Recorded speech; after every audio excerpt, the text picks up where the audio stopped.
Hello guys, welcome back to my channel. As you can see in the picture today, we will start the story of what if Naruto summoned dragon during Chunin exams part 1. The sun shone on the shinobi village Kanehagakure 1. It was morning, and in a few short hours, shops would begin to open to signal the start of the day. But let us go to the apartment complex on one side of town. More specifically, the apartment of one Uzumaki Naruto. Said Naruto, currently a genin of Konoha, rose from his bed, yawning. With his eyes half closed, he sleepily gazed at the floor next to his bed. Scrolls and pens littered the floor, and he remembered that he had been up late studying new ways to make ninjutsu. He left his bed and made his way to his table, where a new carton of milk, empty ramen cups, and buttered toast awaited him. Grasping the milk carton, he held it to his ear and shook it. The sound of chunks squishing against the vase made him sigh. It was always the same. You see, Naruto may be a proud shinobi of the leaf, but he's rather different than the other shinobi in the village. Radically different. 13 years ago, Konoha was attacked by the dreaded Kyuubi no Yoko 2, a massive beast of chakra, ferocity, and raw strength. It was said that one swipe of the Kyuubi's tails could cause tsunamis to rise, and another swipe could level mountains. It was so strong, it could not be killed, but sealed inside the body of a newborn baby, mere hours old, its umbilical cord freshly cut. The sealer was the Yandame Hokage 3, the strongest shinobi in the village, using the feared Shiki Fuin 4, in conjunction with the Hack no Fuin Shiki 5 and the Shursho Fuin 6, Yandame was able to seal Kyuubi into Naruto, at the cost of his own life. Yandame's last words that Naruto be treated as a hero for being the Kyuubi's prison. Sadly, that was not to be. The villagers, along with many shinobi, stayed in denial and kept to the claim that Uzumaki Naruto was the Kyuubi incarnate. So in response, the Sandame Hokage 7, who had retaken the title of Hokage, made a law that made it illegal to speak of the malevolent Kitsune 8 under pain of death. That didn't stop the glares and assassination attempts, so Naruto adopted the mask of an idiot prankster. In reality, he was quite intelligent. Of course, what would the villagers fear? An intelligent demon, or an idiotic one? That's all I'll ever be to them, he thought, chewing on his buttered toast. Abaka 9. After putting on his god-awful orange jumpsuit, the only thing he could afford at the time, and tying his Hitai 810 to his forehead, he locked a door to his apartment, and made his way to the bridge where he'd meet his team. When he arrived, he could see his two teammates already there. Okay, here we go, he thought as he put on his proverbial mask. Good morning, Sakura-chan, he enthusiastically said, but greatly cried on the inside on having to keep up the mask, wanting to only greet one female this way. Haruno Sakura, his pink-haired teammate, looked at him in acknowledgement, as did his black-haired teammate, Uchiha Sasuke. Sasuke, thought Naruto bitterly. The last of the Uchiha clan in Konoha, after the rest had been slaughtered by Sasuke's elder brother, Itachi. As such, Sasuke grew up cold, indifferent, and frankly, like an emo. The two boys glared at each other, then turned their heads away. Sakura, in the middle, looked back and forth between them, then sighed in defeat. They're doing it again, they've been acting like this since we got back from Nami no Kuni 11. Hanging her head lower, she muttered, I feel awkward now. 2 hours later, the silver-haired mask-wearing Sensei 12 of Team 7 appeared. Oh hail, everyone, said Hitaki Kakashi, the famous copy Nin. Sakura and Naruto rounded on him, and yelled, You're late. Kakashi's eye turned into an upside-down U, indicating a grin. Sorry, I got lost on the road of life. Kakashi grew serious. Anyway, there's a meeting I have to attend to, so you're free for the rest of the day. And with a puff of smoke, he was gone. Instantly, Sasuke was off towards the village, Sakura tagging after him, pestering him for a date as usual. Naruto watched them go. When is she going to get that he doesn't like her? I'm seriously thinking that the Uchiha likes boys, said a voice inside Naruto's head. I hope to God not Kyuubi, otherwise, I'm gonna be watching him out of the corner of my eye. Another thing was that after being brutally attacked and left for dead, Naruto came face to face with the dreaded Kyuubi no Yoko. Kyuubi had ranted that Naruto was a worthless vessel incapable of defense. In retaliation, Naruto railed on Kyuubi for being the cause of all his misery. After a while, the two reached a grudging respect for one another, and eventually a truce. Naruto would slightly alter the seal in his mind, allowing Kyuubi to offer commentary and aid, and Kyuubi would give Naruto his chakra in times of need. This happened when Naruto was 6. Kakashi moved to the Hokage's office, where he saw other jounin waiting. On one accord, they filed in to find out what the Hokage wanted. "I called you all here for a reason," said the Hokage. "You should already know why from the people, though." The eldest in the village, Sandaime Hokage, was the current strongest shinobi in the village. After Yondaime sacrificed himself, he took on the title again, with great resignation. Unlike many of the shinobi, he actually cared for the well-being of Naruto. It was he that persuaded the landlord of the apartment complex that housed Naruto to give it to him, along with giving Naruto an allowance of sorts. But he couldn't be all watchful, though. One of the downsides of being old. "So it's that time of year already?" asked Kakashi. A cigarette-smoking bearded jounin spoke next. "You have already reported to the other countries." This was Sarutobi Asuma, the adult son of Sandaime Hokage. "Because I've seen a few shinobi in this village." "So when is it?" asked the red-eyed black-haired Yuhi Kurenai, a new jounin, and a Tokubetsu jounin 13 at that. She was a genjutsu specialist. "1 week from now," replied Sandaime. Kakashi furrowed his brow. "That's sudden." Sandaime blew smoke from his pipe. "I'll make the official announcement." At this he looked at all the jounin. 7 days from now, on the 1st of July, we will begin the Chunin selection exams." Naruto was in a bad mood. First, he had been followed by a badly disguised Konohamaru, along with his friends Moegi and Udan, begging to play ninja with him. Then Sakura showed up, glumly asking what kind of shinobi plays ninja, giving Naruto the impression that Sasuke rejected her. Again. Then Konohamaru opened his big mouth and asked if Sakura was Naruto's girlfriend. With the threat of impending doom, Naruto quickly declined Konohamaru's claim. As if to add insult to injury, Konohamaru then said that his boss could do better than some flat-chested forehead girl. Fearing for his life, Naruto and crew ran from a raging Sakura, but halted when Konohamaru ran in a shinobi from Sunigakure 14. In an effort to save his little friend, Naruto rushed the black-clad shinobi, only to discover the cat hat-wearing shinobi used chakra strings as he tripped Naruto. Then Sasuke showed up and saved the day, by throwing a rock at said shinobi's hand, and earning the eyeing of his blonde-haired female teammate. On top of that, a mysterious red-haired shinobi, wielding a gourd on his back and rings around his sea-green eyes appearing out of nowhere, and effectively scared the crap out of his 2 teammates. An exchange between Sasuke and the shinobi, who was the same age they were, revealed that the 3 Sunanin were genin from Sunigakure, in Konoha for the Chunin exams. The red-haired kid said that he was Sabaku no Gaara 15, and his 2 teammates were Kankuro and Temari, both 2 years older than Gaara.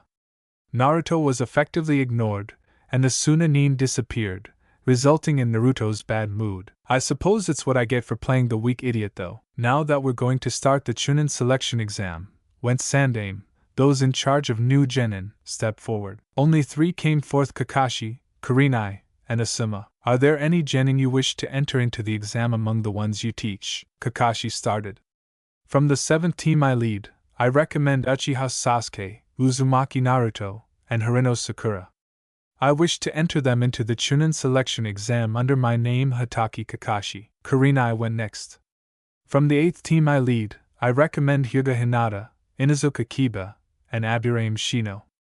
I wish to enter them into the Chunin selection exam under my name Yuhi Kurenai." Asuma went last, as predicted. "From the 10th team I lead, I recommend Yamanaka Ino, Naro Shikamaru, and Akamichi Chuji. I wish to enter them into the Chunin selection exam under my name Sarutobi Asuma." Sandaime grinned a little. "All 3 have given their recommendations. It's been a while since we last had rookies appear in the Chunin exam, and so, it was done. Of course, the present Yumino Irika, the only other person in the village to care about Naruto's well-being that knew about the Kyuubi, of course, was indignant to the Rookie Nine's recommendation, saying that they were too young. He was put down by Kakashi, who said that the Rookie Nine were no longer Irika's students. As the sun began to set, many other genin began to arrive in Konoha, such as a team from Otogakure, a team from Kusugakure, and a team from Amigakure. As the sun rose to a new day, at the Rookie Nine meeting in the Chunin exam test room. Once again, Naruto was annoyed, and it had been by Sasuke. First, Sasuke had gotten the name of the previous Rookie of the Year, who was Hyuga Neji. Then Sasuke had gotten into a fight with Neji's teammate Rock Lee, and had gotten his handed to him. Well, at least we can take the exam in peace now, thought Naruto as he, Sakura, and Sasuke walked through the doors. Inside, they caught the sight of every genin in the room. Clearly, I was mistaken, muttered Naruto, as he and Sasuke glared at the genin glaring at them. The massive glaring contest was broken by a female voice squealing, "Sasuke-kun, you're late." Naruto turned his head to see Sasuke get glomped by one Yamanaka Ino, a pale blonde with her hair in a ponytail, completely oblivious to the leer Sasuke was giving her, as well as Sakura's cries of "Get away from Sasuke-kun, Ino pig." Behind Ino were her teammate, the pony-tailed Nara Shikamaru and rotund Akamichi Chuji. Shikamaru gave off a sigh and said, "You three are taking this troublesome exam, too, time for the mask." Naruto grinned. "Hey, it's the idiot trio. Stop calling me that." "How troublesome," retorted Shikamaru. Chuji just kept eating. "Yada, found you all," came a loud voice. Naruto swiveled his head, as did the other five. Inuzuka Kiba, with his puppy Akamaru, stood before them. At his side, the imposing sunglass-wearing figure of Aburame Shino, the heir of the Aburame clan, the bug users of Konoha. Slightly behind Kiba was the shy Hyuga Hinata who, upon Naruto glancing at her, glanced down at her feet. "Damn it, why can't she look at me? I wish I could say how I felt." But Naruto's thoughts were interrupted by Kiba's voice. "It looks like all 9 rookies are taking the Chunin exam this year." Smirking, Kiba added, "I wonder how far we can get, Sasuke-kun." Sasuke grinned and countered with a "You seem confident, Kiba." "We trained like hell," replied Kiba. "We won't lose to you." "Shut up," said Naruto. Sasuke aside, "I won't lose to you, dog boy." "Gomen 16 Naruto-kun, Kiba-kun didn't mean it that way," murmured Hinata, poking her fingers together. And Naruto tilted his head to see Hinata, only to see her glance away again. On the other side of the room, 3 shinobi watched the silver-haired genin Yakushi Kabuto make his way toward the rookie 9. The shorter one wore a white hoodie with the hood down, the sleeves torn off at the elbows, with the words Serii 17 on the front in hiragana. He had gray shorts with his shuriken pouch on his left leg. Around his neck was a Hitai 8 bearing the symbol for Kumogakure 18, and on his head was a set of goggles. In addition, he wore fingerless gloves on both hands, and traditional shinobi sandara 19. The tallest of the 3 wore a black trench coat, and a charcoal vest beneath it, which bore the kanji Shur 20 in red. He wore the black jounin pants, fingerless gloves, and shinobi sandaru. On his forehead was his Kumo Hitai 8, and he wore glasses and a bored look. The last one was the most bizarre of the 3. He had a headpiece similar to the one owned by the Suna Nin Kankuru, except his had Kumo on it. He had baggy black pants, sandara boots that went up to his shins, and no shuriken pouch at all.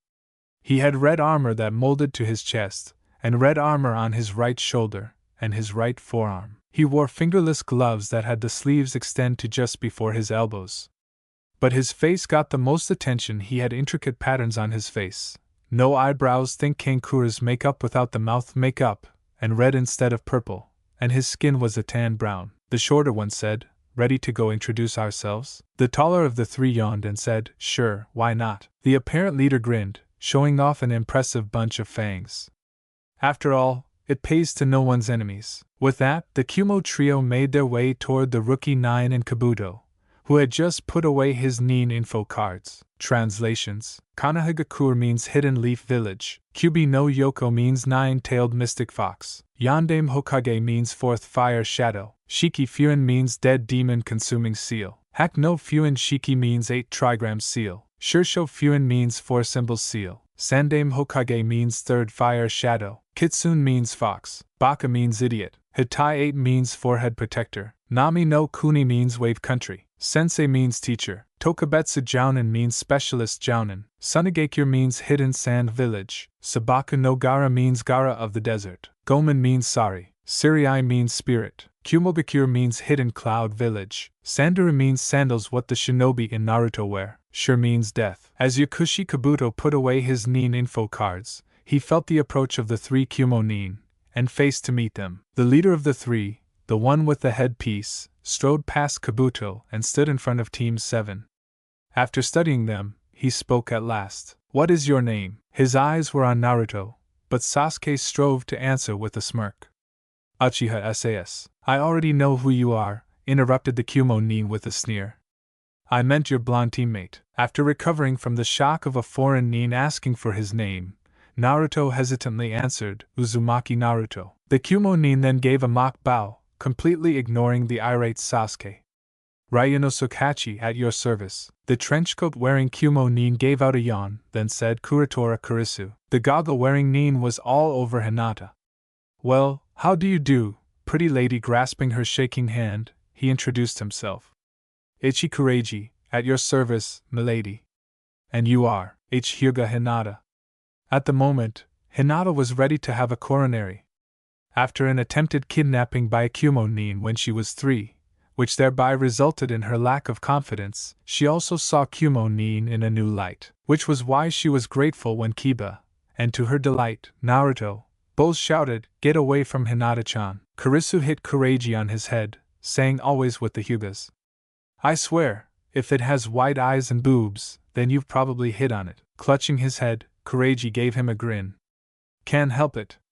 Ever since I saw my first Hyuga, I've just been attracted to those eyes. That, and they're seemingly erotic. Kureiji found himself kicked in the face by Naruto before he could finish his statement. Don't talk about Hinata-chan that way. It was here that Sakura hit Naruto on the head, for trying to cause an incident between Cloud and Leaf. Sasuke snorted and turned to glare at Hachi, saying, Why do you care the name of the Dobaime? Hachi interrupted Sasuke again, saying I said I knew who you were. Uchiha Sasuke, last member of the Uchiha clan in Konoha, and resident genius of said clan, with exceptional skill over Katon ninjutsu. Sasuke was the first to recover, as all the other members of the Rookie 9 were awestruck by the information put out. Heh, so I'm known as far as. Frankly, I don't give a damn who or what you are, growled Hachi. Because the title of genius is a shit title. Here we go, groaned Kurisu, slapping himself in the head. Sasuke was getting annoyed, but Hachi was heedless of this. As far as I'm concerned, the majority of people considered a genius has gone rogue. Sakura found herself elbowed slightly by a grinning Kureiji. These are always priceless, cause he ends pissin' people off to no end. What's he doing? Asked Sakura, and Naruto and Ino voicing her question in their eyes. Crossing his arms, bowing his head, and closing his eyes, Kureiji replied, He's inducing spite into the heart of every shinobi in this room. Hachi continued. The perfect examples of Leaf are the Hibi Sannin 1 no Konohagakure, and Uchiha Itachi. Sasuke narrowed his eyes, and slowing began to emit killing intent. How dare this bastard bring his brother who shall remain nameless into this? Smirking, Hachi kept going. Other such examples of genius gone rouge are Akasuna no Sasori 2 of Sunagakure. This one caught the ears of Temari, Kankuro, and Gaara. Son of a bitch, muttered Kankuro angrily. As if it isn't a low blow enough, muttered Temari. Gaara simply glared at the loud Chunin with bloodlust. Deidara of Iwagakure 3. A couple of Iwa nin twitched at the name of the infamous Kabaka Nendo 1A master. Zetsu of Kusagakure 4. The feminine-looking Kusa nin narrowed his eyes at the name of the nuke nin of Kusa. When the boastful Chunin began to mention the 7 swordsmen of the mist, the rowdy Kiri nin in the room were ready to lead the other genin to the massacre. But then, 3 shadows made themselves known. The 3 genin from Otogakure 5, in a display of their strength, or more accurately the leader of the 3, one who wore an oversized coat with a fur-like object on the back, and had his head covered in bandages except for his left eye and ear, made a swing at Kabuto and missed. Was his due to the bulky metallic object on his right arm? Everyone thought so. Kabuto was able to dodge the attack, and he smirked. But 2 seconds later, his glasses cracked, and he scrunched his face in confusion. But then he realized. So that's what kind of attack it was, said he. Confused, Sasuke spoke up. What's going on? You definitely dodged it, so why'd your glasses? It must have hit his nose, said Shikamaru.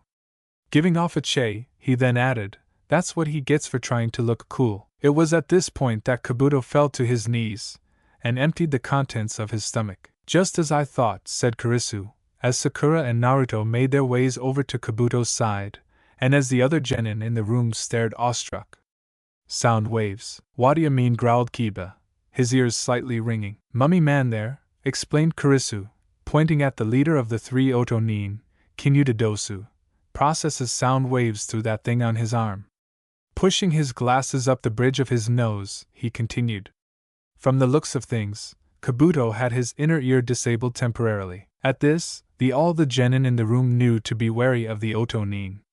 And by this time, Kabuto had been helped to his feet by Sakura and Naruto. Dosa tilted his head and said, "You're not as good as I thought for a 4-year veteran." "Write this on your cards," said Abumizaku, Dosa's spiky-haired teammate.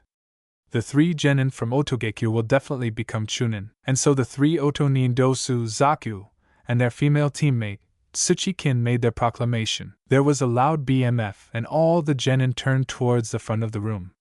"Quiet down, you worthless bastards," came a voice from the smoke. When the smoke cleared, before all the genin stood an imposing figure of a man, with a black trenchcoat, a heavily scarred face, and a Konoha bandana. And behind him stood the Chunin exam proctors, wearing the same gray uniform. "Sorry to keep you waiting," said the scarred man. "I am the examiner of the first part of the Chunin selection exam, Marino Ibiki." The Konoha nin that had heard of this guy gazed at him in horror and fear. Marino Ibiki was a Tokubetsu jounin that was in charge of the ANBU torture interrogation force, and a force to be reckoned with. And he was also a sadist. But to have him as the first examiner, Ibiki pointed a gloved finger at the Otonin. "Hey, you 3 from Sound, don't think you can do anything you want before the exam," he yelled. "Otherwise, I'll fail your sorry asses." Dosa shrugged and said, "Sorry, guess I got a little excited, this being my first exam and all." Nodding his acknowledgement, Ibiki addressed everyone else in the room. "Listen up, you're not allowed to fight each other before the exam starts without express permission from one of the proctors. Even then, you're not allowed to kill your opponent." Here he gave off a little killing intent. "Anyone who disobeys my rules will have their sorry failed by me, personally." "Understood." The room was silent, except for Zaku making the comment, "This test is gonna be easy." Ignoring him, Ibiki said, "We will now begin the first part of the Chunin selection exam." Holding up a number, he said, "Turn in your applications, take a number, and sit where it tells you. Then we'll pass out the papers for the written exam." The only words Naruto heard out of that exchange were written and exam. Now he knew he probably wouldn't pass the written exam, and he needed to keep his mask, so he shouted out, "Nanny." Off in the corner, Kureiji started laughing like a madman. Before long, everyone was seated where they were supposed to. Sakura smirked as she stared at the sweating Naruto 2 rows in front of her. Poor Naruto. He's depressed because this is the worst type of exam he can take. In reality, Naruto was laughing on the inside. "You'd better be grateful to me and the sea dolphin. Oh, don't worry, Yoko. I am. Naruto was led out of his thoughts by a soft, "Naruto-kun." He looked beside him to see Hinata, who was slightly blushing. "Let's do our best," she said. Thanks Hinata-chan," said Naruto, thinking, "I'm gonna have to do something about her confidence." Ibiki caught everyone's attention and began his tirade. "Listen closely, the first exam has a few important rules. I ain't accepting questions, so if you miss something, you're on your own." While people were confused, he continued. "First rule, you're all given a starting 10 points. The written exam is worth 10 points, each question being worth 1 point. This is a deductive reasoning test. You get one problem wrong, you lose a point." When everyone agreed in conformation, Ibiki continued. "Second rule, the pass-fail ratio will be determined by your team's total amount of points." That caught everyone by surprise, including the stoic Sand and Cloud nins. Sakura yelled out, "Wait, what do you mean by your team's total points?" Urusai boomed Ibiki. "I have my reasons, so shut up and listen." Here he continued. Third rule, if a proctor determines that you cheated or did something similar during the test, here he grinned seeing several genin cast their heads to the seated proctors, you'll lose 2 points instead of 1. At the looks he was given, he laid it down for them all. There will be some of you who will leave this room without your tests being graded. Those who cheat without thinking will only hurt themselves. One proctor, Hagain Kotetsu, added, will be monitoring you the entire time. Ibiki then added, everyone here is trying out for Chunin. Since you all are shinobi, you'd better act like a decent one. As if he could read Sakura's mind, who at this point was thinking that the team would still be in the clear if Naruto failed, he added, in addition, If anyone on a team gets a 0, that entire team will fail. Sasuke and Sakura froze, wide-eyed with shock. If Naruto made them fail, Naruto felt a shiver run down his spine. Someone's looking at me. Turning his head slightly, he saw Sakura and Sasuke giving him the evil eye. Deciding to play ignorant, he grinned in his foxy way, and gave them a peace sign. Chuckling on the inside, he felt them return his peace sign with concentrated killing intent. The last problem will be given 45 minutes after the exam begins. You have 1 hour to complete the exam. With that, he concluded with a loud begin. Suffice to say, the written exam was the proverbial hell. The first 9 questions were ones no normal genin would be able to answer, and the 10th question was blank. It was 30 minutes into the test that everyone began to discover the true meaning of the test. The test was designed so that the genin were forced to cheat, so the war of the cheaters began. Gaara used his dice and no Mi 2A, Sasuke used his Sharingan, Neji used his Byakugan, Sakura used her intellect, Ino used her Shintenshin no Jutsu on Sakura, Shino used his bugs, and the list went on. As Ibiki stared out into the genin, he snorted. The only good cheaters I see out here are that Sabaka no Gaara kid, the Abure mare, and that Tenten girl. And that kid from Sound. He had already known that there was an extra proctor along with the others, and the veins of the Byakugan were obvious, as was the red eyes of the Sharingan. Naruto was actually thankful for the fact that he had a 10,000-year-old demon in his head and stomach, but he had to make it look like he was having a hard time. At one point, Hinata actually tried to allow him to glance off her paper, but Naruto declined, saying that he'd rather pass his own way. Left and right, the proctors were failing genin teams like wildfire. By the end of the 45 minutes, there were no less than half the original number of teams in the room, including the Rookie 9, the Sunanin, the Kumo-nin, the Oto-nin, and the Gaisel Hyugan Niji, Rock Lee, and Tenten. Looks like it's that time, thought Ibiki. 45 minutes have passed since the exam started, it's now time for the final question. He then yelled out, I will now give you all the final question. Hachi grinned and growled, it's time. Before I give you the final problem, began Ibiki, there is one special rule for this one. At this point, Kankuro returned from his rendezvous to the restroom, and Ibiki told him to sit down. But not before Kankuro passed off a mini scroll to Temari. I will explain now. This is a hopeless rule. At everyone's confusion, he faced them and began to explain. First, you all are gonna choose whether or not you wish to take the final problem. This got everyone's attention. Temari yelled out, choose, so what happens if we choose not to take the 10th question? Answering her question, Ibiki replied, if you choose to not take the question, you'll lose all your points. In other words, you fail. Grinning, he added, and when you fail, your teammates will fail with you. There were cries of indignation, and someone yelled out, bullshit, of course we'll take the final question. Ibiki closed his eyes, and continued on. And that goes with the other rule. If you choose to take it, and get the question wrong, here he opened his eyes, you'll be banned from the Chunin exam for the rest of your life. The temporary silence was so ominous, that one could hear a pin drop. And Kureiji, deciding to be a smartass, dropped one.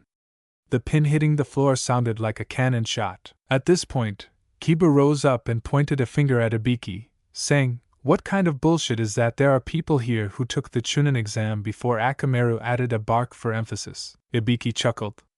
You were unlucky this year. I am the proctor. And as such, your shinobi careers are in my cruel, cold hands. That's why I gave you the option of quitting. At this, Kiba sat down in a daze. You can choose to not take the final question and fail. But you can take the exam again. Everyone had the same thought, don't take the question and fail, or take the question and stay a genin forever if the question was wrong. Either way, it's a no-win scenario. And so, it begins, intoned Ibiki, his voice like the voice of God. When Ibiki asked the people who were going to not take the question to raise their hands, almost immediately, half the people in the room raised their hands.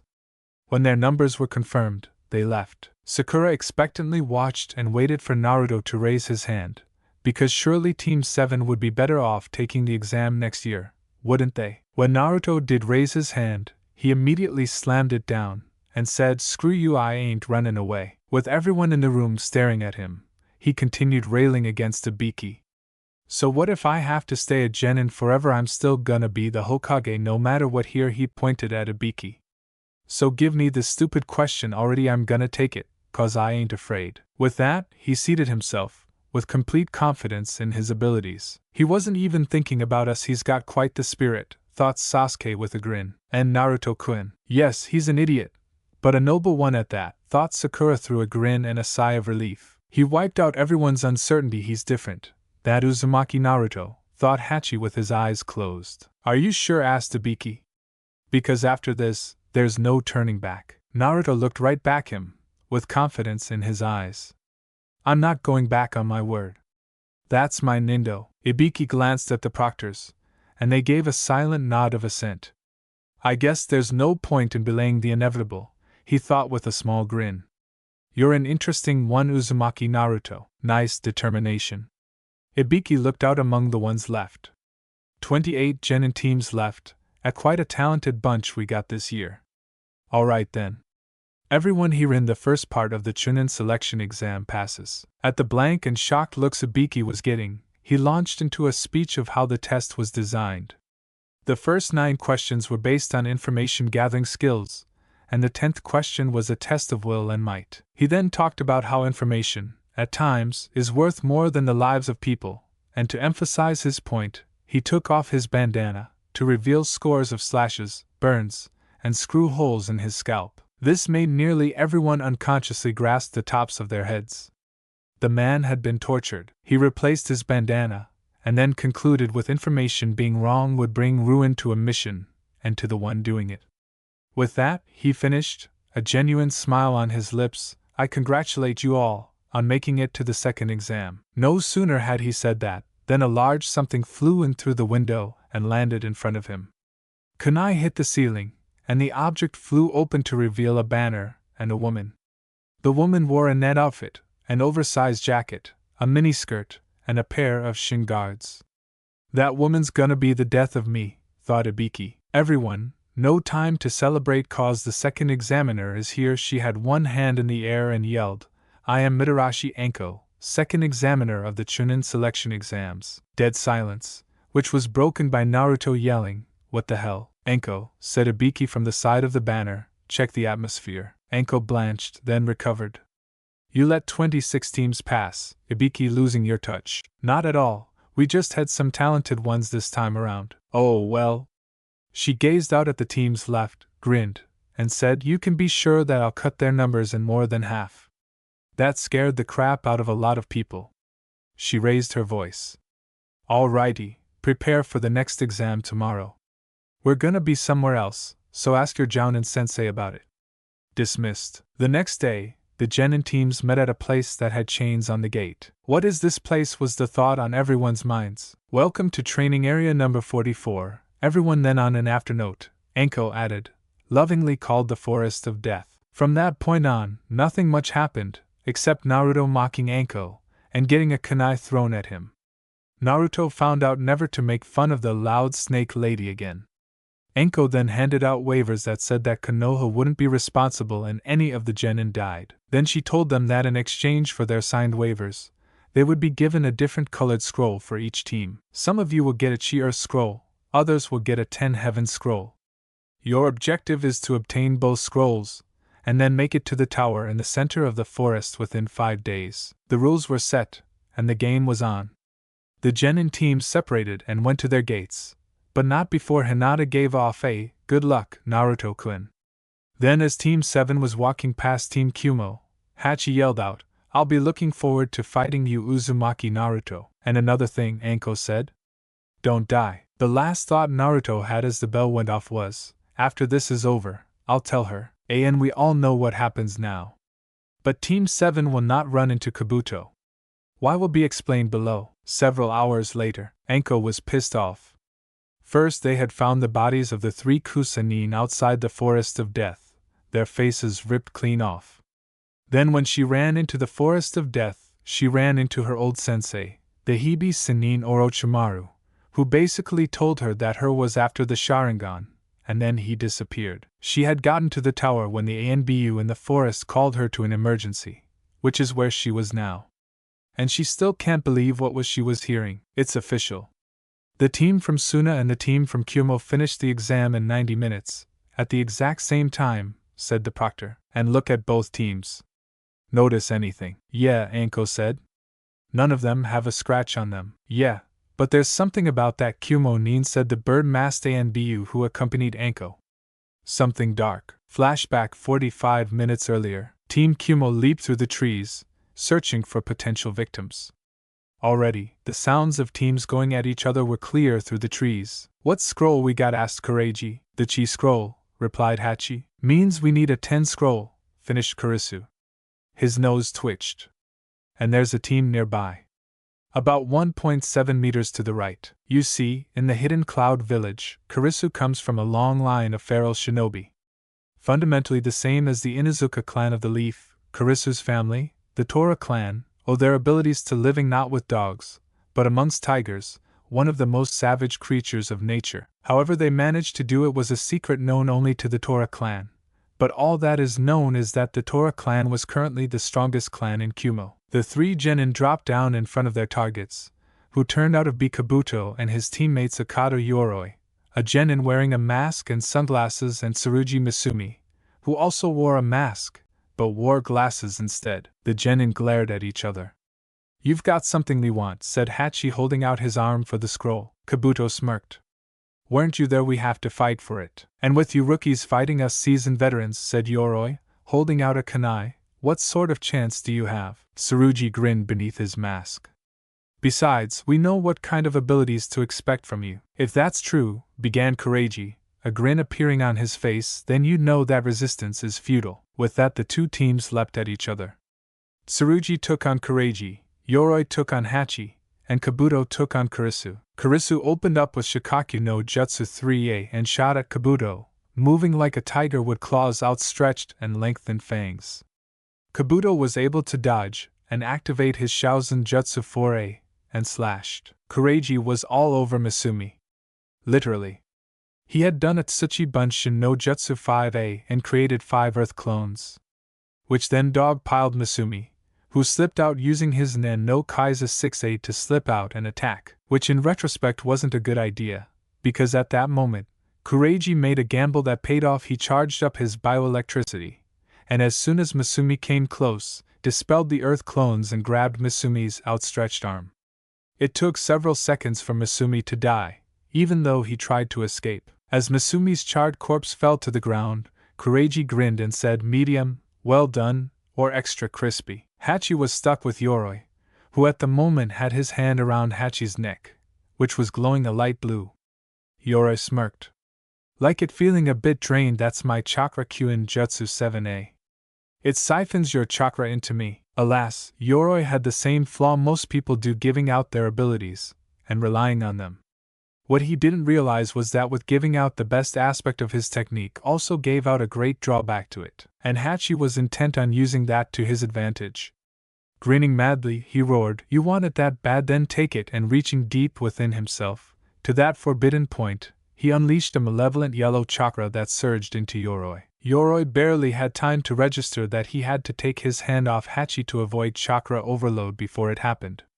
All he saw was Hachi's going from brown to. Yoroi literally exploded from all the chakra that he had siphoned from Hachi.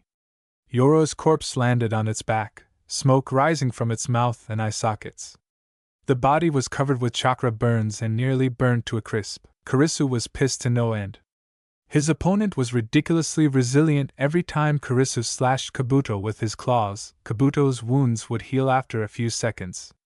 And the longer the two of them fought, Kurisu began to notice that Kabuto's eyes were turning red. Kabuto suddenly began attacking in a frenzy, slashing at random with his Shaozen at the Tora-enhanced Kurisu. As much as Kurisu was hitting Kabuto, the silver-haired genin would recover and attack more viciously. It was at this point that Kurisu felt the uprise of that chakra. He dispelled the jutsu he cast on him, then jumped up, gave Kabuto a 2-finger salute, and said sayonara. Kabuto was confused as to why his opponent had left, but shrugged it off as cowardice. He was, after all, feeling the Chidoki 6 within him, and he had never felt more alive. When the chakra spike hit him, he spun around and saw AN means the following is only for those with strong stomachs. I'm not going to stop you from reading, but if you get sick, that's bad on you. Kabuto saw a pair of golden slitted eyes the instant before he felt a searing pain in his belly. The shock of the pain caused him to grasp his wounded area in an attempt to heal it. Only, he felt something warm, wet, and slippery in his hands. Kabuto looked down to see what it was, and that one glance filled him with horror. Then mass of purple and red tissue in his hands were his guts. His guts. His guts. He was holding his own stomach and small intestine in his hands.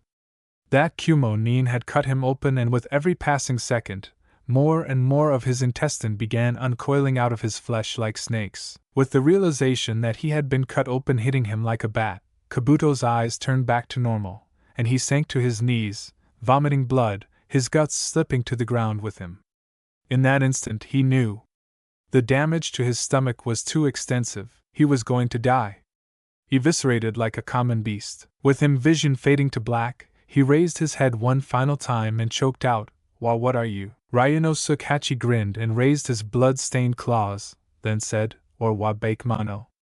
And with a sideways slash, Kabuto's throat was torn out, and his life ended immediately. "Nice one," commented Kureiji, as he pulled the 10 scroll from Kabuto's pouch. "Yeah, but don't you think someone's gonna notice their corpses?" asked Kurisu, nudging Yori's body. Hachi was silent.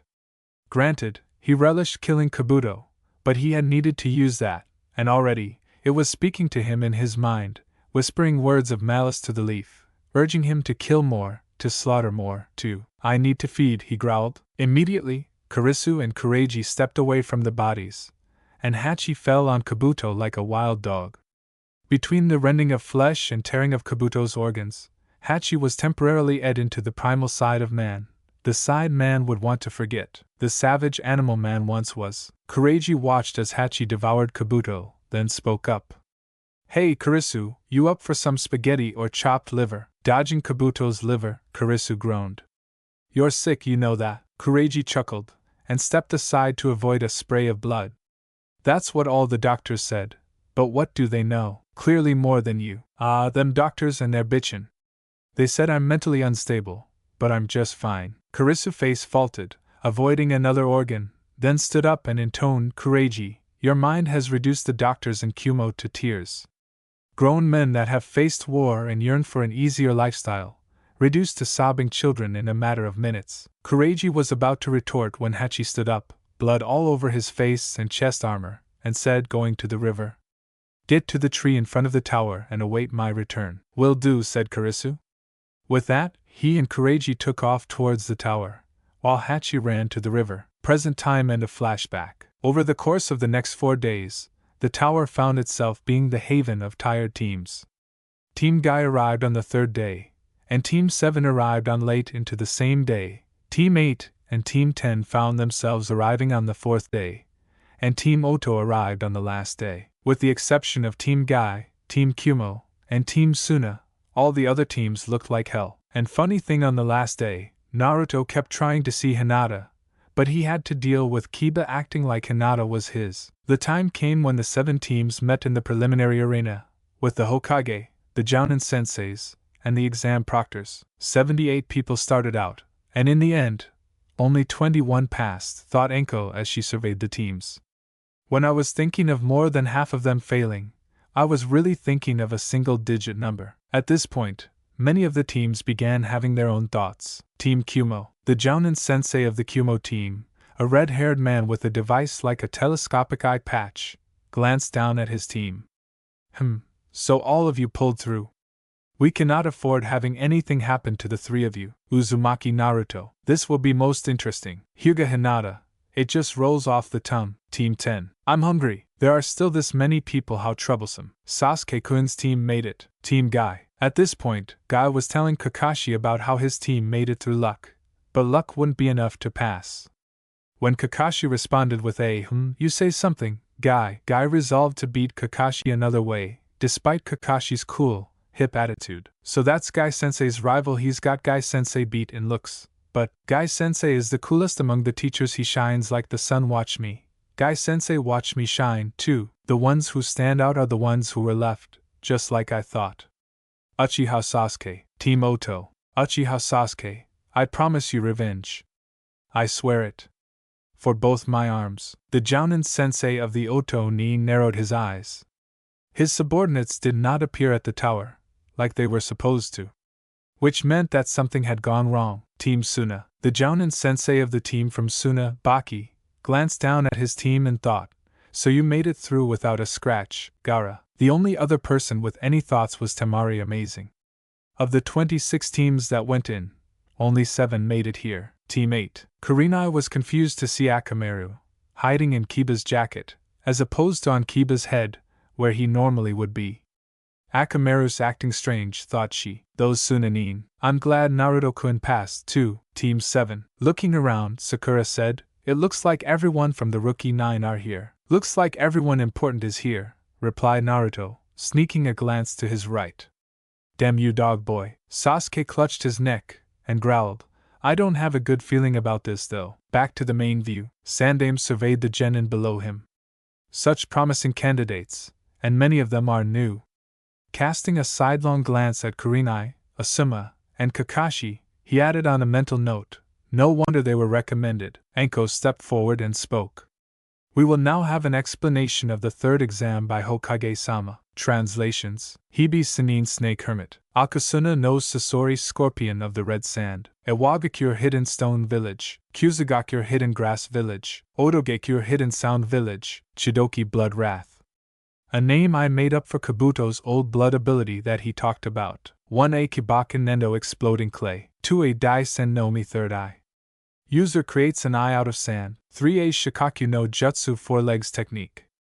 The user slightly more animalistic being that their nails lengthen in claws, and they go about on all fours. 4A Shaozen Jutsu Mystical Palm Technique. Used by medic means to reattach sever muscles tissues without breaking the skin. 5A Tsuchi Bunshin no Jutsu Earth Clone Technique. Creates a clone out of mud, and the clone is more resilient than a Kage Bunshin. 6A Nen no Kai's Soft Physique Modification. Allows the user to contort their body at any angle. Cannot be done without actual body modification. 7A Chakra Kyuin Jutsu Chakra Absorption Technique. The user absorbs the chakra of the person they're touching. Sea Dolphin is a literal translation of Yumino Iraka. Iraka means dolphin, and Umi means sea ocean. Sandaime stood before the 7 genin teams. Clearing his throat, he began the speech he had been going over in his head. The third exam will now begin. But before the explanation, I want to make something clear to all of you. It is of this exam's true purpose. At the questioning looks he got, he continued. Many of you ask, why do we have a joint exam with our allied nations? The textbook answers are, to maintain good relations the allied nations, and to heighten the level of shinobi. But these are not the true answers. Rather, this exam is the true meaning of war between allies. What do you mean? Asked Tenten. Sandaime answered, if you look back at history, we and our neighbors fought each other repeatedly. To avoid wasting manpower and talent, each nation decided that instead of the actual battlefield, the battles would be fought through tests. And thus, the beginning of the Chunin selection exam. After Naruto threw out the question that was on everyone's minds, of whether or not the fighting was not for selection, Sandaime began again. This exam examines those worthy of the title Chunin. But in addition, this exam also forces the shinobi in it to fight for the honor and dignity of their village and country. Afterward, he explained how spectators of the third exam often included daimyos who would inspect those who had shinobi in battle. This was a way for the shinobi to obtain potential clients. And in addition to the daimyos, the kage of a hidden village would also observe the fights, to see the strength in each village. And the strongest village would be the one that would get the most missions. Finally, the Chunin exams were also ways for the different villages to show their military might, as a warning to their neighbors. And when Kiba asked, then why do we have to fight with our lives on the line? Sandaime simply answered, the power of the village and reflected in the power of the country. To elaborate, the power of the village is based on the power of the shinobi. And only in a life or death situation can the true power of a shinobi be unleashed. Since you fought in such a situation, you follow the dream of those before you. And those before you have dreamed of and fought in the Chunin exams because of said situation. It is the custom in this world to show one's life and fighting to maintain the balance that must exist anywhere. This is the true meaning of the Chunin selection exam. After the tense silence, Gaara was the first to speak. What of these life and death battles, he asked, bloodlust evident in his eyes. As the Hokage was about to answer, a bandana-wearing Jounin phased into view and bowed before the Hokage. Gomen Nasai, Hokage-sama I, Gekka Hate, will explain the third exam. After getting acknowledgement from the third, Hate turned to reveal bags under his eyes and a slight, sickly cough. Nice to meet you, everyone. But before we begin, I need you to do something for me. After a small fit of coughing, Hate said, I need you to fight one another, to see who will advance into the main part of the third exam. What do you mean? Asked Shikamaru, clearly confused. It's just a few preliminary matches. We still have far too many examinees to just move on to the main event. Therefore, the rules state that some of the examinees have to be eliminated from the competition. Seeing as how we're pressed for time, said Hate, taking a clipboard into his hands, if anyone wants to quit after hearing the explanation, they may, with my consent. Because the prelims begin immediately. There were cries of Nani, we just got here, and one Mendokus one. Naruto clenched his fist. Alright, I'm gonna give it my all. But I'm gonna have to work harder, since that bastard of a snake put his seal over mine. You'll be doing one-on-one matches from this point on, so if you want to withdraw, please do so now. I'm not withdrawing, thought Sasuke, before he grasped his neck. That damnable snake bastard was gonna be in for a world of hurt once he found him.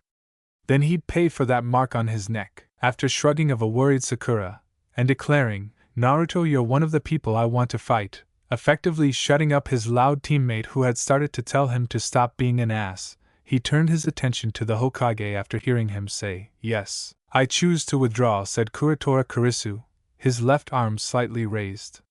Despite the looks the other genin were sending him, he held his ground. As far as he knew, his work in the Chunin exams was done. Hate leafed through the roster on his clipboard, and said, You're Kurotora Kurisu of Kumo, aren't you? You may leave then. Kurisu pushed up his glasses to the bridge of his nose, and said, If it's alright with you, I'd rather watch the fights, the better to tell to siblings back home. Hate gave a look to the Hokage, who nodded his assent, then turned back to Kurisu, and replied, You have been given permission. Just stand aside for now, until the teams regroup. Hi, said Kurisu, before moving to the back.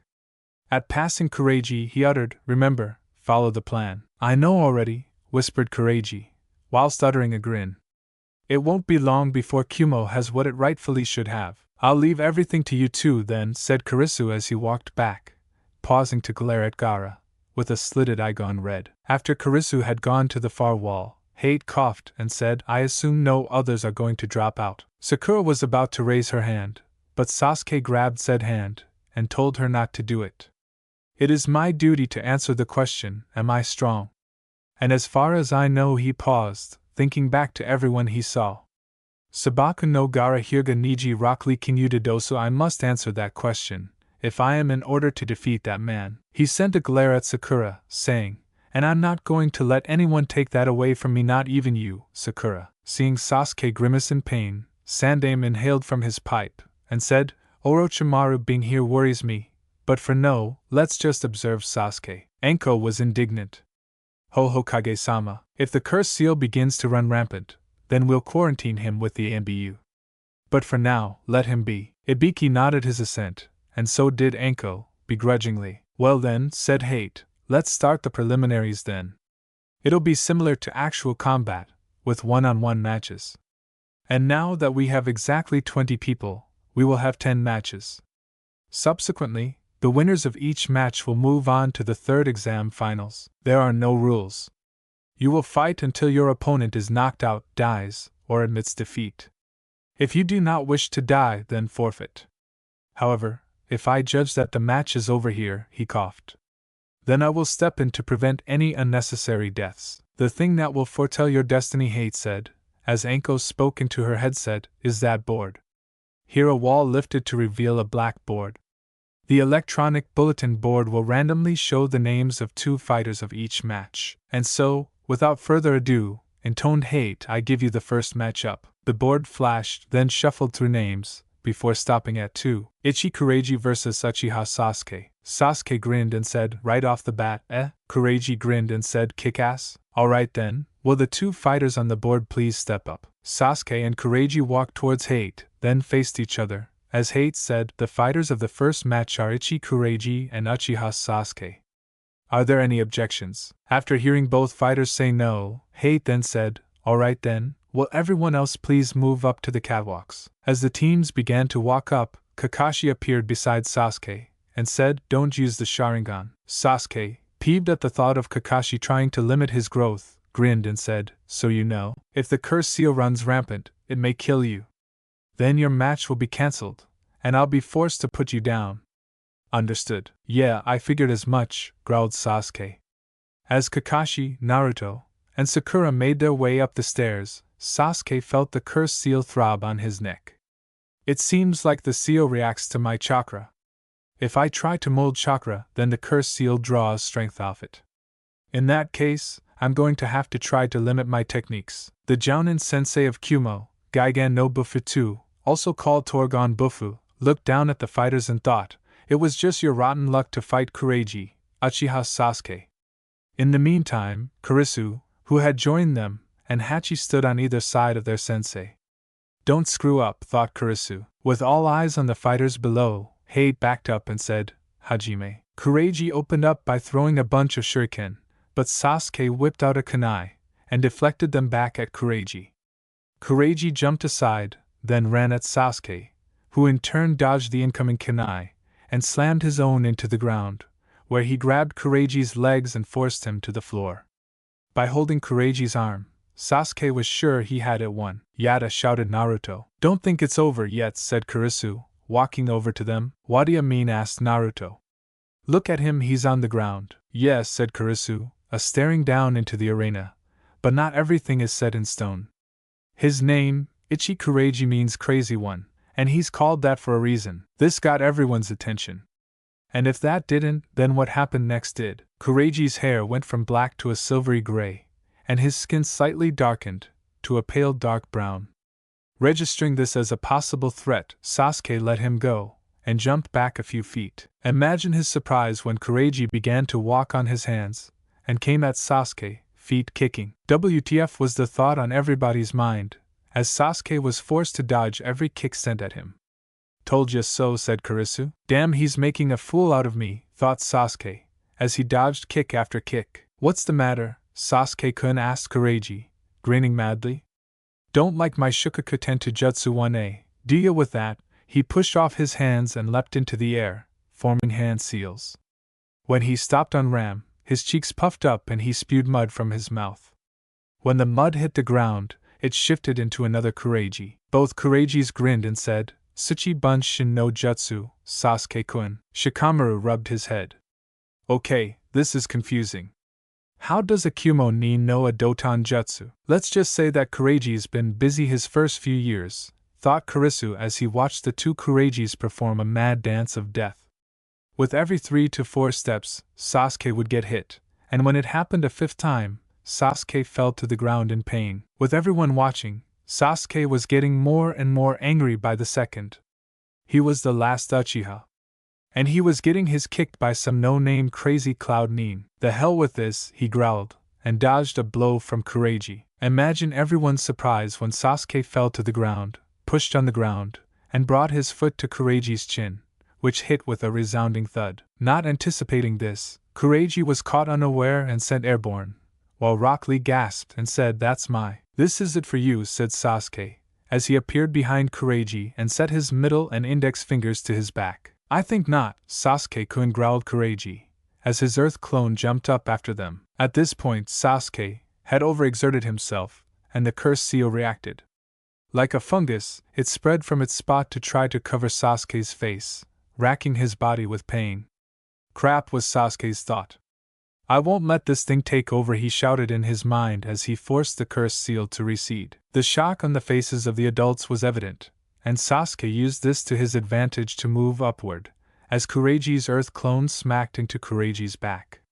Nani, shouted Kureiji, as his hair and skin went back to normal. Eat this, shouted Sasuke, as he pushed down on Kureiji.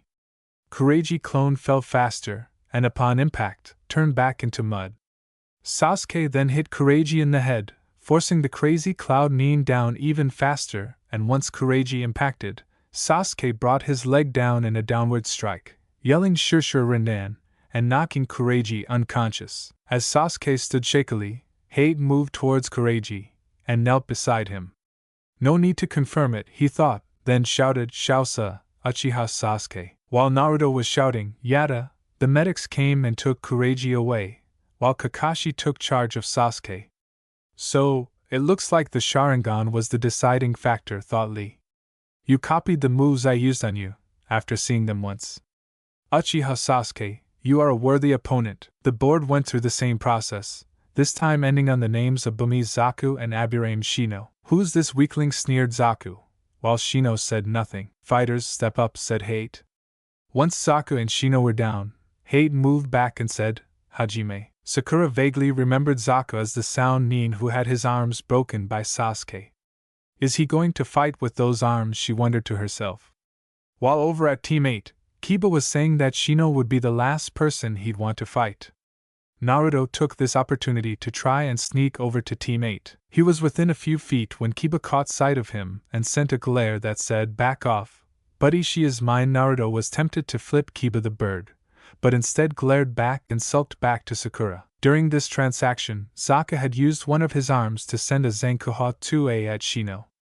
It connected, but Zaku recoiled at the sight of bugs leaving Shino's skin.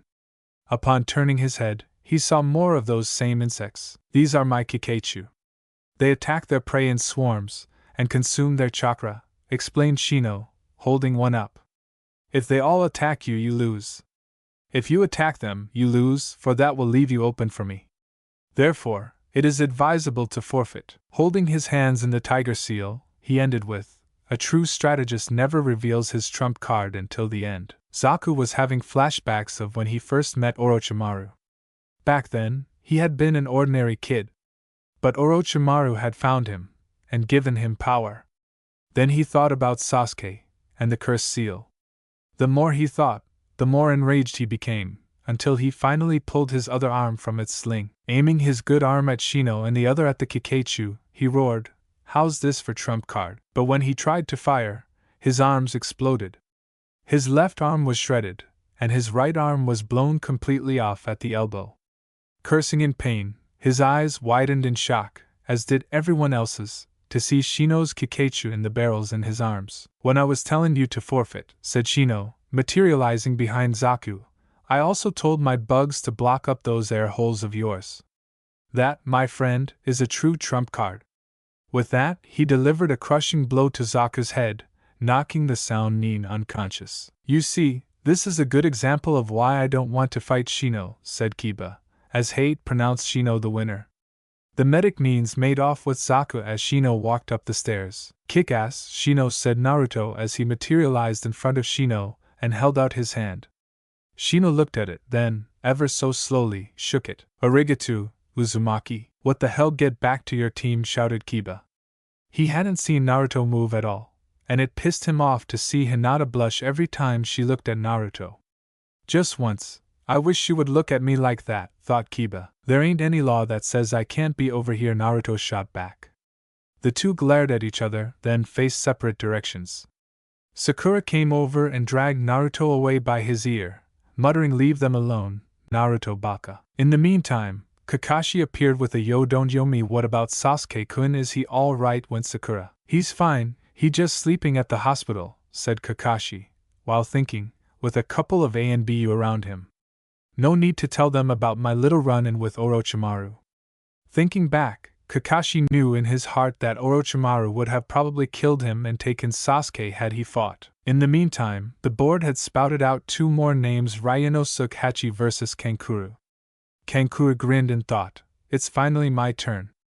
Baki narrowed his eyes at his student's recklessness, and Gaara thought, idiot. As the teams watched, Hachi and Kankuro went down to the arena and faced each other. Hachi grinned and, holding his hands in the ram seal, said, you should give up. Once I get a hold of you, it's all over. Kankuro simply removed the package on his back and said, then I'll end this quickly. Hate moved back, and said, Hajime? As soon as he did, Hachi rushed forward, disengaging from said seal, and grabbed Kankuro by the neck. Kankura barely had time to react before Hachi began to glow a faint yellow. Electricity danced around him, catching everyone's eye, and with a grin he growled out, "Kai." Kankura was electrocuted. But the surprise didn't stop there, oh no. The bolts of electricity left Kankura's body and traveled along a set path, illuminated by a set of glowing wires. "Wait a minute." "Wires," said Ino as the teams watched the electricity travel down and dance around the package Kankura dropped. Smoke began to rise, and finally, a burned arm fell out of the bandages. Kankura then was dropped, only to reveal a puppet, said Sakura, wide-eyed with shock. "How'd he do that?" growled Kiba, his eyes wide. "Bioelectricity," came Karisu's voice. He appeared between both teams. Pushing his glasses up, he continued. "Hachi was born with a unique system, as were Kureiji and myself. All three of us were born with large chakra reserves, but his unique trait allows him to draw in positive and negative molecules, so that he can create his own lightning at will, and process it through his body." "Cool," said Naruto, watching as the medics carried Kankura away and Hachi was declared the winner. Baki and Temari were both startled by what happened, and Gaara glared at Hachi with bloodlust. Hachi glared right back, his patterns giving him a darker foreboding, as he and Karisu made their way back to their sensei. "Moving on," said Hate, coughing a little. "Next match, Harino Sakura vs Yamanaka Ino." The two rivals glanced at each other, then made their way down to the arena. "Mendokus," said Shikamaru. "This is a troublesome match." "How so?" asked Shuji. "If Sakura wins, then Ino won't stop bitchin' about it. And if Ino wins, then she won't shut up about it," explained Shikamaru. "As far as I know, we're screwed." Meanwhile, Ino and Sakura had been throwing kicks and punches at each other. When that refused to work, the two kunoichis tied their hatai atesh to their foreheads, then started doing their things. Sakura opened up with a Bunshin no Jutsu, and one Sakura turned into three. Ino tried to anticipate which Sakura was the real one, but made a terrible error and received a solid punch to the head. From there on in, it became a fist fight. "This is taking too damn long," intoned Karisu. The girls had been at it for 10 minutes, with neither showing any sign of giving up. The highlight of the battle, at least to the Cloud Nin, was when Sakura and Ino punched each other at the exact same time and sent each other flying backwards. "They're scary when they fight," murmured Naruto, when Kakashi thought there's no end in sight if they keep up like this. Apparently, Ino was thinking the same thing when, in a fit of pride, after Sakura said that Ino was weaker than Sakura was, she cut off her ponytail, spreading platinum blonde hair across the floor. Putting her hands in the ram's seal, Ino shouted, "I'm gonna end this now by making you give up." Immediately, Shikamaru knew what she was going to do. She wouldn't, Ino did. Putting her hands in the bird seal, she confirmed Team 10's fears. "Geez, that idiot," said Asuma. "I know you're in a hurry, but that's useless," said Sakura, grinning. "We'll see about that," said Ino. "Ninpa Shintenshin no Jutsu. I'm gonna leave my body and enter yours, and make you give up." "That idiot," thought Asuma. "Shintenshin travels in a straight line," and slowly to add, "If she misses, she won't be able to return to her own body for a few minutes, leaving her body vulnerable to the enemy." "I've heard of this," said Karisu. "It's a special ability of the Yamanaka clan here in Konoha." "So if she misses," said Hachi, "she's basically screwed." "Pretty much." Long story short, Ino managed to trap Sakura in a trap by pretending to do Shintenshin, but in actuality channeled chakra into her hair on the floor, and snaring Sakura in a chakra rope. Then she did the Shintenshin. However, she didn't count on inner Sakura being in Sakura head, roused by a yelling Naruto. Inner Sakura threatened Ino with a true vision of hell, and forced Ino back into her body. What the hell was that? Was Ino's first thought, back in her body. Ino shouldn't have been kicked out that quick, thought Kakashi, his eye on the match below. It's true that Ino was low on chakra, but the fighting spirit inside Sakura towards Ino, her rival, had a bigger effect than the Shintenshin. That was triggered by Naruto's voice, and once it had awakened, it kicked Ino out. During Kakashi's thoughts, Ino and Sakura had leapt at each other for the final blow, but when the blows connected, the two kunoichis knocked each other out. The force of the blows were so strong that they knocked off each other's hataiates. "Huh!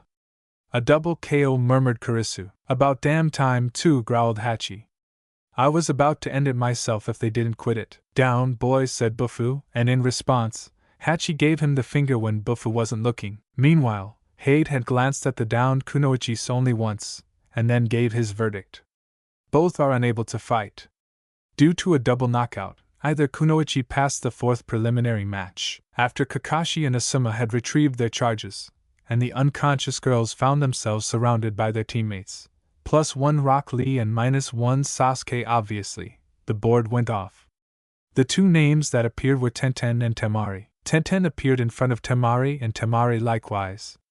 I'm psyched ever since that last match, thought Tenten, sizing up her opponent. This will be an interesting match, said Niji. Do your best, Tenten shouted Lee. In the meantime, Sakura and Ino had made their peace, and Hate began the fifth preliminary match.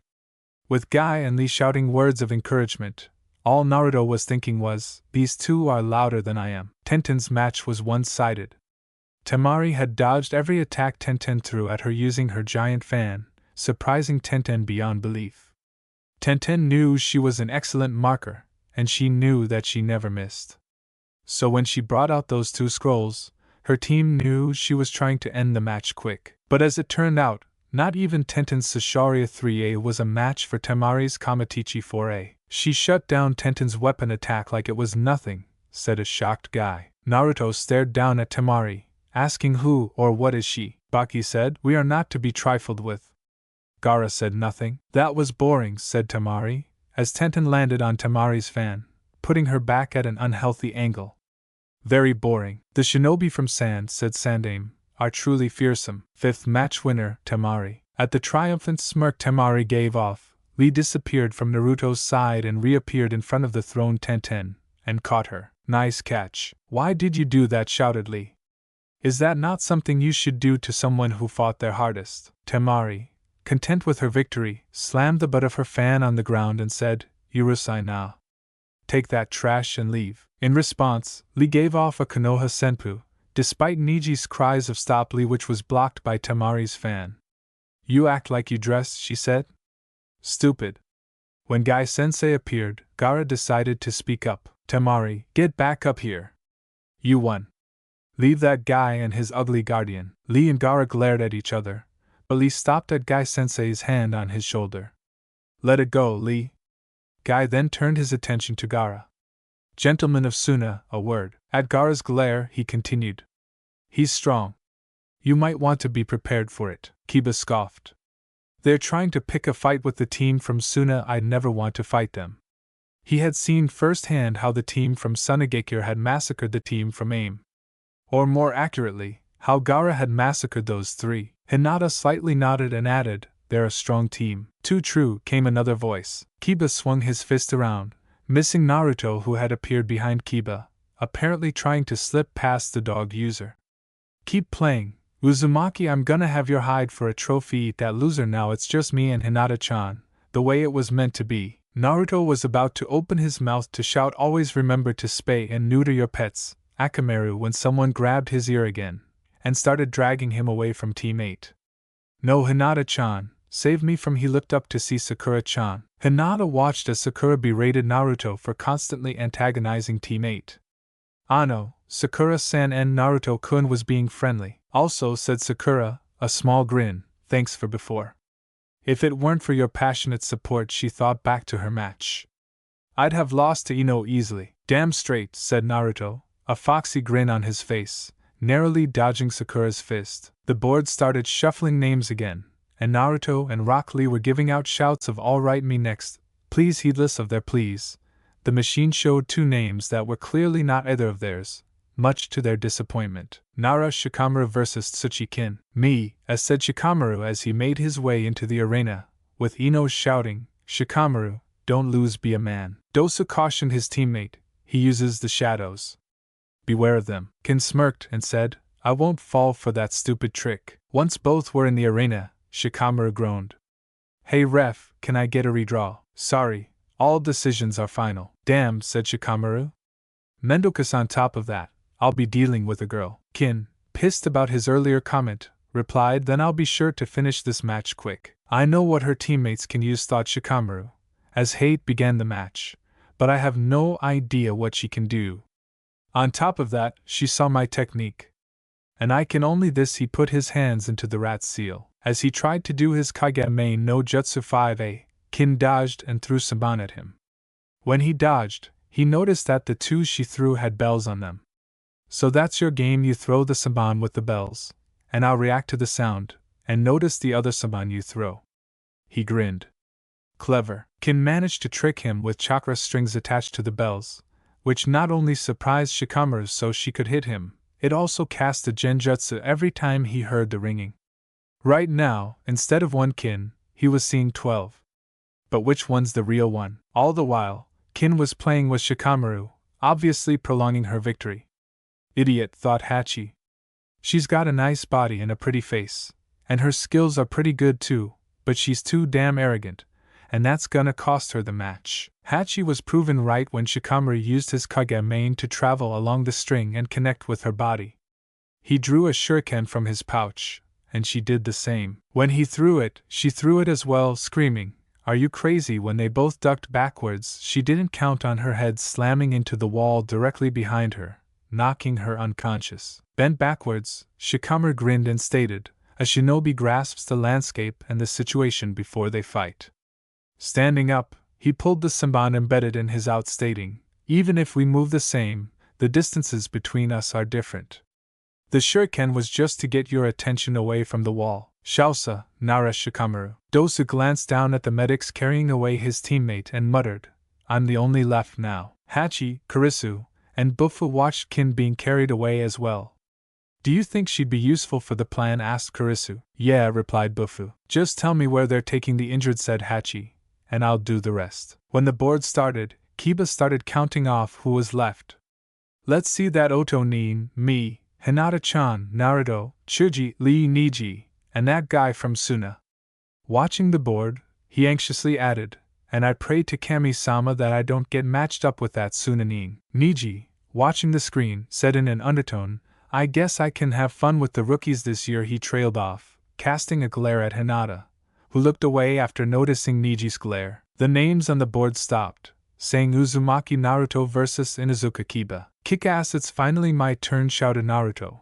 While Kiba shouted, "Hells yeah, we got lucky, let's kick his ass." Akamaru apparently, Kiba was forgetful of his previous fear. Lee slumped dejectedly, murmuring, "If I'm not next, then Sakura-san will call me fuzzy brows and hate me." While Naruto was cheering how he was next, Kakashi glanced at his student and thought, "Naruto, show me, no, show all of us just how much you've grown." When Naruto and Kiba entered the arena, and Hate started the match, Naruto said, "I got sick of waiting, and now it's time to show off my moves." Kiba growled and pointed, yelling, "Hey, you bastard, that's my line just for that.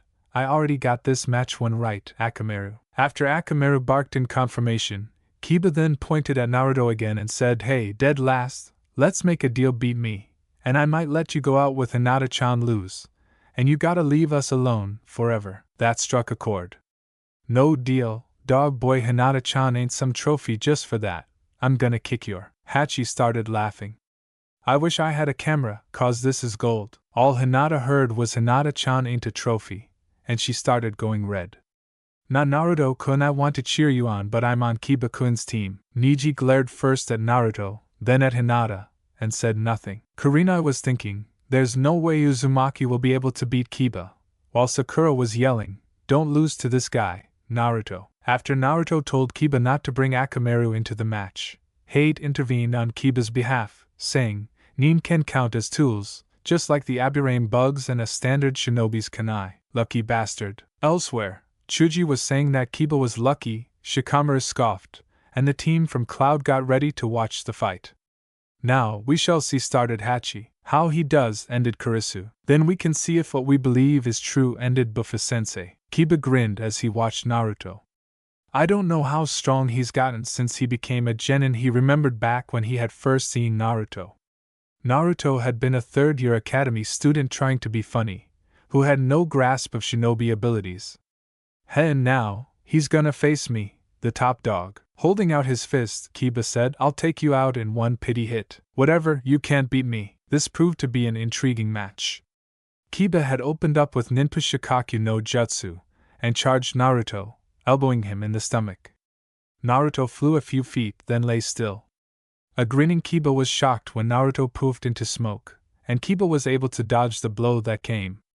What did he do? Don't, said Naruto, grinning at Kiba. Underestimate me? Oblivious to the cheers Lee, Sakura, and strangely Shikamaru were throwing him, he wiped some blood off the corner of his mouth. I still got hit a little thanks to that Hebe Team 3, my chakra controls all screwed up. Hey, you're bleeding, you're not all cool, so stop playing the tough guy. Heh, take your own advice, dog boy. Kiba growled and beckoned Akamaru to him, then reached into the pouch on his back, and threw some smoke bombs. The smoke was so thick, Naruto couldn't see anything. When he started getting hit, he knew he was in trouble. I can't see, where is he after another blow? Naruto decided to stop and think for once. Okay, think, what would the Baka Kitsune do in a situation like this? Deciding there to act like a fox, he channeled chakra into his ears. This was a new sensation. As he could hear the low hissing of the smoke there, he jumped, narrowly avoiding the blow Kiba had thrown, and exiting the smoke. He forgot Akamaru. The minute he saw the dog, he knew. Akamaru had jumped at Naruto and pushed him back into the smoke. And Naruto-kun. Damn, I can't see anything, said Shikamaru. The smoke cleared, revealing the down form of Naruto, next to a tail wagging Akamaru.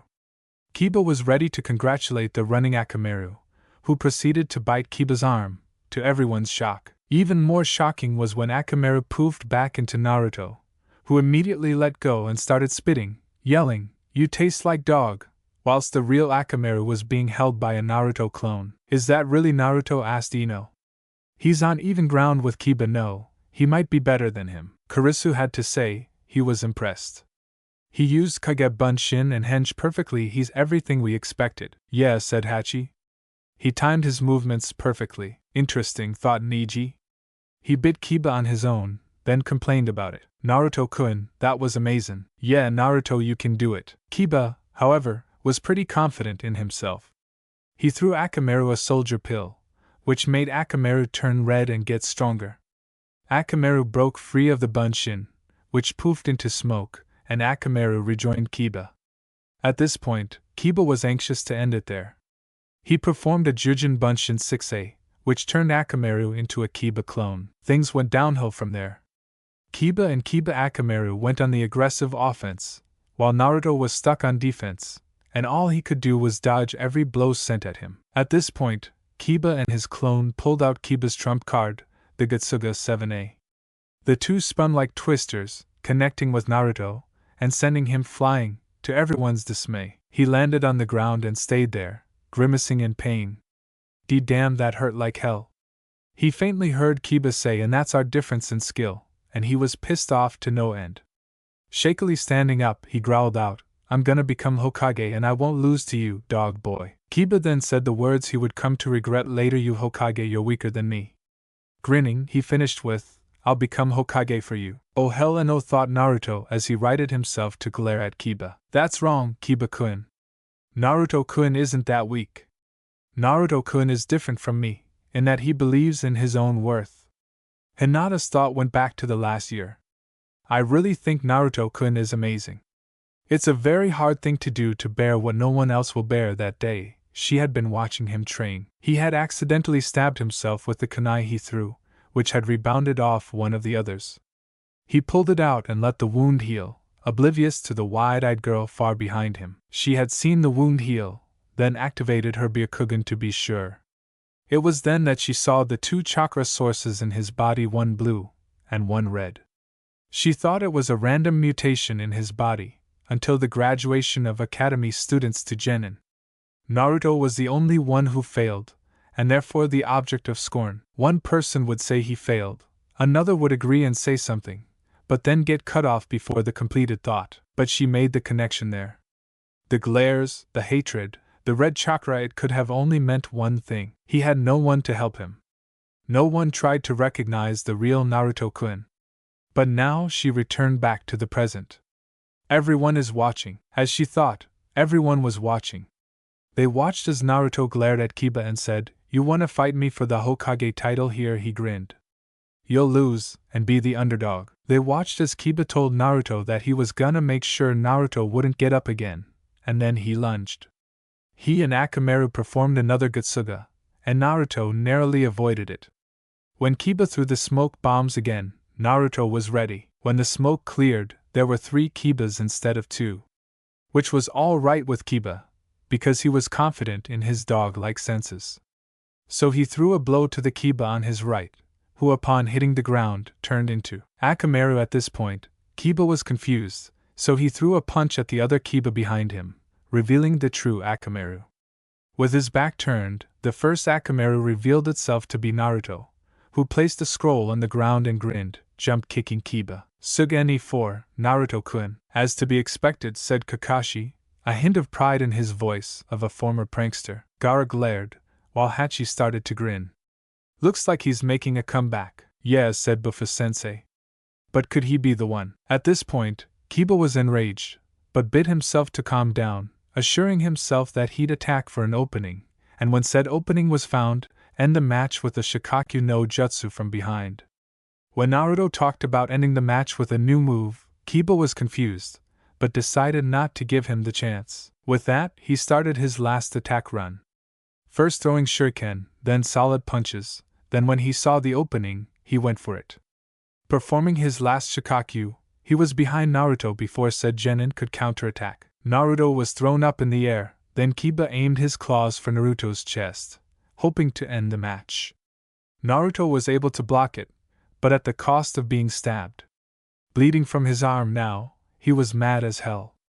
But Kiba was just too damn fast. Kiba was behind him again, claws outstretching, yelling, "Come on!" Kiba was behind Naruto, ready to deliver the final blow. Shikamaru saw Naruto grin, and immediately knew something was up.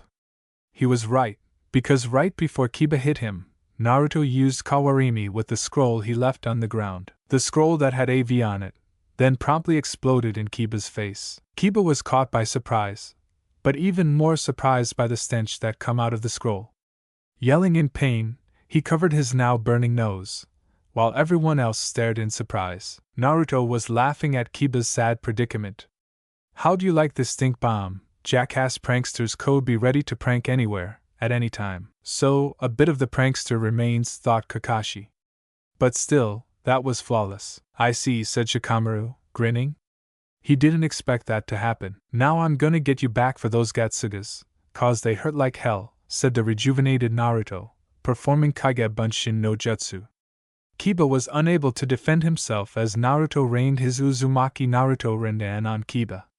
When Kiba hit the floor, he was out cold.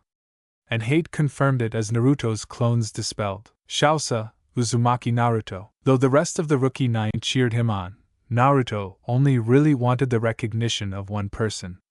Glancing upward, he saw her. Her shining face, that cute smile. She has acknowledged me. My will to grow strong, I have grown stronger, he grinned as he glanced at his bloody fist. Hachi nodded in confirmation. I would say he just proved himself, wouldn't you? Buffy-sensei nodded. He is the one we were searching for. As Naruto made his way up the stairs, Hinata was debating in herself what to do.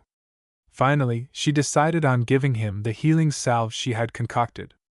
And said Blonde took the healing salve, mostly out of appreciation, but also on Kurenai's suggestion. In the meantime, Niji glared at the 2 rookies, malevolently plotting how best to end what they had. You seem so carefree, Hinata-sama. When Naruto rejoined his team, he was amazed to see that he still had the Kyuubi's healing factor. At least something works. Inwardly, he was grateful for the healing salve Hinata gave him, because it dulled the pain he felt. Outwardly, he said Hinata-chan's medicine works like a charm. As the medic Nins carried Kiba and Akamaru away, Hinata caught up with them and tried to give Kiba the ointment, but he denied it, saying that she had to look out for herself. Then he said, out of all of us left, if you have to fight that sand guy or Niji, forfeit right away. He's going to be harsh on you, and you might get beaten badly. Before Hinata had a chance to respond, the board went off, revealing what she and Kiba had feared. Hyuga Hinata versus Hyuga Niji. Shit and damnation, growled Kiba, as the medics carried him out. When the 2 made it to the center of the arena, Naruto and Sakura were under the impression that the 2 were siblings. Lee informed them that Niji and Hinata were cousins, and that it was a bad thing that they were fighting, because of recent bad blood between the two branches that each came from Hinata from the Hyuga main, and Niji from the Hyuga branch. As he was about to elaborate more, hate began the match. Niji started out by belittling Hinata on how she should forfeit because she wasn't suited to being a shinobi because of her nature. When Hinata began to protest, it brought a memory back to Kurenai of when she took charge of Hinata. She had met with Hinata's father, Hyuga Hayashi, in regards to Hinata being a shinobi. Without a second thought, Hayashi told Kurenai to take Hinata to do with as she saw fit, for he saw his eldest daughter as nothing more than a defect who couldn't even beat her own younger sister who was 5 years younger. When Niji started telling Hinata that trying to change herself was useless, that she was fated to be the failure of the Hyuga clan, Naruto knew he definitely stepped over the line, because that was an insult to him and Hinata. So when Niji started playing his mind games with poor Hinata, Naruto did what he always did when he got mad. He started yelling, "Shut the hell up!" when Niji looked to acknowledge him, as did the other genin. Naruto continued on. "You can't just label people like that. All that stuff you spout out is a bunch of crap in your head." What a noisy guy, thought Niji, but his eyes narrowed upon seeing Hinata. She looks determined. Confident, so you're not giving up. Don't blame me for what happens later then. Arigato, Naruto-kun, thought Hinata, as she activated her Byakugan. I won't run away anymore, thought she as she slid into the Juken 4 stance. Let us fight, Niji and I-san. Even though Hinata put up a good fight, she was still no match for Niji. Niji revealed that he had been using the Juken since he started fighting, and already Hinata was starting to feel the effects. When Niji hit her in the chest, she flew backwards and hit the floor hard. When Niji started on about his crap about how she was fated to lose, she shakily stood to her feet, saying that she wouldn't back down, that she was going to change. When she started soughing up blood, everyone knew something was wrong. Kakashi said that Niji had more than sealed the number of Tenketsu 5, disabling Hinata's ability to use the Juken. And yet, she still fought. She fought to the limits of her ability, trying to follow her Naruto-kun's example. All those years of watching him versus the prejudice of the village, he had proven his strength. Even though the beast lay within, she saw him as an inspiration trying to change himself for acknowledgement. Inspiration turned into affection, and she saw him for who he was. When I'm watching Naruto-kun, she thought as she fought, it makes me feel like I can accomplish something if I try. It makes me feel like I'm worth something. When Niji gave her a Juken uppercut, he was sure that would end the match. But he was wrong, and annoyed when she stared at him through her vein-surrounded eyes, then charged him. So he did what he knew he'd take pleasure in. He gave her a Juken blow to the heart. She fell to the ground, much to the chagrin of the rookies and Lee. When Niji told her that she was too weak to lay a finger on him, he deactivated his Byakugan and started walking to the stairs, but she continued on. Finding her inner strength, she struggled to her feet, even as Naruto yelled out, "Look, don't stop the match." Niji, confused, asked her why she stood up. Hinata did not answer, but she was determined not to show weakness in front of Naruto.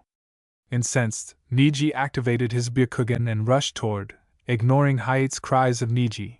The match has ended, fully intent on putting her down for good. Instead, he found himself surrounded by Guy, Kakashi, Kurenai, and Hayate. What's this then? More protection for the main family, he muttered. It was when he felt a sharp point on the back of his neck that he realized that someone had a kunai on him. Naruto had his back to Niji, and held a kunai in his left hand pointed into the back of Niji's neck over his right shoulder. Had you continued, growled he, you would have been dead before you hit the floor. Ignoring his questioning on how Uzumaki had gotten down there that quickly, Guy reprimanded Niji, saying how Niji had sworn that he wouldn't bring in his troubles with the main family into the Chunin exams. Hinata started coughing up more blood and fell to her knees.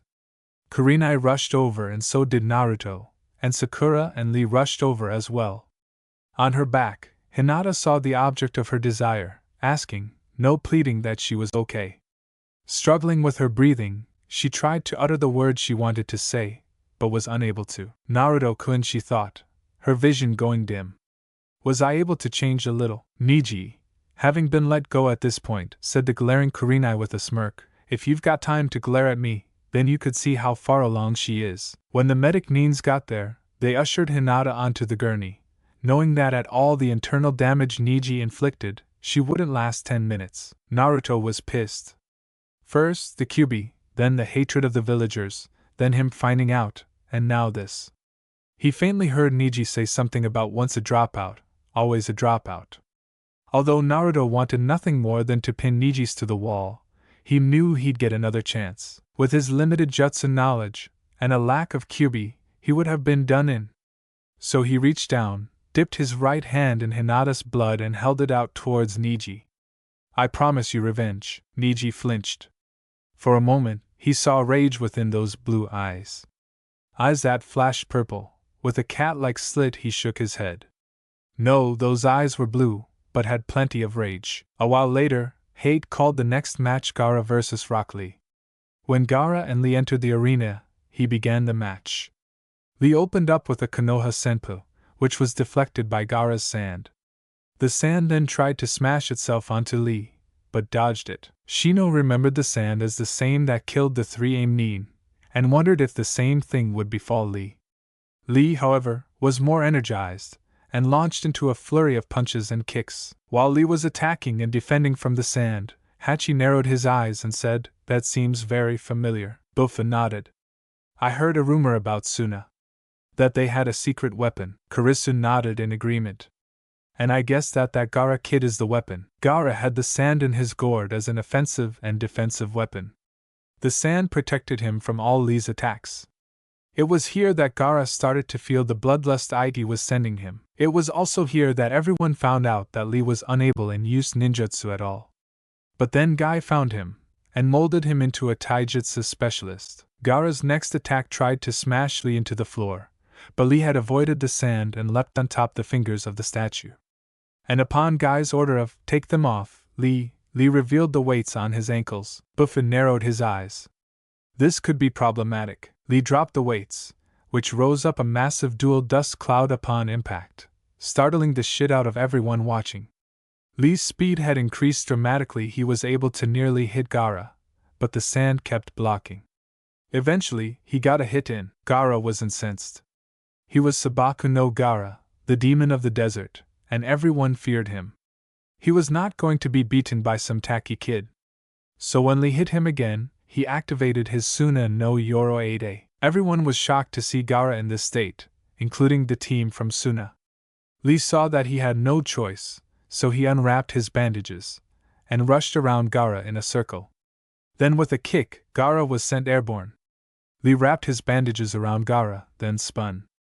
Used centrifugal force, he smashed Gaara into the ground, shouting, "Omote Renge." Lee dropped to the ground, having jumped before absolute impact.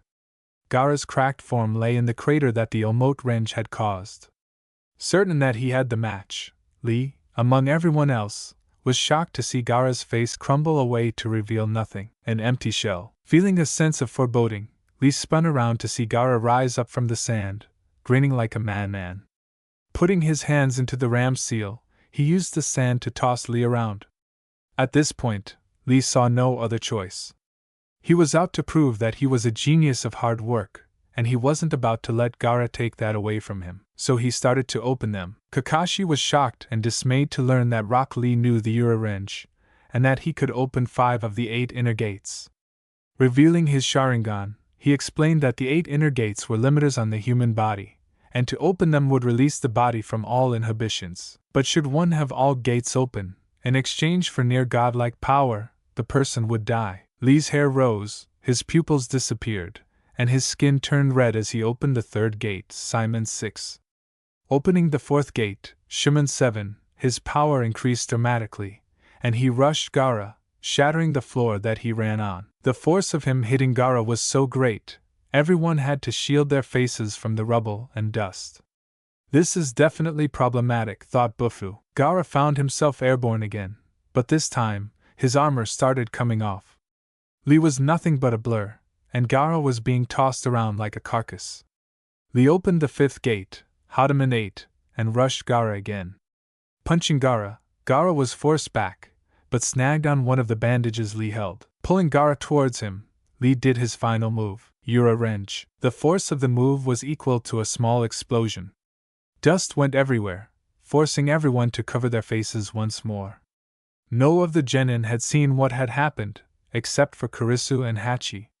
"Damn," said Hachi, a hand covering part of his face.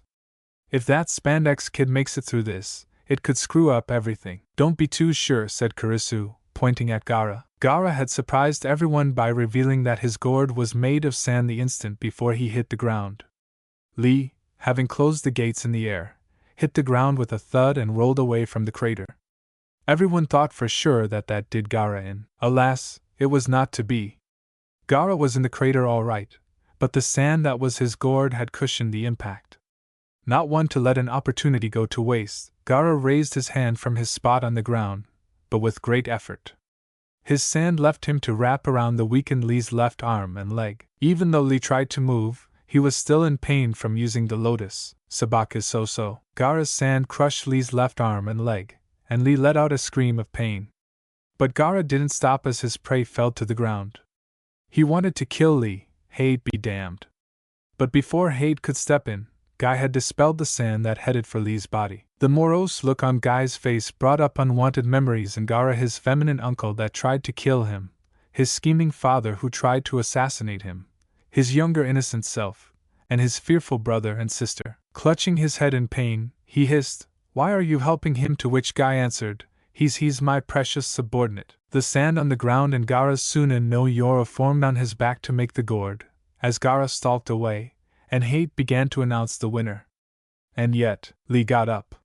He had his left arm and leg crushed, had opened 5 of the 8 gates, and performed the lotus techniques. By all accounts, he shouldn't have been able to stand up, but there he was.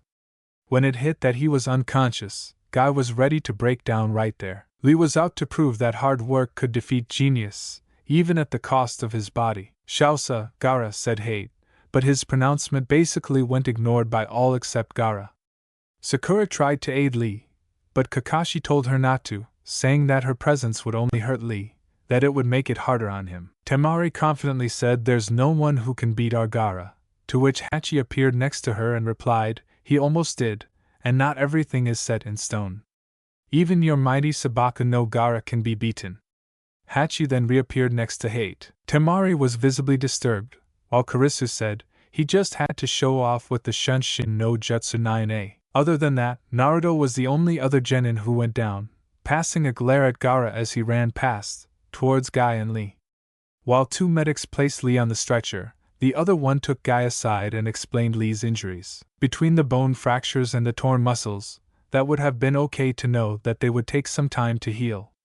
But when the damage to his left arm and leg were brought up, Guy faced the prospect of Lee forfeiting his ability to become a shinobi ever again. When the medics started to take him out, Naruto yelled at them, "What's Fuzzy Brows supposed to do when he finds out? Can't something be done?" When he was ready to chase down the medic, Nins, Kakashi, and strangely Hachi, appeared behind him.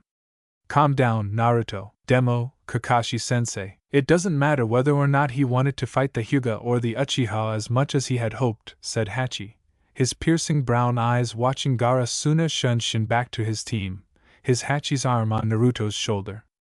"In fact, that's probably what caused this incident." Kakashi made a mental note to delve deeper into the history of this Kumonin, but with one arm restraining Naruto, he finished, "To make those wishes come true, he used a self-damaging technique to try and win, and look at the result. He tried to abide by the wordless promise he made Neji, Sasuke, and even you. He tried to head for the stage so that he could battle all 3 of you." With his hand on Naruto's head, he finished with, "Don't forget that." After making his peace with Guy, and with Hachi, Guy, and Kakashi using Shunshin back to their respective place, with Naruto running up the stairs, Hade began the 10th match, which was obvious to all. "All right, Kinyuta Dosu, Akamichi Chuji, step up." Dosu was engrossed in his own thoughts, as he came into the arena. "I need to advance into the final matches and fight Sasuke-kun. Otherwise, I won't be able to meet your expectations, Orochimaru-sama. I've got a fair idea of what's going on, though. You got to Sasuke-kun before us, and gave him the Jun Fuin 9 instead of killing him." Thinking about his teammates, he concluded, "We were just pawns to test Sasuke-kun's power. Orochimaru-sama doesn't want Sasuke-kun's life, he want the whole Sasuke-kun." To be blunt, This was one of the shortest matches in the prelims. Chuji opened up with Ninpa Baika no Jutsu 10A, and then converted it to his meat tank. All Dosu did was move around a bit, then endeavored to make Chuji hit the wall.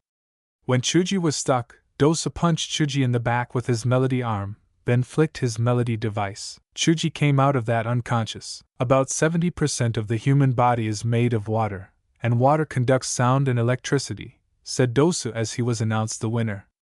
As the medics attended Chuji, Dosu thought, Orochimaru, I will prove that I am not just some test subject. Thank Kami-sama, it's finally over, thought Hate, as he coughed a little. The main matches can finally begin, thought Sandaime. 1A Shukaku Tentujutsu means reverse order technique. 2A Zenkuho means decapitating air wave. 3A Sashoria means twin rising dragons. 4A Kamatichi means cutting whirlwind. 5A Kegame no Jutsu means shadow imitation. 6A Jujin Bunshin means beast man clone. 7A Gutsuga means spiraling fang. 8A Sunan no Yoroi means armor of sand. 9A Shunshin no Jutsu means body flicker technique. 10A Bakai no Jutsu means weight technique. 1 Mendok is troublesome. 2 Gaigan no Buffa means his name is in the same styles as Kakashi's Sharingan no Kakashi, with Gaigan meaning artificial eye and his first name, Bufu, meaning storm. 3 Hibi team means Hibi means snake and team means bastard Naruto's reference to Orochimaru. 4 Juken means gentle fist Hyuga clan taijutsu style of injuring an opponent internally. 5 Tenketsu means another name for chakra points. 6 Simon means third gate, gate of life. 7 Shuman means fourth gate,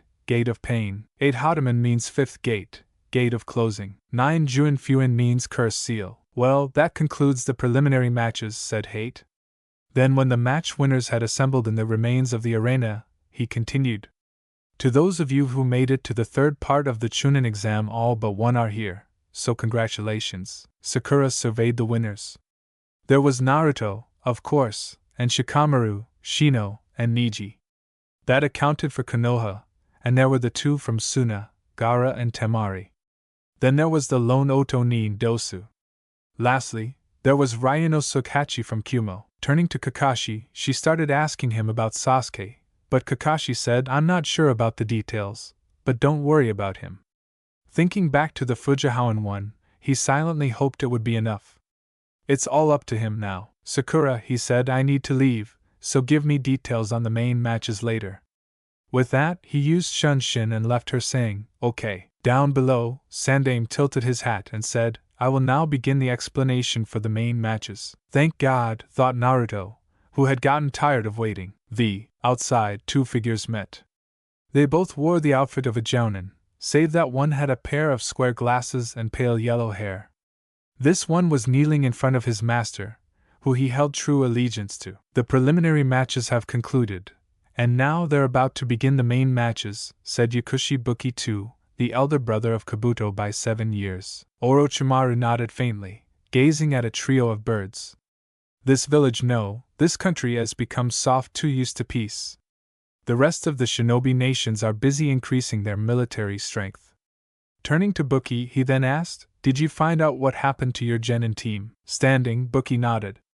The 3 of them were killed.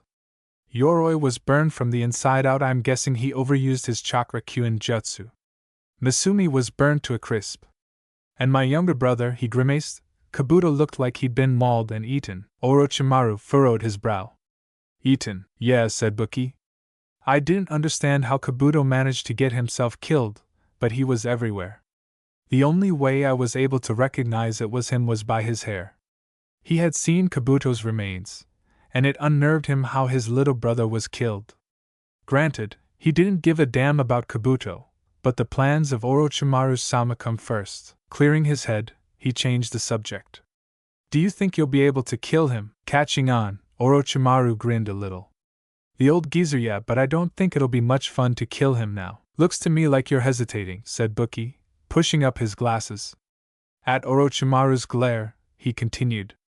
I mean, the hidden shinobi villages are mobilizing for conflict, and Otogekure is one of them. The old man is the bullet, Uchiha Sasuke is the trigger, and you are the gun, are you not? Buki had no love for Sandaime, for he was one of the rare few that craved violence, and being in Konoha was too maddening for his tastes. You're so observant you could give your brother a run for his money, said Orochimaru. But why did you need those other 3? Asked Buki, referring to Dosu, Zaku, and Kin. They were inconsequential, said Orochimaru.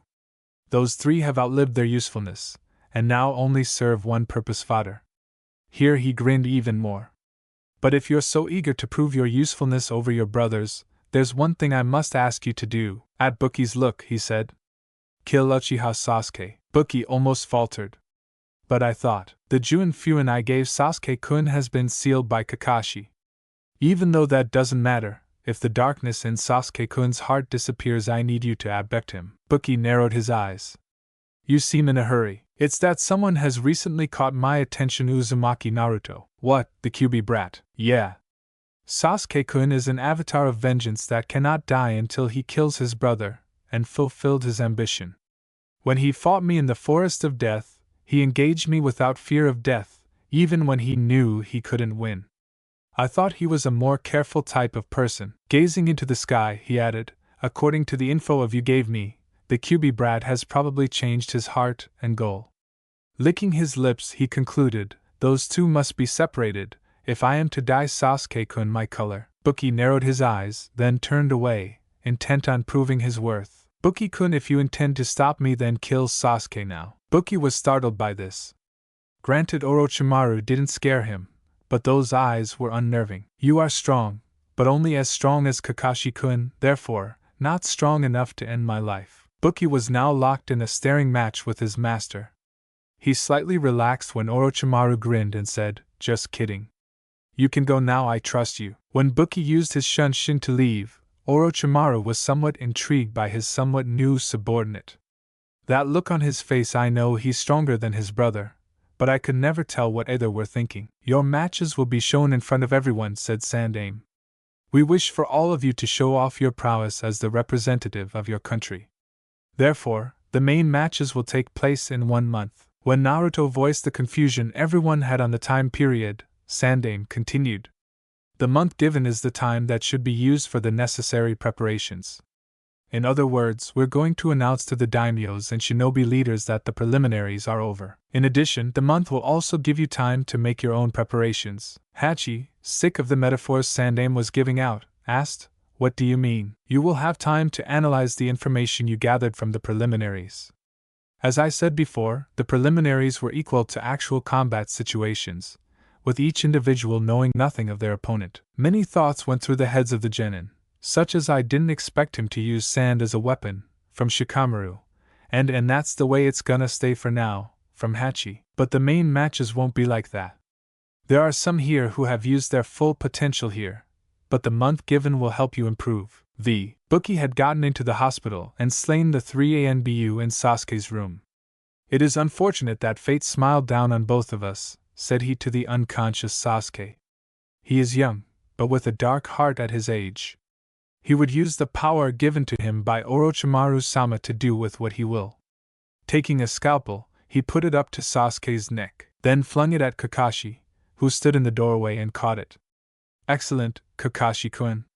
A word of advice: have at least 10 ANBU stationed next time. Kakashi was visibly shaken by the dead ANBU he had stationed. Buki, you were sworn to the allegiance of the village, not to pursue your own aims. Stepping forward, he asked, Why did you try to kill Sasuke? Depending on your answer, I might have to take you to Ibiki. Ibiki doesn't scare me, Kakashi, said Buki, turning to face the silver-haired Jounin. And as for my own aims, I just prefer to think of it as changing hands. Shinobi are tools, are we not? And what business of yours is if I choose to change hands? Kakashi was silent, analyzing the Jounin before him.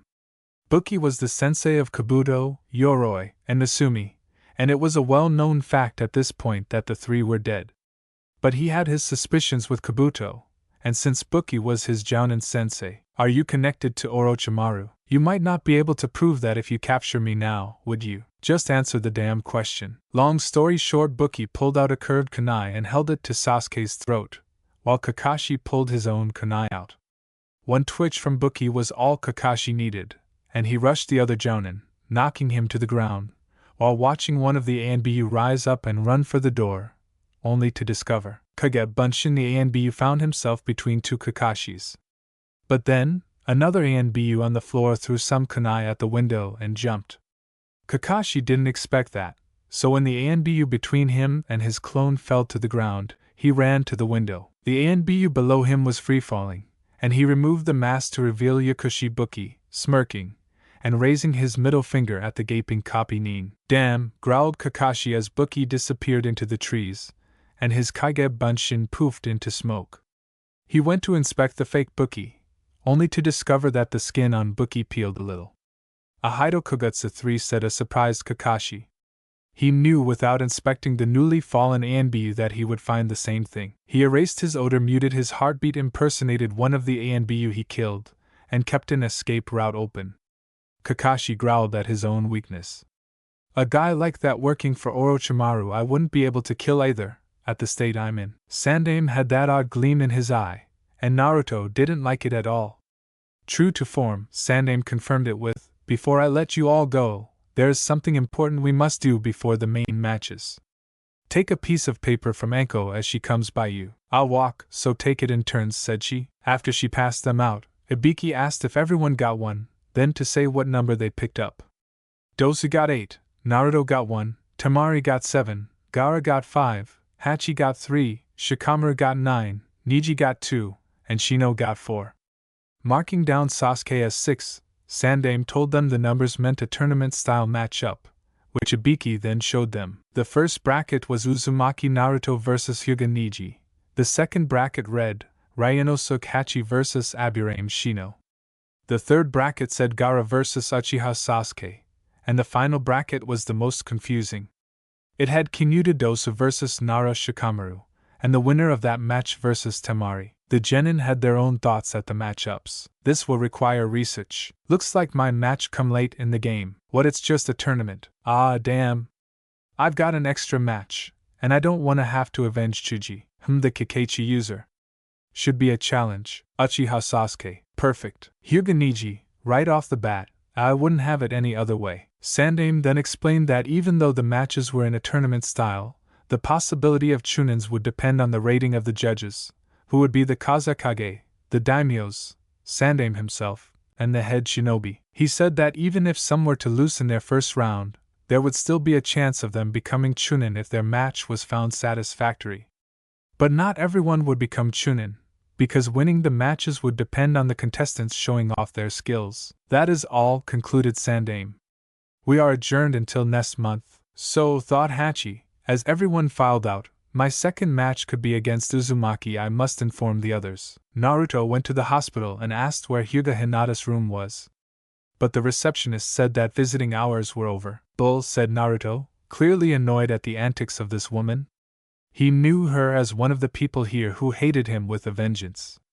"Visiting hours are over at 11 p.m., and it's 6 p.m. right now." "Visiting hours have changed," she said, whereupon Naruto sneezed rather loudly. "Sorry," he said, wiping his nose on his sleeve, "I'm allergic to bullshit." "Listen here, you little BAS. Naruto," said Kakashi walking around the corner.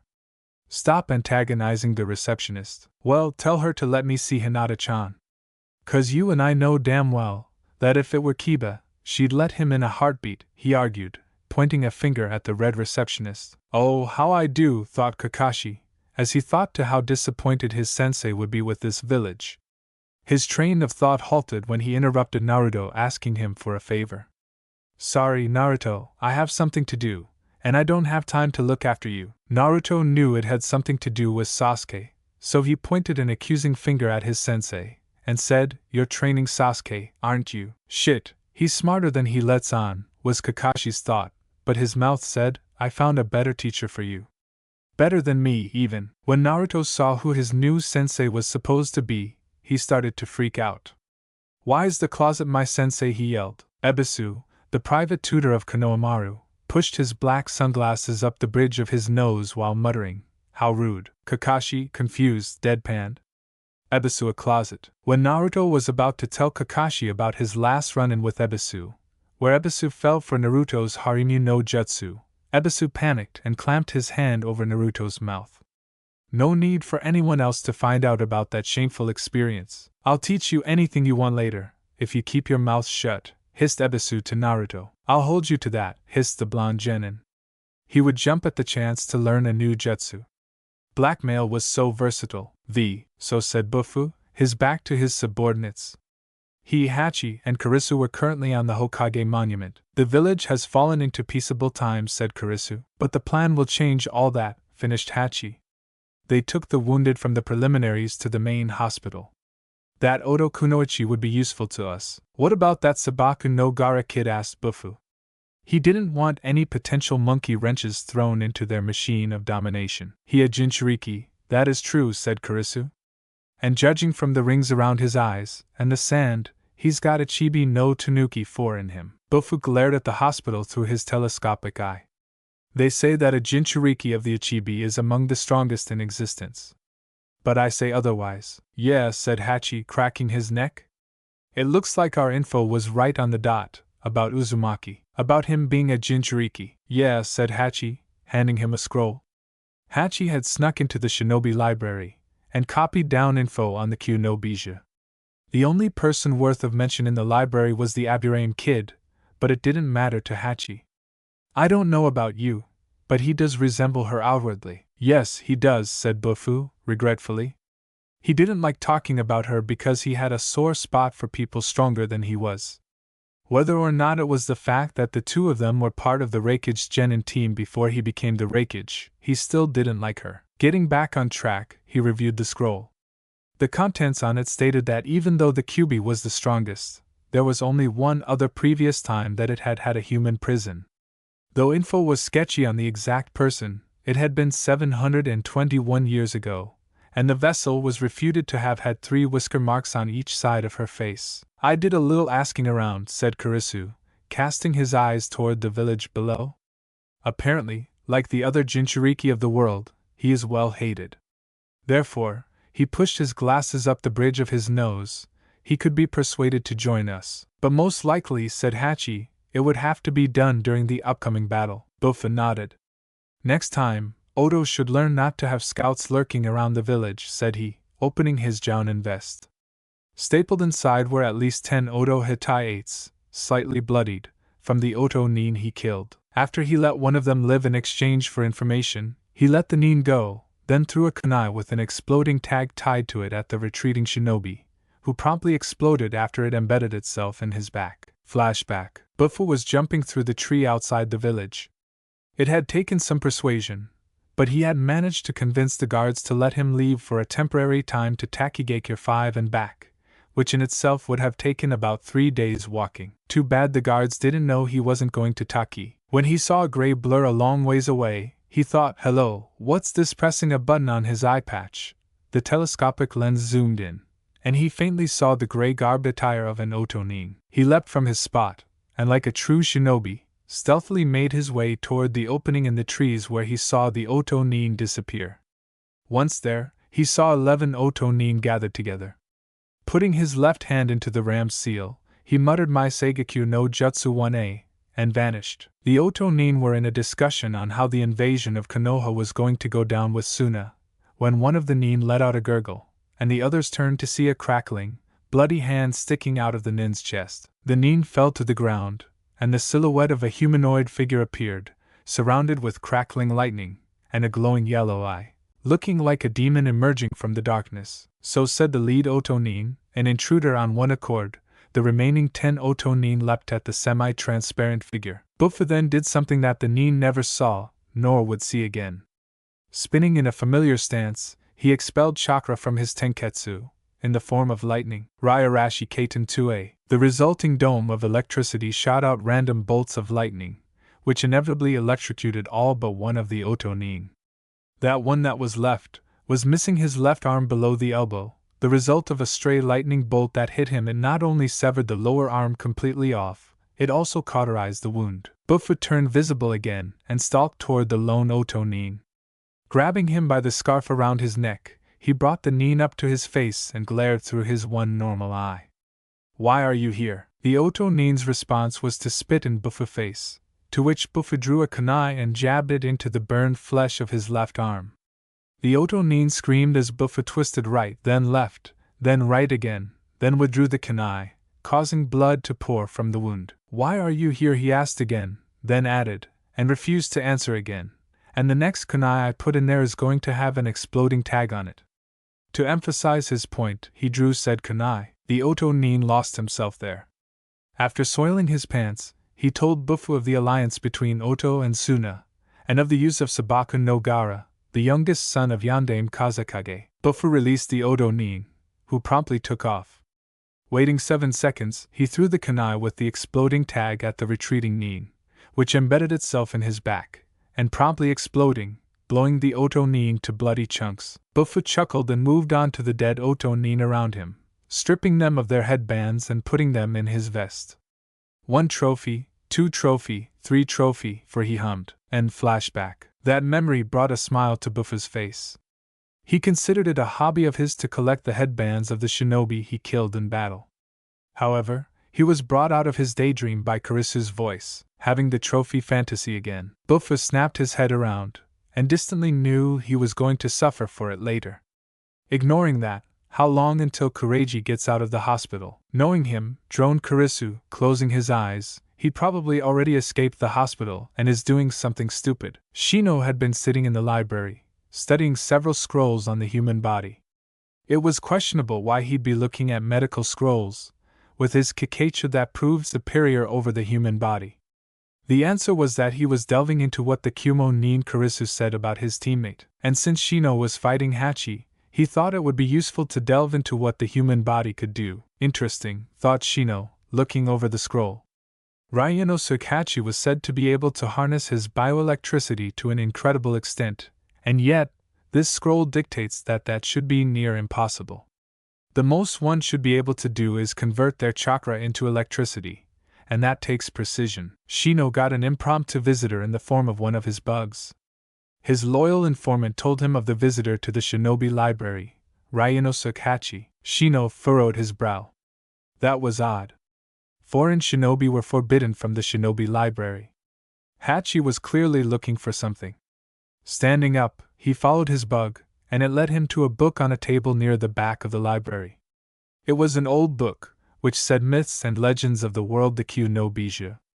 A collection by Mikotan Byron. The Nine-Tailed Beast, said Shino, confused.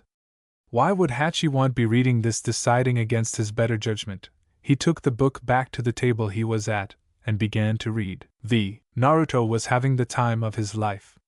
No, seriously, he was pissed. Not only did Kakashi, his sensei, the man who was supposed to be teaching him how to be a better shinobi, shove him off to someone else, currently said teacher was trying to teach him how to water walk in the hot springs, at which Naruto was doing badly. He kept falling in the water, which was scalding. Ebisu had said that if he didn't want to turn into a lobster, then he'd better get it right, and so went the policy of trial and error.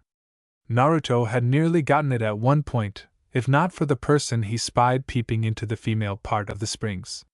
He was able to get out a cry of "Heyyyy" before he fell in the water again. Ebisu turned around to see a giggling white-haired man with a ponytail sitting in front of the fence. I don't know who you are, said Ebisu, rushing the man. But I will not allow such shameful acts in my presence. The white-haired man turned around and put his right hand into the ram's seal. There was a puff of smoke, and the man was suddenly sitting on an orange man-sized toad. Ebisu realized too late who this was, as the toad's tongue wrapped around his waist, then slammed him into the ground, knocking him out cold. Don't make such a ruckus, said the man. What's going to happen if I get caught? Naruto, who saw the whole thing, asked in his mind. The closet got his kicked. Who is that open? Hey, he shouted. Who are you? The old man, who looked like a kabuki dancer, had a horned hitai that had the kanji oil, and thin red lines going down his eyes like tears. He then went into a weird dance. Glad you asked. I am Mount Myaboku's Gamma Sennin. Ora, Ero Sennin, you knocked out my sensei. He was supposed to supervise my training. The Gamma Sennin, who shall now be referred to as Jiraiya since it's his name, shrugged and said, he interfered with my data gathering. At Naruto's questioning look, he continued. I'm a writer. I write novels like this, said he, pulling a familiar orange book out of his shirt. Naruto recognized that book right away. Kakashi was always reading that book, and Naruto had a volume stashed under his mattress. The old porn under the mattress gag never got old. He had first gotten it after seeing an angry wife throw it in the garbage, with her pleading husband clutching her leg like a little kid. Going over to the garbage, he took it home and started to read. It took the better half of the night to stop his nose from bleeding. Course, he wasn't planning on letting Jiraiya know that, so he decided to punish the writer. And he did by yelling, "That's a ed book and your data gathering, you were just peeking into the female baths." Whereupon the two males heard the womanly screams inside the springs. Jiraiya angrily rounded on the young teen, and cried, "Bakairas 6, they found out I was peeking. Perv. Idiot, I get inspiration from peeking to write better novels." Naruto was tired of playing around with the old. If he had done it and gotten caught, then it would have been written off as a prank. If Jiraiya had gotten caught, he would have probably been beaten to within an inch of his life. Enough excuses. What are you gonna do about my training? Training, you mean the water walking? You know of it, then you supervise me, declared Naruto, pointing a finger at Jiraiya. Jiraiya walked past and said, "I could care less about your training." After Naruto tried once more, Jiraiya told him that he didn't like people that didn't know how to ask for a favor, and that he liked girls. When Naruto tried to get him with flattery of Ika Paradise, Jiraiya told him to quit lying, because people under 18 weren't allowed to buy or view the book. With that, Jiraiya took off. Shino gaped at the information he just absorbed. This Mikotan Byron person had detailed information on all 9 bijou. Here was an excerpt of what he read. Of the Kyuno bijou, the strongest is the Kyubi no Kitsune, who is also called the Kyubi no Yoko. This mighty beast could raise tsunamis with one swipe of one of its tails, and level mountains with another. I have seen 2 Kyubi in my lifetime. The first was when I was but a child, and the second when I had to witness the sealing into my adoptive sister. Luckily, the Kyubi was able to save my sister, but she was forever marked by the Kyubi by the whisker marks on her face. See Jinchuriki, page 101. Next to the excerpt was a picture of a blue-haired girl with pale skin and red eyes.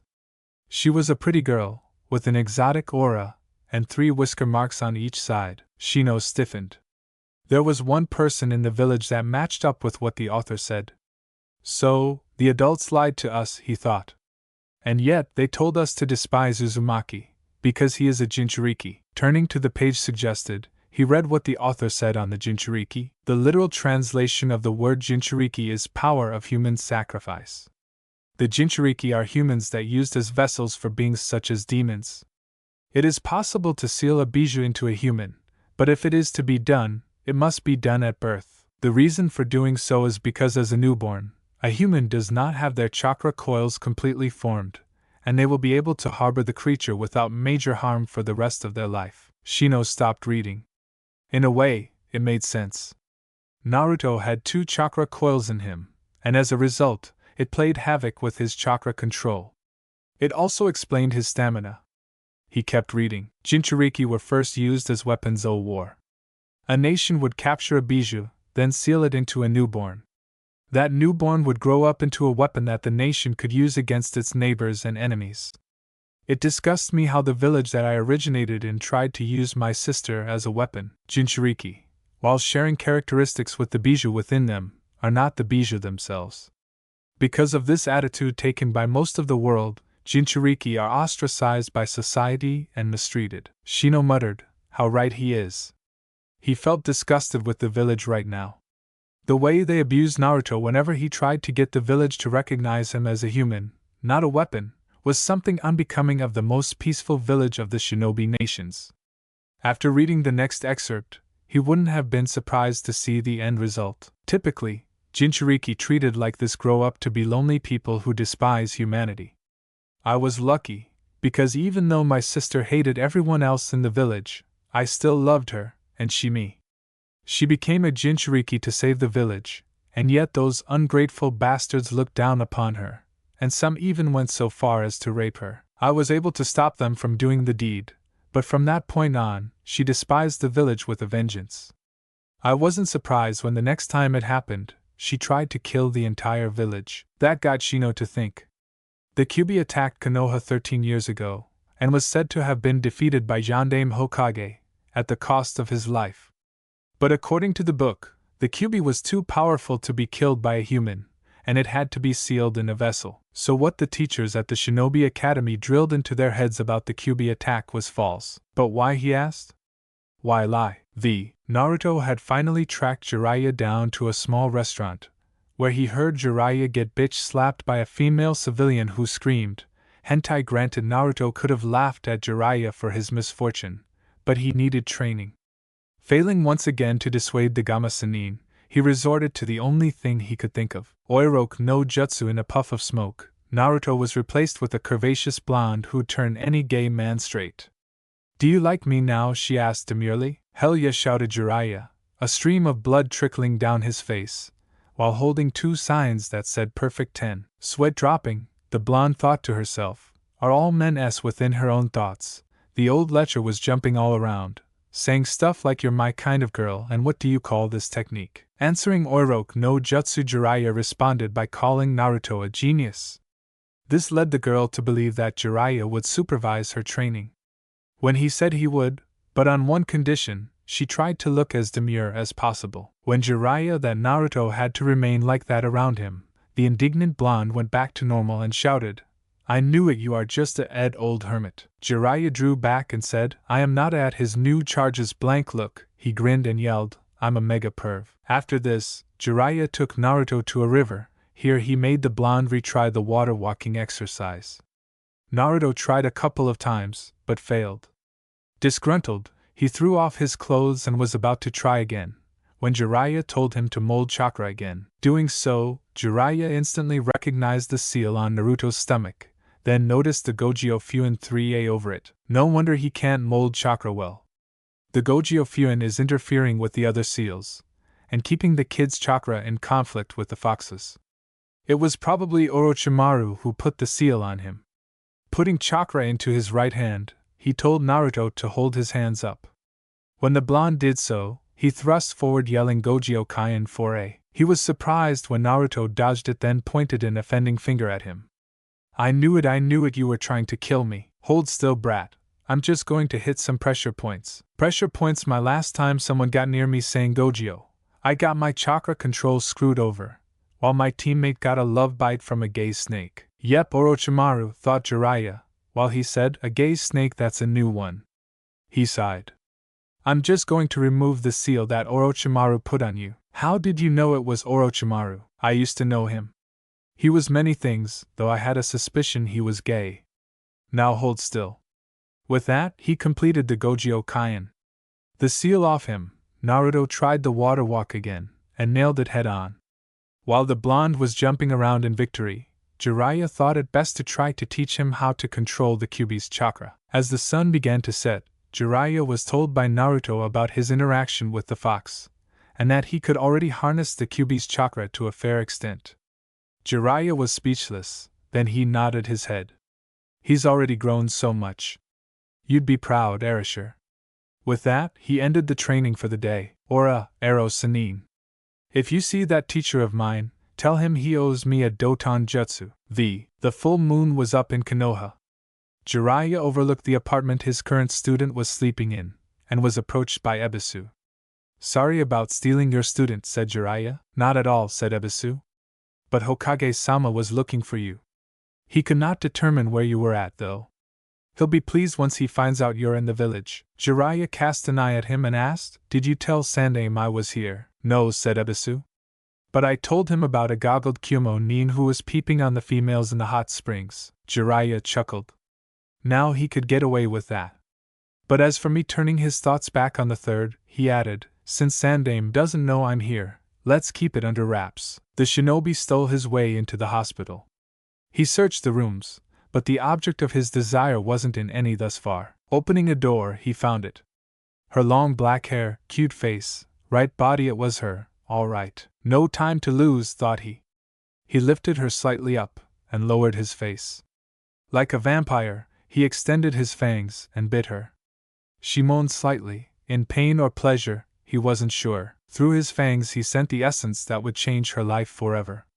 Not even her master would be able to slay her quickly. His task done, he leapt out the window, jumping on rooftops like a true ninja in the night. Seconds later, the watcher who had seen the entire thing followed him. Sabaku no Gaara sat atop one of the stone fish on the pagoda that was the Hokage's box for the Chunin exam finals. He stared at the moon, feeling it growing stronger, feeling it yearn for the day it would rain blood upon the earth, the blood of it's enemies. Your time shall soon come, Mother Suna no Shikaka 7. Gaara was cast out of his thoughts by a familiar voice that said, "This was unexpected, do you not sleep?" Glancing down, he saw the form of Kinyuta Dosu. "I was planning on killing you here and now, to get a higher probability of defeating Sasuke-kun." Revealing the melody device on his arm, he asked, "I wonder which is faster, my sound or your sand?" Dosu was outgunned from the start. From the moonlight, he saw a shape rise from the stone that Gaara sat upon. He heard Gaara say something about it's blood getting excited during a full moon, but all he could focus on was the horrifying shape in front of him. What are you in there?" Dosu's life ended, in a cloud of dust. When the dust cleared, from where Gaara kneeled panting, a jagged line had torn itself through the shingles on the roof. The line led through the mutilated corpse of Kinyuta Dosu. "That was incredible," said Buki, watching from afar with Baki. Was that his true form? Baki was about to ask him about Dosu, but Buki cut him off in the middle, saying that Dosu's usefulness had ended some time ago. "I thought he was a guinea pig to test how strong that Uchiha kid was," asked Baki. Unknown to the two, at least for the moment, Gekka Hate was listening to the two conspirators. "Our allies from Suna, they planned to destroy us." After Buki handed Baki the scroll that had an outline of Oto's plan, Gekka had heard enough. Preparing to take off, he stopped after hearing Buki say, "One more thing, I'll clean up the mess." "No," said Baki. "I will do it. As a shinobi of Kaze no Kuni, of Sunagakure, I must lend my aid to an ally." Besides, he glared at the proctor through the solid wall. "There's only one mouse." Gekku and Baki met at the roof of a building. Gekku tried to fight Baki.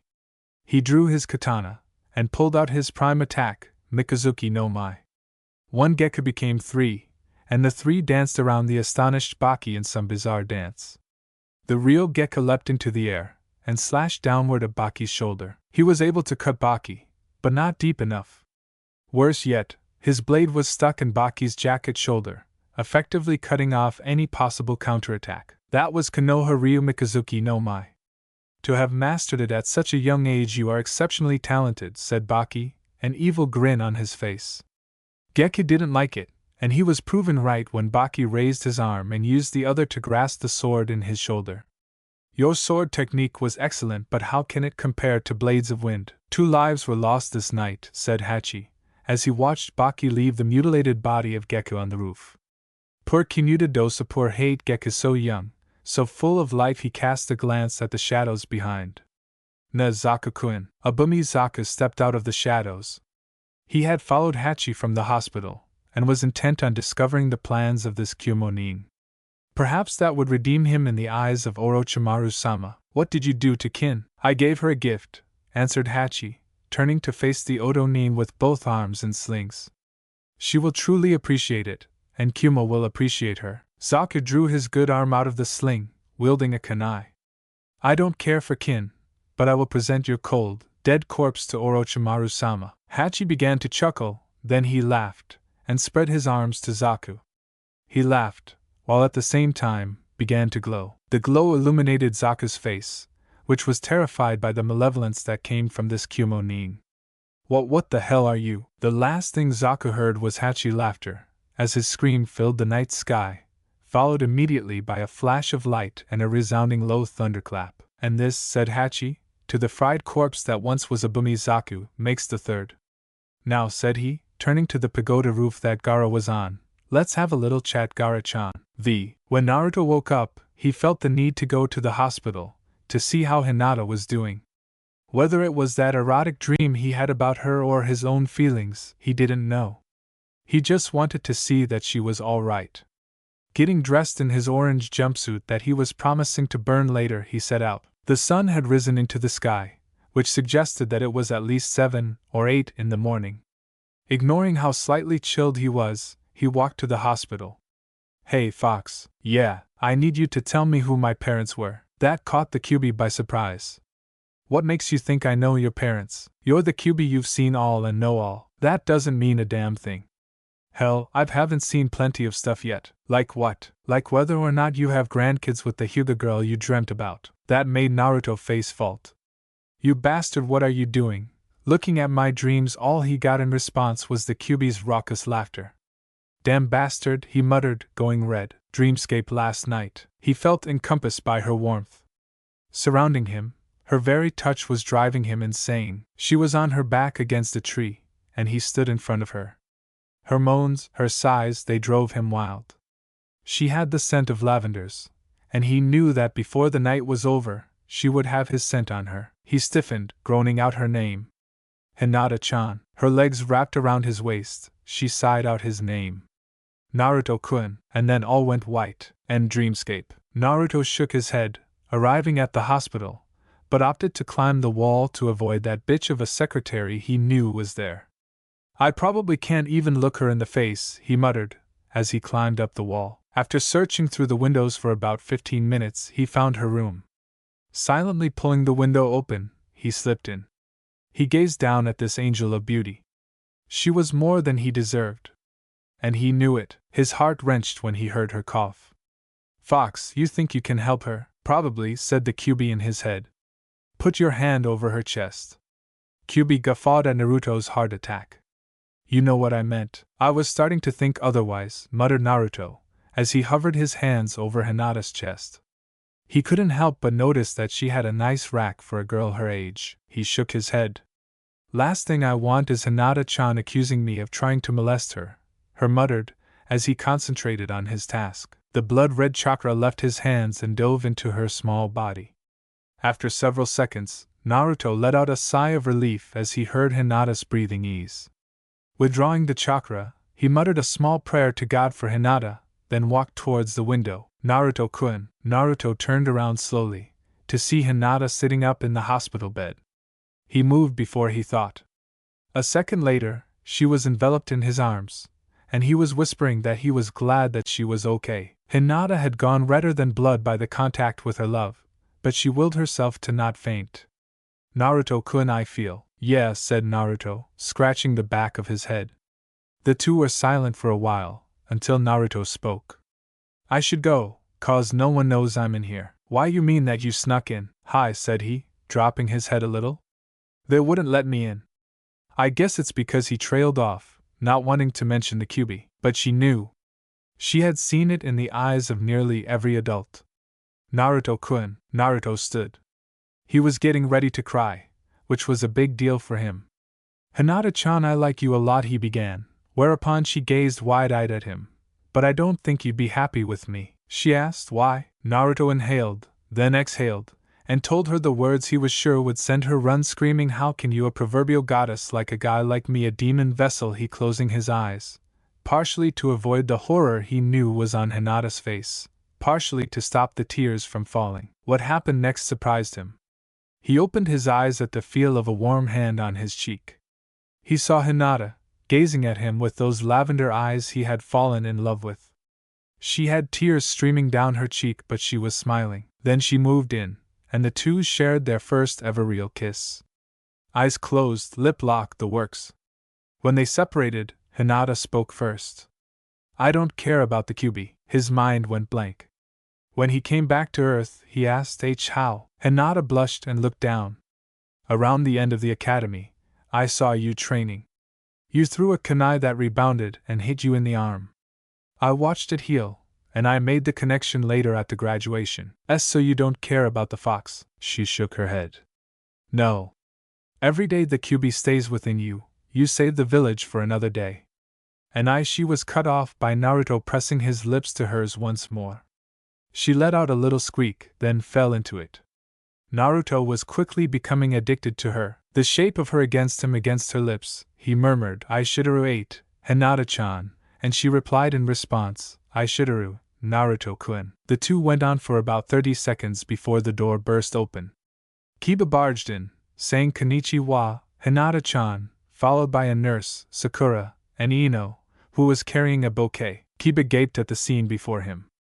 Hinata was kissing Naruto, Naruto was kissing Hinata, Ino and Sakura were staring, the nurse was staring, Naruto was staring back. With a roar, Kiba lunged at Naruto, who jumped apart from Hinata, and out the window, uttering a quick sayonara, Hinata-chan. The blushing Hinata was grabbed by Kiba, who said, "Are you all right, Hinata-chan? He didn't hurt you, did he?" "No, Kiba-kun." "Ora, baka inu 9, came Naruto's voice.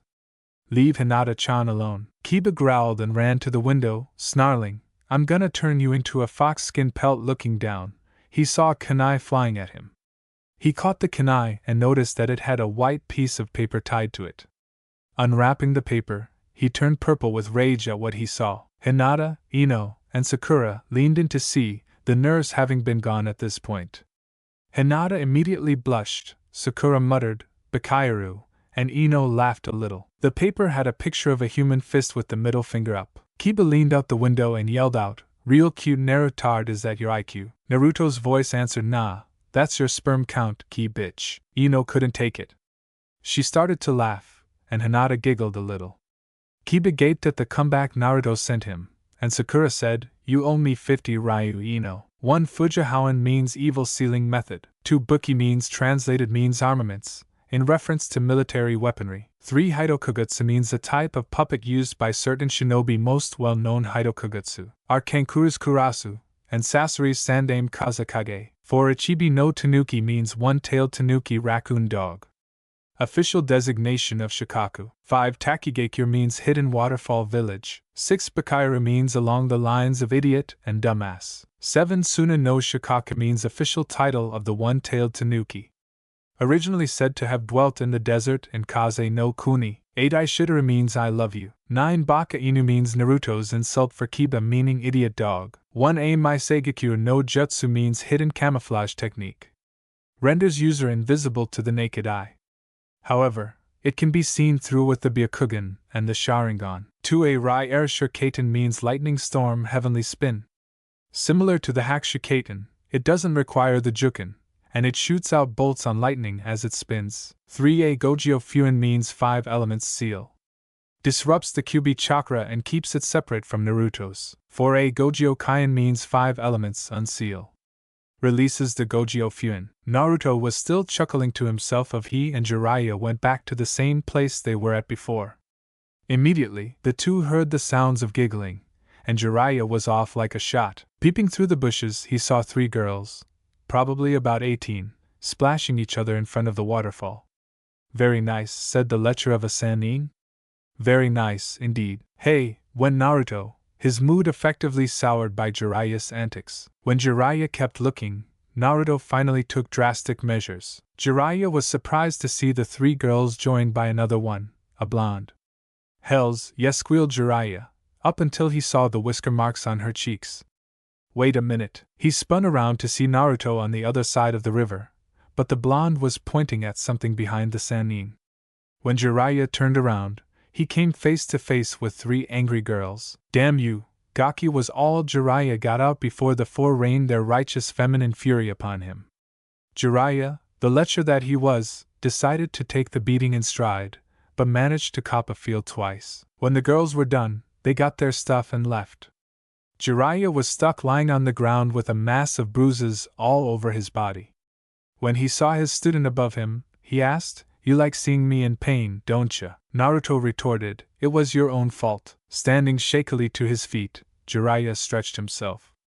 "Just for that, I shouldn't teach you, but since you're my student, I'm obligated to do so." Kneeling in front of Naruto, he began. "You remember I asked you about your chakra and the Kyuubi's chakra on Naruto's confirmation," he continued. "Because of your unique condition, the nature of the move I'm about to teach you requires that you be able to use the Kyuubi's chakra and your own." "What move?" "Kuchiyos no Jutsu." "Watch carefully."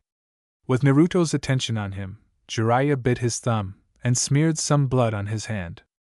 Then, performing the seals boar, dog, bird, monkey, and ram, he plunged his hand to the ground, yelling, "Kuchiyos no Jutsu." A cloud of smoke erupted, and when it cleared, the toad from the day before appeared, with Jiraiya on its back. The toad had Jiraiya's scroll in its mouth, and then extended the scroll towards Naruto. Naruto took the scroll and opened it. "That," Jiraiya said, "is the summoning contract with the toads. It has been passed down many generations, and currently, I am the holder." First, he continued as Naruto laid the scroll down of the ground, write your name in blood, and then put a handprint below that. Sitting down, he added, then, mold chakra and place the hand you used on the contract to where you want to summon the thing. The seals are boar, dog, bird, monkey, and ram. After Naruto wrote his name and left the handprint, he said that it, whereupon Jiraiya told him to try to summon something with his chakra. Performing the seals, Naruto did the technique. What showed up surprised the both of them. A small orange toad with a blue vest appeared as the smoke cleared. He was saying, "So Hebemaru was telling me how much his dad hated his current summoner, 'cause his summoner likes little boys and all." Blinking, the little toad looking around, saying, "Hey, this ain't home." Where's Gamatotsu? Looking up, he saw the gaping Naruto and Jiraiya. "Hey, who are you?" Naruto recovered and said, "Uzumaki Naruto." "And you are?" "Gamakichi," said the toad. "Now gimme a cookie." In the time this was going down, 5 Anbu surrounded the corpse of Hate Geku.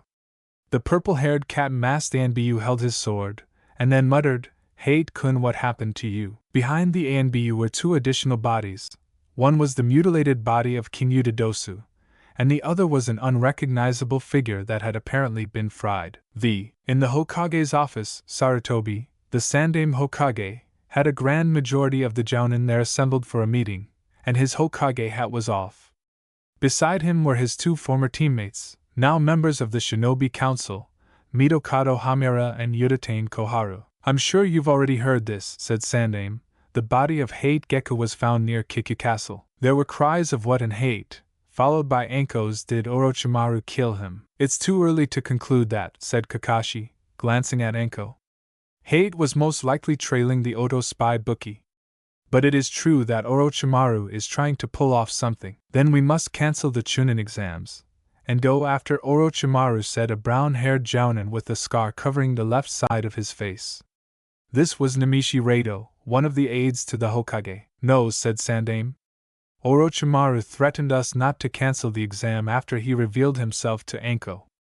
And the Chunin exam is where the ninja of all our allies participate." "What do you mean?" asked Hamura. "Orochimaru has enough power to conquer a small country. After he left the village, I'm sure that all the other villages had their eyes on him. He harbors a grudge against Konoha. Any of our enemies would want him." "Then can it be," asked Rado, "that our allies have conspired with Orochimaru to destroy Konoha?" As Kakashi elaborated that the alliances between the villages were not more than verbal agreements, Sandaime lowered his head slightly. "We have received," he began, "an anonymous report that Suna and Oto will attack Konoha during the final part of the Chunin exam." As the gasps of horror that erupted from nearly every Jounin in the room, he continued, "We do not know yet if this can be confirmed, but we cannot afford to make mistakes. However, should it come to pass here," he gave a little grin, "we will assemble all of Konoha's power and fight." With that, the meeting had ended, and the Jounin began filing out of the room. "One more thing." At Sandaime's voice, the Jounin did a slight left face. Alongside Hyade's body were 2 others. Both of them were the 2 genin from Otogakure. At the furrowing of brows, he continued. The first was mutilated as badly as Hyde had been, while the second was only recognizable by a remnant of his clothing. He then said, "I don't see why their deaths should be relevant, but I know this: there is another player in this game of the hunt." Sakura was depressed. First, she and Ino had gone to the hospital to try and see Sasuke, only find out that he was missing from his room. Sakura immediately remembered Orochimaru's words, and asked herself, "Why did you leave Sasuke-kun?" When she and Ino went to see Lee, the bushy-browed genin was missing from his room too, but they saw him outside, doing one-arm push-ups. The nurse ran outside to try and dissuade him, and Ino and Sakura followed. 190. If I can't do 200 one-arm push-ups, then I'll do 100 leg squats. 191, said the injured genin to himself. When the nurse came to try and make him go back to his bed, he yelled, "Please do not touch me, please do not interrupt my training." That sparked a memory in Sakura. She had gone to Ino's flower shop to get flowers for Sasuke, then got one for Lee. Ino looked crestfallen at the mention of Lee, and told Sakura that Lee had been seriously injured against Gaara, and was more than likely unable to be a shinobi again, which is why it broke her heart to see Lee slowly push himself to the brink of destruction. He had reached 199 right before he collapsed. The nurse, Sakura, and Ino rushed him, with the nurse reaching him first. "Please keep an eye on him," said she, standing up. "I'm going to get a stretcher." When she was gone, Ino and Sakura knelt beside the unconscious Lee, who had been rolled over onto his back. The sorry state of Lee touched Sakura's heart, and she felt horrible. Lee was killing himself, also she'd acknowledge him, like she acknowledged Sasuke. "Hey, Ino, why do boys push themselves so hard?" she asked. After a moment's hesitation, Ino's response was, "Don't ask me, I'm a girl." During this time, Naruto had been playing with Gamakichi, while Jiraiya had been at it again with hiding in the bush. This time, there were 4 girls splashing each other in front of the waterfall, and Jiraiya was giggling like a little schoolgirl. "Ora ora, Gamakichi," said Naruto to the toad on his head. "I just had an idea." "Shoot, an Ai-chan." While the 2 schemers were concocting a plan, Jiraiya kept giggling and muttering "kawaii," at least, until he saw a small orange toad jump into view. Said toad ribbited slightly, and the ditzy women cooed and gathered around the little creature. Jiraiya turned his head slightly to see a shrugging Naruto, then turned back to see one of the girls holding a visibly grinning Gamakichi to her chest. "Those little bastards," growled Jiraiya, as Gamakichi stuck his tongue out at the Gama Sennin from his vantage point. Jiraiya waited until the women left and petted Gamakichi on his head, saying "Sayonara, Gama-chan," then waited for Gamakichi to hop over to them. "Had fun, did we?" he all but growled to the grinning toad. "Yep." Growling, Jiraiya turned to Naruto, who at this point had Gamakichi on his head again, and told him to use the Kyuubi's chakra to summon a bigger toad. "Sure, Arrow Sennin," went Naruto, to which Jiraiya yelled, "Stop calling me that." Going through the seals, Naruto called on Kyuubi's chakra, and plunged it into the ground, screaming, "Kuchios no Jutsu." There was a massive cloud of smoke, and out of the smoke came a voice yelling, "Jiraiya, damn you, Jiraiya!" When the smoke cleared, it revealed a toad as large as the Hokage Tower, wearing a blue yukata top and a knife at his side. In his mouth was a giant pipe, which puffed out smoke as he exhaled. "Oh crap," muttered Jiraiya. He was impressed that Naruto managed to summon Gamabunta, the Toad Boss, the chief of all the Toad's many titles. No, but frankly, Gamabunta detested Jiraiya because of his habits. "Whoa," went Naruto on Gamabunta's head. He was sitting down, and Gamakichi was patting his head, saying, "That'll do, and Ai-chan." "That'll do." At any rate, Gamabunta, feeling the small pressure on his head, glanced upward and said, "Oigaki? Who are you, and where's that leg?" Jiraiya. Naruto replied, "Name's Uzumaki Naruto. And I think Arrow Sennin's hiding in one of those bushes." Pointing at the bushes in front of Gamabunta, he was barely able to see a tuft of white hair. "Jiraiya, come on out," Jiraiya yelled Gamabunta. When said man came out of the bushes, the giant toad asked, "Why did you summon me?" "Oi, Pops. Ni-chan here summoned you." At the new voice, Gamabunta looked up again to see his spawn perched on the blonde's head. "Gamakichi, stop lying for that gaki on my head." "Actually, Bunta, he's right," said Jiraiya.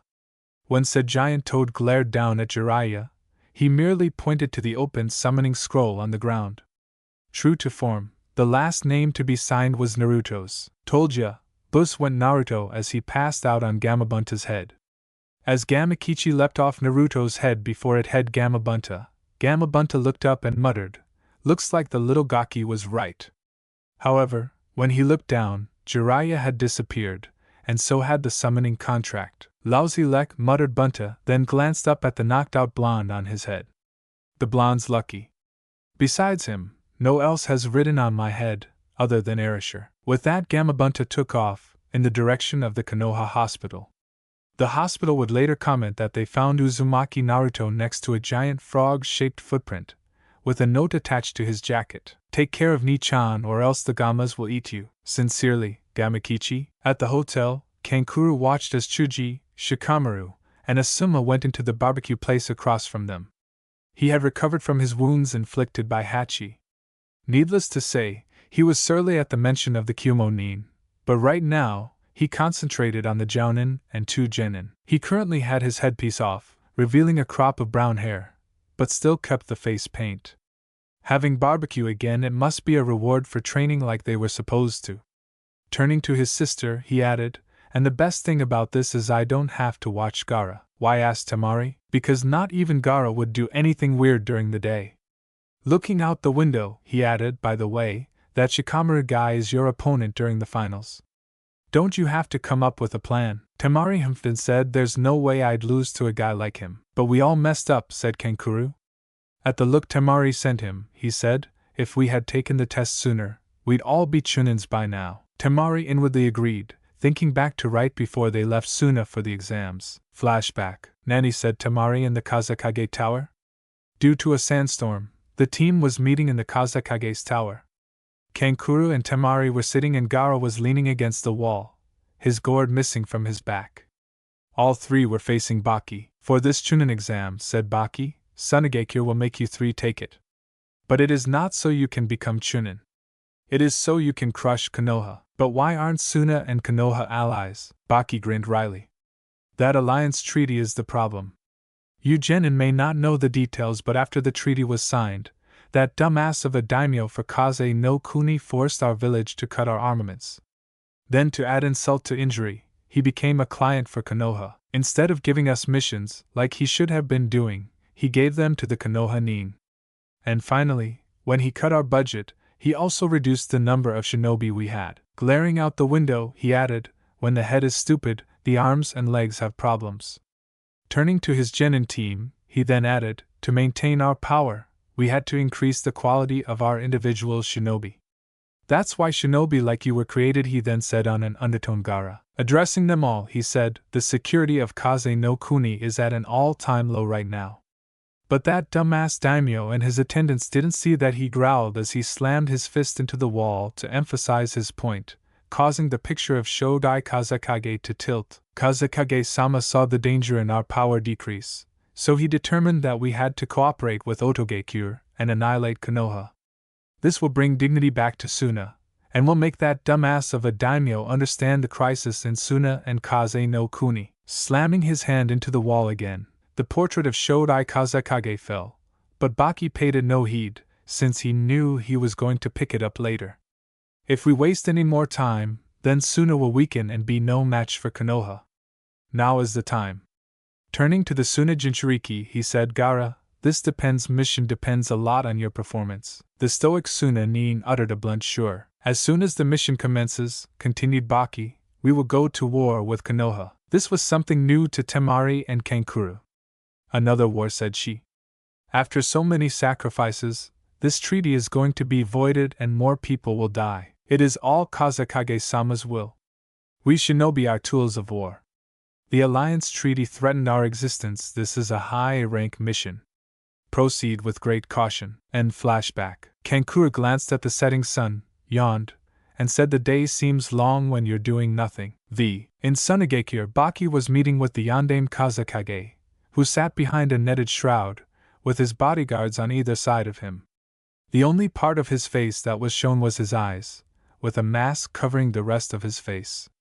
Currently, he was confused with the information Baki gave him. Could you please repeat that? All but Kankuro have advanced to the main matches.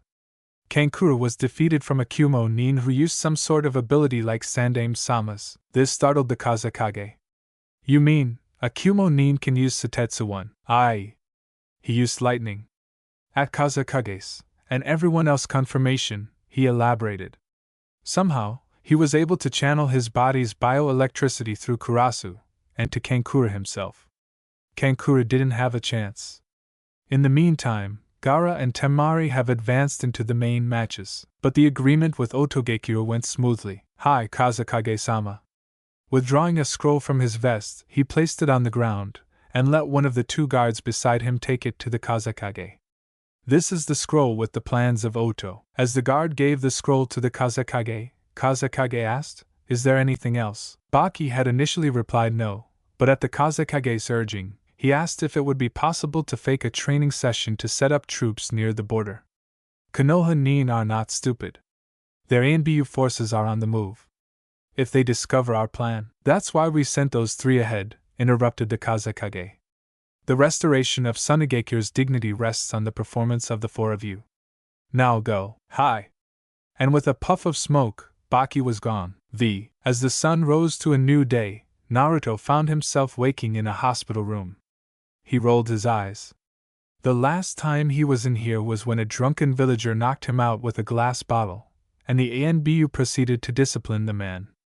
Needless to say, the hostility of the hospital staff proved to Naruto that hospitals were evil. The first thing he saw the tiled ceiling.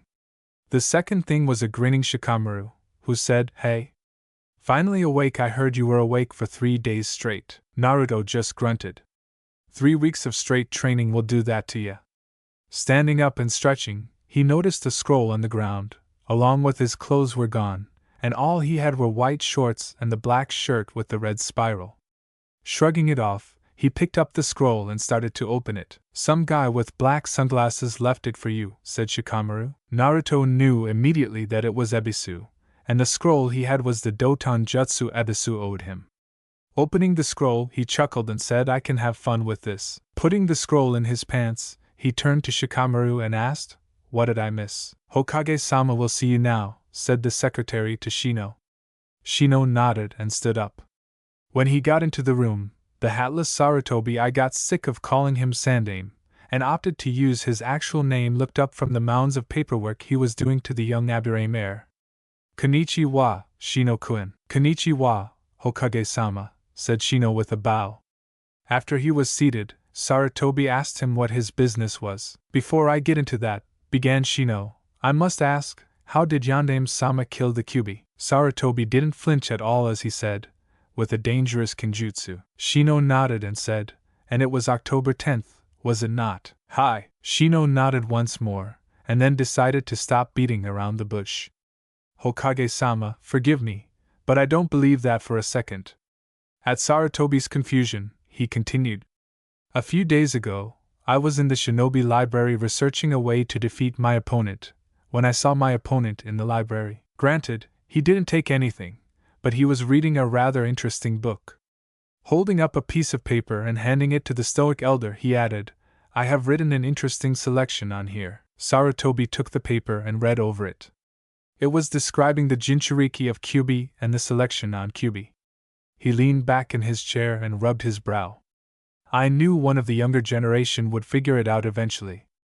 I knew that it would be either you or Nara Shikamaru." "So, it's true Uzumaki Naruto is the Jinchuriki of the Kyuubi no Yoko?" asked Shino in a low voice. "Hi, so what they told us in the academy was false information." "It was necessary," said Sarutobi. Anticipating Shino's question, he continued, "My predecessor, Yondaime Hokage, was at a loss. He knew that nothing that the village had could kill the Kyuubi outright. Not even the Hashimen too would be a match for the Kyuubi." He leaned back. "I wasn't lying when I said he used a kinjutsu. The jutsu he used invoked the power of the Shinigami." Shino clearly did not expect this. The power of the death god in mortal hands. "So Yondaime-sama did die then?" "Hi! But not before sealing the Kyuubi into the stomach of a newborn baby. With that, he saved the village, but at the cost of his life. And Naruto continues to save the village by containing the Kyuubi. So he is an actual hero, like Erasure. Then why does everyone not recognize him as such? I mean, I understand that Naruto saves the village even now, but why do the adults despise him?" "So you recognize Naruto as Naruto?" At Shino's nod, he continued. "Erasure made a last request that Naruto be recognized as a hero, for his sacrifice as a regular human ended once the Kyuubi was sealed to him. But grief causes us to ignore what was said. The civilians, the shinobi, all closed their minds to my successor's last request, and saw the babe as the Kyuubi incarnate. After numerous assassination attempts, I made a law that forbid anyone from mentioning the true events of the Kyuubi's assault, under pain of death. But that didn't stop them. I have seen that many of the parents have passed their hatred on to their children, and even though the younger generation do not see why Naruto is hated, they merely follow the example set by their parents. As for myself, I am unable to do anything. Many in the council are convinced that he is the Kyuubi, and forbid me from taking care of him as I should have been. All I can do is provide him with housing and a steady salary." Shino nodded. Prejudice was a terrible thing. It tore families apart, and was the root of conflict. So why did Yondaime-sama use Naruto? I'm sure there were other babies to use, such as myself. Erasure was not going to deprive a family of one of their children, said Sarutobi. But with a twinkle in his eye, he added, "You've gotten this far on your own, you can fill in the rest. Shino nodded and stood. Arigato gozaimasu, Hokage-sama, said he, bowing and leaving the room. On the way out, he stopped and looked back and Sarutobi. Hokage-sama, seeing he had Sarutobi's attention, he added one last thing. Beware Sabaka no Gaara and Ryanosuke Hachi. I fear that they are Jinchuriki as well. Naruto was walking with Shikamaru to Chuji's room. Apparently, Chuji had eaten too much barbecue the day before and had gotten indigestion. Shikamaru had given Ino a basket of fruit to take to Chuji, and were gonna go see him, when they saw Gaara slip into Lee's room. It was when they saw the sand that they moved. Gaara stood before Lee. He glared down at the unconscious Genin, then clutched his head in agony. Shikaku was restless, and sent images through his head. His younger self, a picture of his mother Kararu, his uncle Yashimaru who betrayed him, and finally, the last day he ever cried. Dropping the cork, he let his sand seep out. Only with Lee death would he be satisfied. Only with the sand devouring him could he slake his lust. He was about to make the final move, the closing of his fist that would perform the Sabaka Q, when he realized his body wasn't moving. He got the reason when Naruto gave a solid blow to the cheek, which made Shikamaru move with him. The impact also caused Gaara's cheek to crack, revealing that he had the Suna no Yoroi. What the hell are you trying to pull? Yelled Naruto, to which Gaara replied with a stony expression, I tried to kill him. Why do you need to do that? Asked Shikamaru, narrowing his eyes. You won the match. Why do you need to kill him? Do you have a vendetta against Lee? The sand had stopped moving, so they were safe for the moment. I wanted to kill him because I wanted him dead. If you bother me, I'll kill you too. Just try, growled Naruto, only to be calmed by Shikamaru. Shikamaru then tried to bluff Gaara, saying that he and Naruto were as strong as he was, and that it was 2-on-1. Narrowing his eyes, Gaara replied, I'll say this once more, if you cross me, I will kill you. When Naruto said that he couldn't be killed, Shikamaru reprimanded him, saying that Gaara was as strong as a monster. Naruto grinned wryly and said, I have a real monster inside me. It's about damn time I got some say, growled the Kyuubi. Shut up.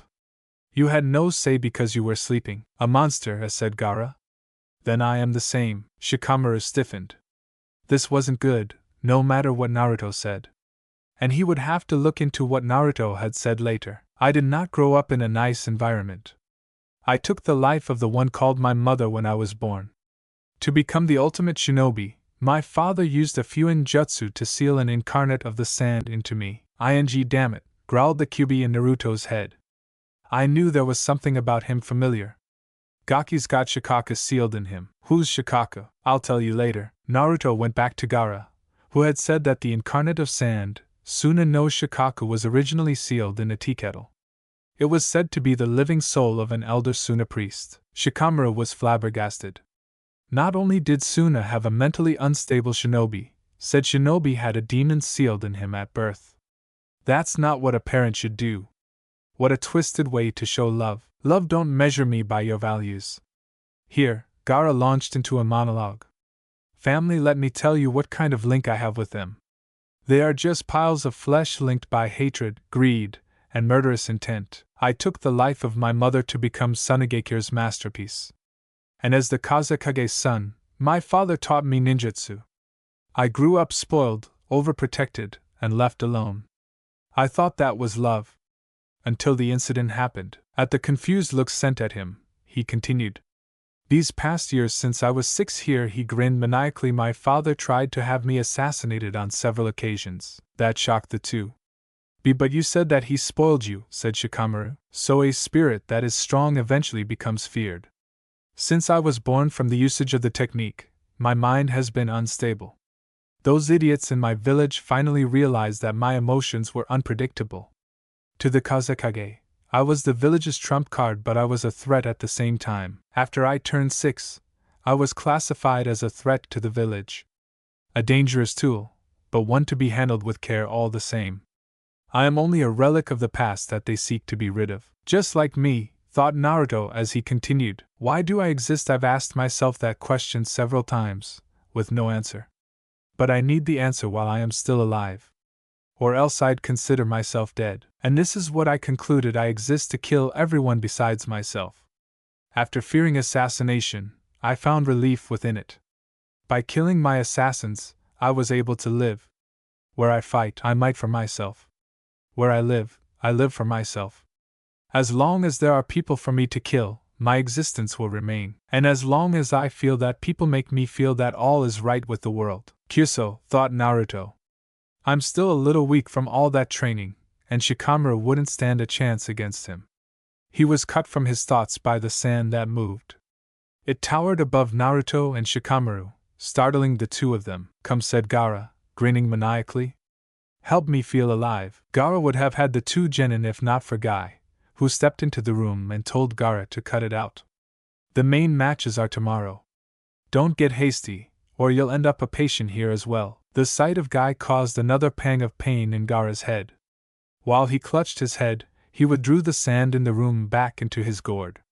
Clutching his head, he stalked out of the room, but at the door, glared at the three of them and said, I'm going to kill you guys. Just wait. Shortly thereafter, Naruto left the hospital. It was 3 days later, after a bout of training, that he decided to go to Ichiraku Ramen to eat. On the way, he conversed with his inner Kitsune on the question he nearly forgot. Hey Kitsune. Who's Shikaku? Another Bijou. Furrowing his brow, Naruto asked, There are more of you. Not more Kyubi per se, but 8 more Bijou. Originally, there were 9 of us. I was strongest one, and Shikaku was the weakest. What is he? Ichibi no Tanuki Suna no Shikaku is his official title. He's a wind element, and a bit of a drunk. Last time I saw him, he managed to get himself hit with a berserker seal and now can't keep his mind on anything except the sight and taste of blood. And from the way it looks, that Gaara kid's been joined to Shikaku. Naruto was about to ask more when he heard a familiar voice call out Naruto-kun. Turning to the sound of the voice, he was granted with the sight of his unofficial lover. Hinata-chan, said he as he embraced the Hyuga heiress. She basically wore the same thing she always did. Although she was comfortable in the fact that the two of them were together, she still went red around him. Within a short amount of time, the two lovebirds were at the designated eatery. Naruto had ordered miso ramen while Hinata ordered shrimp ramen. So what have you been up to, Hinata-chan? My father was disappointed that I lost to Niji and Ai-san. He wants me to be the heiress that he knows that I'm supposed to be. True W warrior of the Hyuga clan. Naruto shook his head. He's too uptight. If you asked me, you'd be better off being a healer. You've got the know-how for it. The healing salve was proof of that. And with your eyes, I'd bet you could be one of the best medic nin around. Hinata blushed. But he wants me to be a fighter. I cannot even defeat my sister Hanabi. Naruto squinted and said, Just cause you're not an outright fighter doesn't mean you're not strong. I mean, you could kill someone with medic nin techniques. Oh, he stood up. Check this out. Biting his thumb, he went through a familiar set of seals, then slammed his hand into the ground and said, Kichios no Jutsu. After the cloud of smoke that came up cleared, Gamakichi appeared before the two. Yo, said he, giving off AV for peace. This is Gamakichi, said Naruto. He's the son of the Toad boss. Picking up said Toad, he then said, Say hi, Gamakichi. I already did, said Gamakichi. And is she or this? Asked the Toad, holding up his pinky. Hinata blushed, but Naruto said, Yep, Hinata-chan's my girl. This turned her red even more. I am in Naruto-kun's girl. Ready to faint, she was caught by an aware Naruto, who sat her down. Why, you can summon. Hi. I had a run-in with an open who called himself Jiraiya. This gave Hinata a heart attack. Jiraiya-sama the Gama Sannin. Yeah, said Gamakichi. But me and Nii-chan call him Ero Sannin. Hinata giggled, but soon, the three were joined by a surly Rhinosuke Hachi. Lousy red-haired Sanovabich, gimme 2 bowls of beef ramen, sir. Occasionally, Hachi would brush sand off himself, raising Naruto's eyebrows. Did he have a run-in with Gaara? After receiving his ramen, Hachi looked over and grunted, How do you do? Didn't see you there. He raised a tattooed eyebrow at the Toad perched on Naruto's head. Why is there a frog on your head? I'm here cause Nii-chan owes me a cookie, said Gamakichi. After grumbling, Naruto gave him the cookie, and Gamakichi took it, then said sayonara, Nii-chan, Nei-chan, and disappeared in a puff of smoke. Hachi snorted. Good to know not all Konoha nin are arrogant. What do you mean? Asked Naruto, sitting next to Hinata, and vaguely feeling her wrap her arm around him. If my studies, I have discovered that arrogance is the downfall of all people. That is why I dislike those called genius. I have a philosophy: the strong live and the weak die. I define the strong as those willing to give it their all for a cause, and the weak as the egotistical arrogant bastards who think that they're so important that all others are below them. Naruto chuckled. Sounds like Sasuke team and Hinata-chan's cousin. But why are you interested in me? Hachi, having finished his 2 bowls, leaned back. I see you as one of the strong. I believe that there is a great power within everyone. But if you don't harness the power within you, then you'll never find your true destiny. Naruto stood up, as did Hinata. I don't believe in destiny.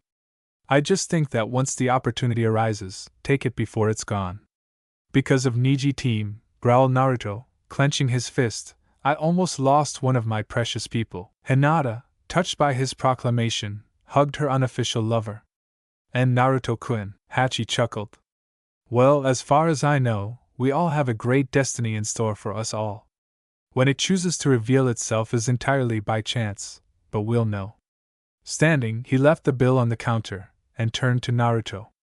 I hope to battle you, Uzumaki, to determine my destiny. Inuzuka Kiba had been walking with Akamaru from his house to the Hyuga compound, looking to spend a little quality time with Hinata.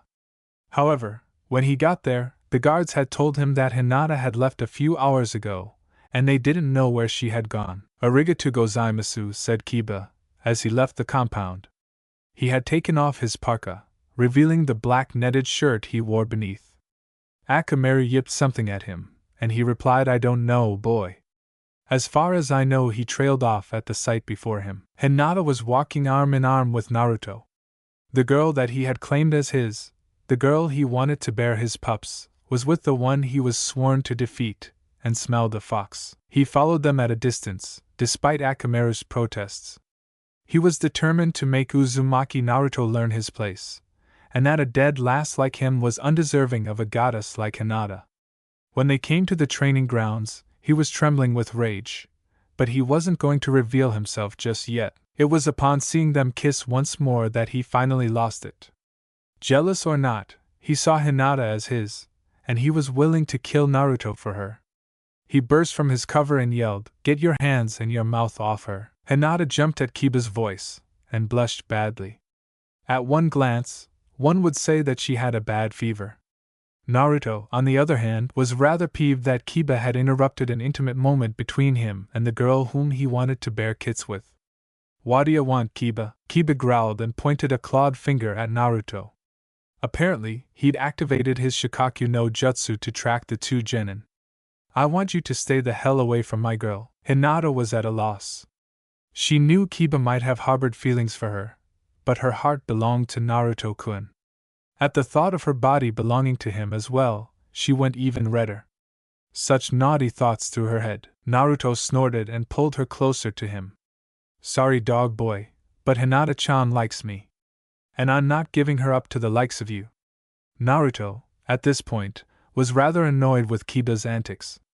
Tracking them like animals was one thing, but trying to separate them was sending him over the edge. Didn't you learn your lesson from last time? Kiba growled and put himself in a stance. Let's have a rematch then. Right here, right now. Winner take all. Naruto shrugged, and stood there. I told you, Hinata-chan isn't some trophy. But I accept your challenge.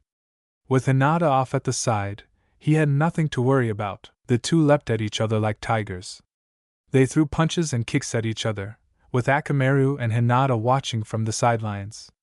It went from Naruto having Kiba in a headlock, to Kiba grasping both of Naruto's arms behind his back with his left foot on his back, to Naruto grasping Kiba's neck with his ankles. Eventually, though, the 2 decided to break out their ninjutsu. Ninpagetsuga roared Kiba as he spun like a twister towards the blonde. Confused at Naruto's grin, he paid it no heed. He impacted on Naruto, and was surprised to see the blonde disappear into smoke. Kyuso, he thought, Akage Bunshin putting an end to the Getsuga, he stopped and glanced around him. No Naruto, only a confused-looking Hinata, Akamaru, a hole. Instantly, Kiba felt something grab his ankles. Before he had a chance to yell, he was dragged into the earth, leaving only his head above ground.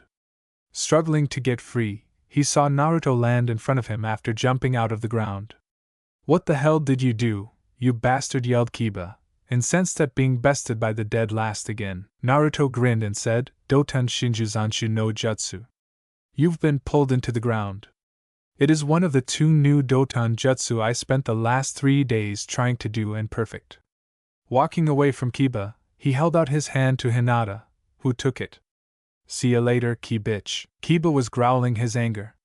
He was still weak. Naruto had gotten stronger, and this time, he wasn't able to hurt him like before. He was still trying to get out when Akamaru came over and started digging to help his master.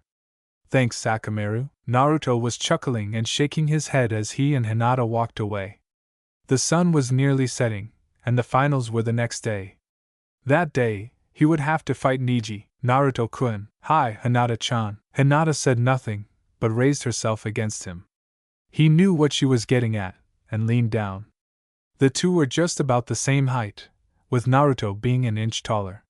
He caught her mouth with a hungry kiss, and the two went at it for about a minute before ceasing for lack of air. "Hinata-chan, do you think you can help me pick out an outfit for tomorrow?" Blushing, she nodded her assent. With that, Naruto walked her home, like a true gentleman should. Unknown to the two, they were being watched by a pair of malevolent yellow eyes. The slitted yellow eyes glared down at the two, then the body they were attached to turned away, with the promise of agony. One Satetsu means iron sand. A special ability used by Sandame Kazekage similar to Gaara's control over sand, but the iron sand is magnetized sand. 2 Hashiman means 8 gates. The gates that Rock Lee, Mado Gai, and Kakashi to an extent can use. As the sounds of the night echoed through Konoha, Naruto and Hinata stood before the massive arena. The two had spent half the day training, and the other half going through the village. Naruto had hinged into a black-haired, masked version of himself, without the orange jumpsuit of course, and posed as a genin in training to get a new outfit. Said outfit was back at his apartment. He and Hinata had decided to go stay out for a little, but now, she had to go home, before her father sent out Hyuga members to find her. And he knew that if they were found together, he was a dead man. After embracing and kissing each other goodnight, he was left alone in front of the arena. "Tomorrow," he said to no one. 5 minutes later found him in Ichiraku. "I haven't seen you for a while," said Tsuchi, the owner of Ichiraku. "I was in the hospital," said Naruto, and startled Tsuchi and his daughter Ayam. "But I'm fine now." Tsuchi nodded, and then set a bowl for Ayam to retrieve, who in turn set it before Naruto. It was filled to the brim with ramen and vegetables, and Naruto could have sworn that he saw part of a lobster. "What's this for?" he asked. "Just eat up," said Tsuchi. "The main matches are tomorrow, right? You'll need all of your strength." Naruto was silent, and then he grinned a little. "All right then. Itadakimasu." Elsewhere, Shikamaru found himself hunting down his father, because his mother told him to. "Mendokus," groaned Shikamaru. "Whose business is it if Pops wants to stay out with his friends?" He found his dad at a restaurant with his friends Yamanaka and Noichi, Ino's father, and a Jounin and Akamichi Chuza, Chuji's father, and every bit as large as Chuji was. Chuza had yelled out to Shikamaru, "We've got ourselves a strong ally, come over and eat something." Naro Shirkato, an older version of Shikamaru with a goatee, 2 scars, one on his chin and the other above his right eyebrow, and a Jounin vest, glanced at the sight of his son. "Shikamaru, hey Pops. Let's go home already." "What did you say? Don't tell me what to do. You're supposed to have fun at a festival. Since the old times, the main matches are like festivals. I have to participate in those main matches tomorrow," groaned Shikamaru. "I don't want to be home alone with your nagging wife." He saw the look of slow shock on his father's face, and groaned. Mendokus. Elsewhere, other waited in anticipation. Temari was cleaning her fan, and Kankuro was fixing Karasu, despite the fact that he wasn't competing. Ryunosuke Hachi glared out from his vantage point in the hotel, his teammates, and sensei asleep. Tomorrow is a full moon, the day of destiny approaches. Will you be ready for it? Konohagakure no Sato. Naruto was lying in bed, recanting on the previous hours before. The villagers weren't hostile to him, for once, and he was walking. He heard two guys talking to each other about the first match, and shook his head. They really wanted him to lose, but it didn't surprise him. He glanced at his clock. 2:40 a.m. He had to sleep so he wouldn't be exhausted tomorrow. He turned onto his side, and closed his eyes. She opened her eyes, and saw that she was in front of the Hokage Tower. Or what was left of it. The Hokage Tower was in ruins. And beyond that, the Hokage monument was smashed, the faces gone or pulverized beyond recognition. Sakura then glanced around herself. The sky was gray, like a thunderstorm was approaching. The buildings of her village were burnt and half destroyed. And there were bodies lying everywhere. She gasped. Over to the side was Kakashi, his lower half crushed beneath the remains of a building. Ino was to her right, her dress torn to shreds, the bandages shredded, and a katana embedded in her heart. Sakura shook with terror. Her friend, her rival for Sasuke-kun, had been raped before she was killed. She looked elsewhere, only to meet scenes nearly as gruesome. Naruto had Hinata's hand in his as the two lay there, kunai embedded in the both of them. Shino was lying against a wall with kunai and a katana embedded in his body, and his bugs were lying all around him. When she saw Sasuke, she couldn't hold in her tears. Uchiha Sasuke had been crucified by Anbu katana, and his stomach had been cut open, causing his stomach and intestines to fall out. Said organs were currently hanging out of his body. "They're dead," said a voice. Sakura turned around to see Hachi staring at her, his eyes glazed over. It came for them, and they all paid for their sins. Tears streaming from her eyes, she asked, "Hachi-san, what are you talking about?" Before she could move, Hachi was swallowed up by darkness. She saw the darkness wrap around him, then swallow him. The darkness rose into the sky, until it towered over the Hokage Tower. She tried to move, but she couldn't. She saw it move toward her, and she tried again to escape, but she was rendered immobile by the darkness. The darkness had her in a giant black hand, and lifted her up. She screamed. She screamed for all she was worth. She screamed as she saw eyes, huge golden eyes with slitted pupils. She screamed as the jaws of the darkness and death closed around her, ending her life on earth. End dreamscape. Sakura shot up in her bed, gasping for breath. She was trembling. The dream that he had was vivid, perhaps too vivid. The death all around her, the creature of darkness, the destroyed village she held herself. It was all just a nightmare, a horrible nightmare. Sakura came a voice. "It's time to get up, the finals are today." "Hi, Oka-san," yelled Sakura, as she got out of bed. She had just worn a tank top and panties to sleep, and she glanced at herself in the mirror. She groaned. Even Hinata had bigger bobas than she did. And Sakura herself was a B cup at most. After gazing at her feminine form, she sighed sadly. "Sasuke-kun, what would it take for you to notice me?" Casting her small depression aside, she got dressed in her red outfit with the black shorts, and left her room. The gates to Konoha were open, with various shinobi opening a path for them. Daimyos, hell, the Kazekage came. Sarutobi watched from a building, with the Senban chewing Jounin Shiraniganma at his right, and Rado at his left. "It's about to begin," he muttered. Whether he meant the exam or the fate of Konoha would be unknown, for he could have meant both. Hinata stood before a giant post, looking at the handprint she had just embedded into the wood.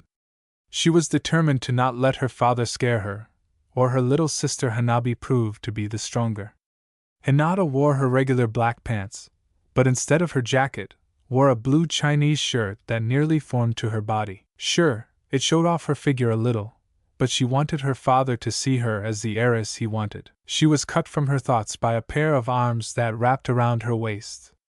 She squeaked at Naruto, trying to sound husky Kenichi wa Hinata-heim. Blushing, she turned around to see her boyfriend in his new outfit. He wore a pair of pants similar to the ones on his orange jumpsuit, except these were black, and a black netted shirt, with a dark green vest at a red spiral over his stomach. Over that, he wore a black trench coat like the one Marino Ibiki wore, and fingerless gloves like Kakashi's. All in all, He gave off the appearance that he was serious about being a shinobi. Like the new look, Hinata-chan, he asked, spinning like a fashion model. Hinata nodded, then leaned against him. Sensing that she was troubled, he popped the question. Something wrong, Hinata-chan, and Niji and Ai-san will try to kill you, Naruto-kun. He sees himself as the emissary of fate. Burying her face into the spot where his neck met his shoulder, he could feel tears making their way down. I don't want you to die, Naruto-kun. Naruto was awestruck. She genuinely cared about his well-being. Unlike certain senseis that shall remain nameless. Wrapping his arms around her, he whispered in her ear, Ma, Hinata-chan. I'm gonna beat his into the dirt, and prove that there is no fate, but the fate that we make for ourselves. Hinata looked up at him, her face gleaming with her heavenly smile and remnants of her tears. Naruto-kun, I know that you can beat him, and show everyone that not even a genius is superior to everyone. Naruto silenced her with another kiss, but this one was one that they really got into. She fell into it, and as chaste as she was, she allowed his hands to travel from her waist to her shapely posterior.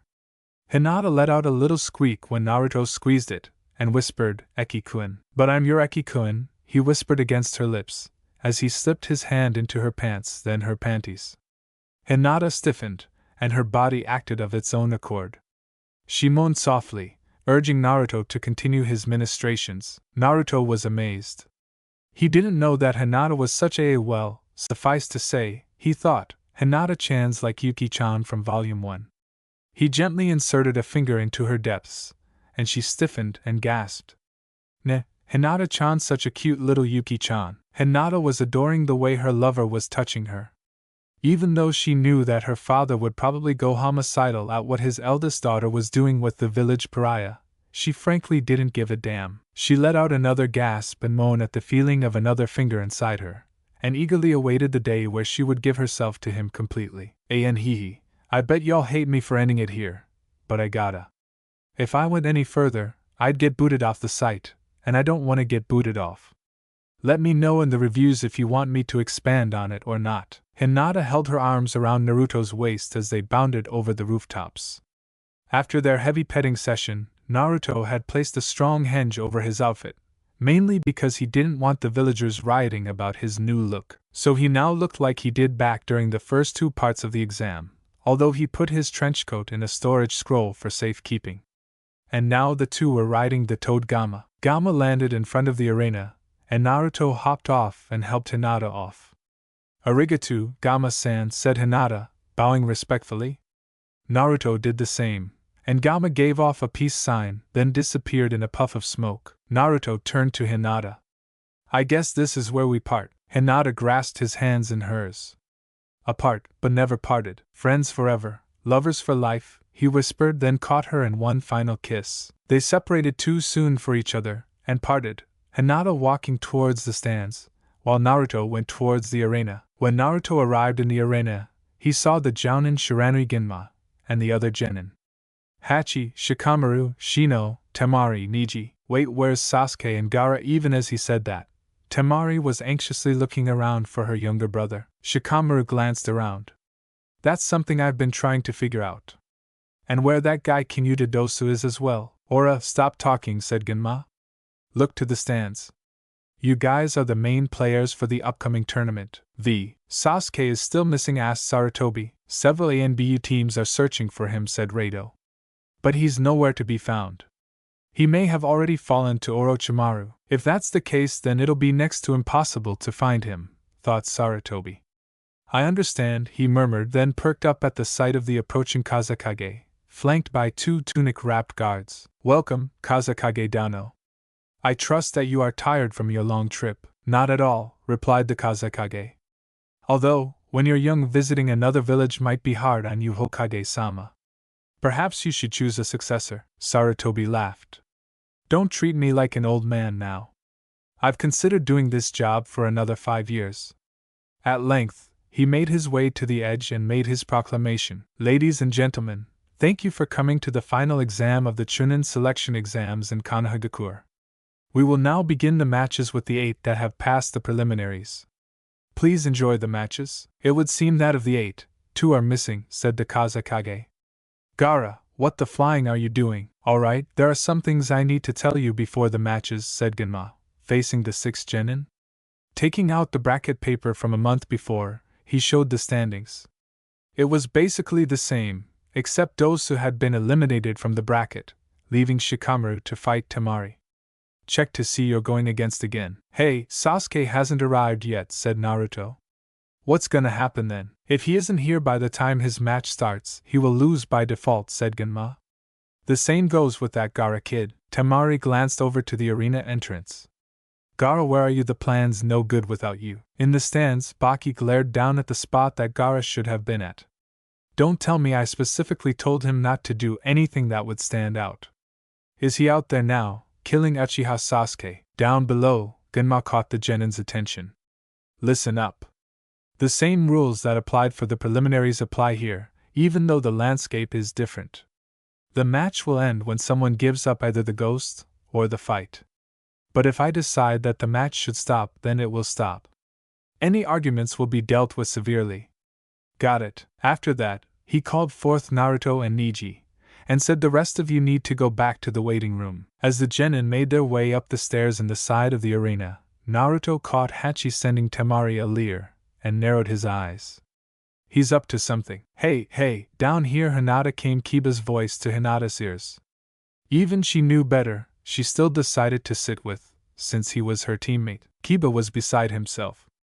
Instead of his hooded parka, today he wore a loose black hoodie that had Akamaru in it, exposing his entire head to the air. And now, Hinata was with him. With him, he was sure that as soon as Naruto lost, if he lost, that Hinata would be too distraught and look him for affection.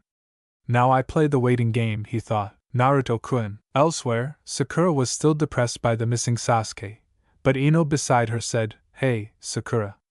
I understand that you're still worried about Sasuke-kun, but you should cheer Naruto on a bit. After a moment, Sakura jovially agreed, only to hear Ino's but then again, there's no way he can beat Neji. Elsewhere, the two Chunin from the beginning of the exam, Hagane Kotetsu and Kamizuki Izumo, conferred amongst themselves that even though Naruto managed to get through the exam, he made it through on luck, and his luck was about to run out since he had Neji as an opponent. They were unaware of Hinata next to them, but Kotetsu could have distinctly heard Kiba mutter, I said that exact same thing, but I got my kicked, gentlemen.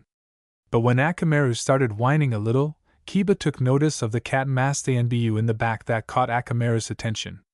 Why are the ANBU here? Did something happen? Neji and Naruto stood before each other. Neji looked as haughty as ever, while Naruto looked determined. You look like you want to say something, said Neji. All Naruto did was hold out his fist and say, I told you before, I promise you, revenge. And I will defeat you. Neji activated his Byakugan and stared at Naruto. His eyes tell me that he has complete confidence, he shows no hesitance. Shifting into his Juken fighting stance, he grinned.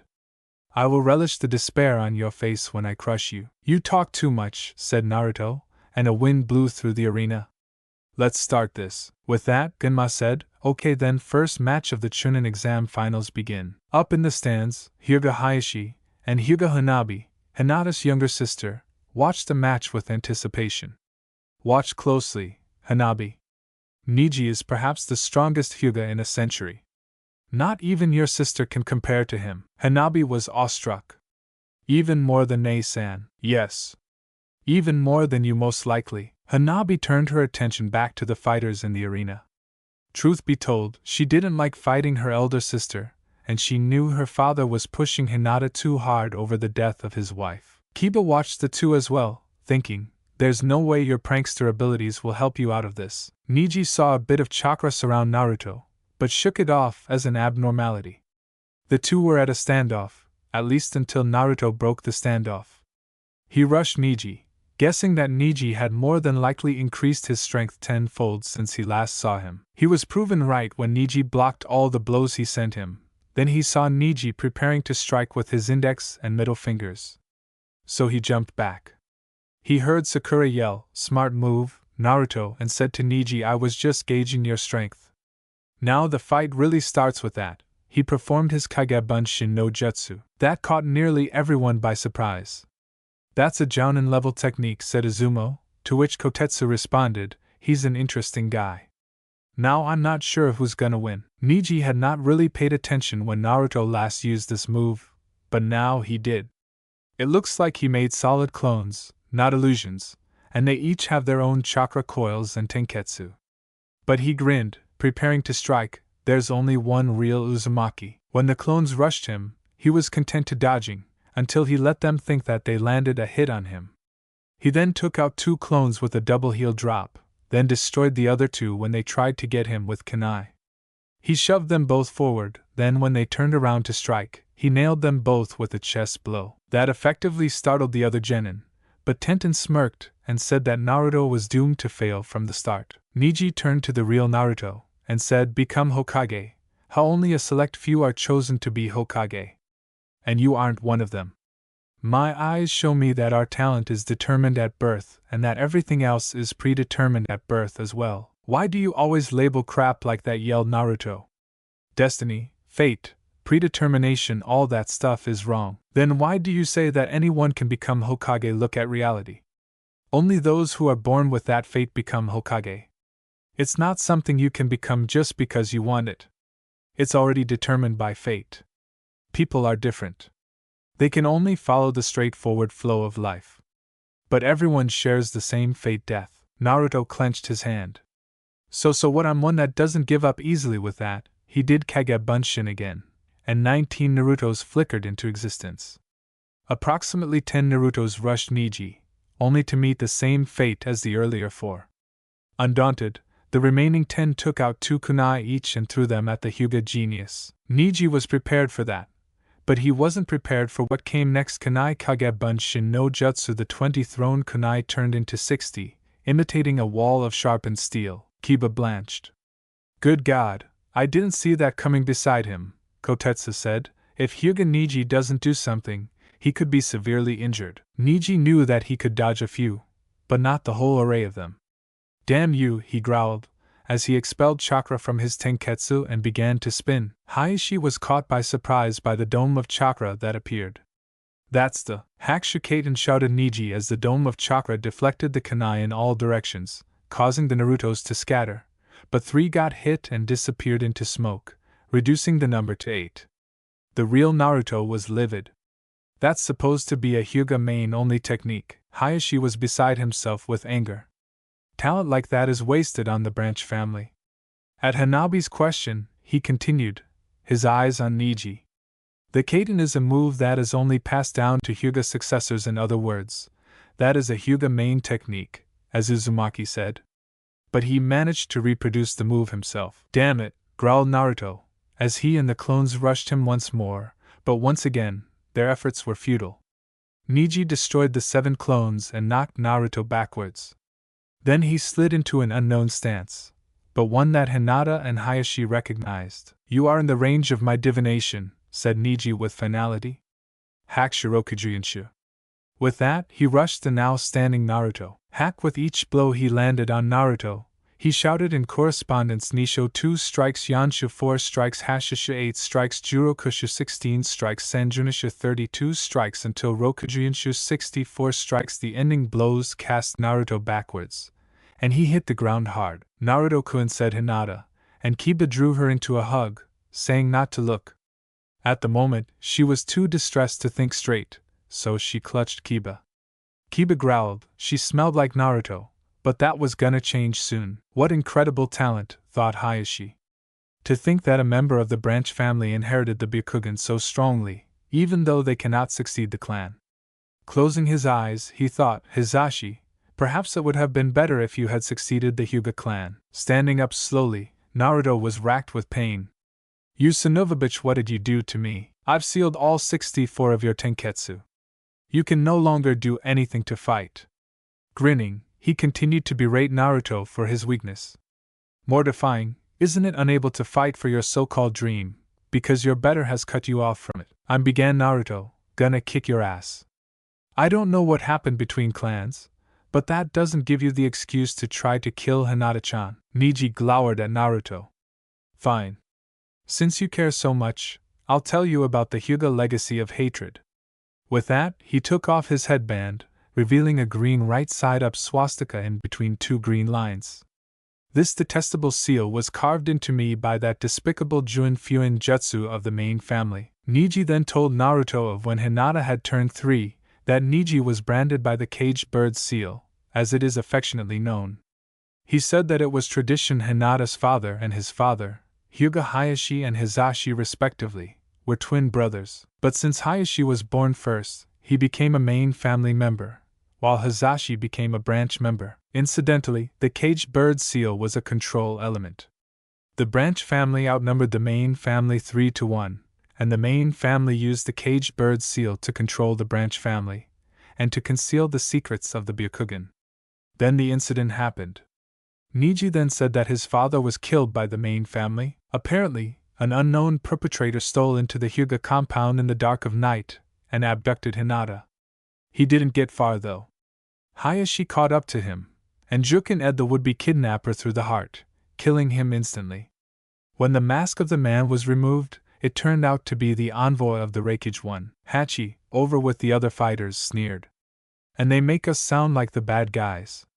At least we don't treat our own flesh and blood like slaves. It was apparent that Kumo was after the secrets of the Byakugan, went Niji. But all Kumo got was a dead shinobi.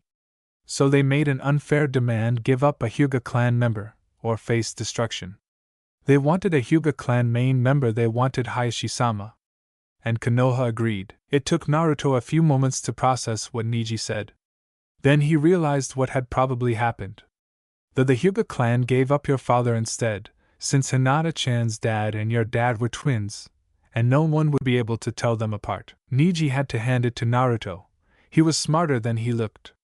Yes, thanks to the murder of my father, war was averted. Death is the only way to escape the detestable Juin Fuin.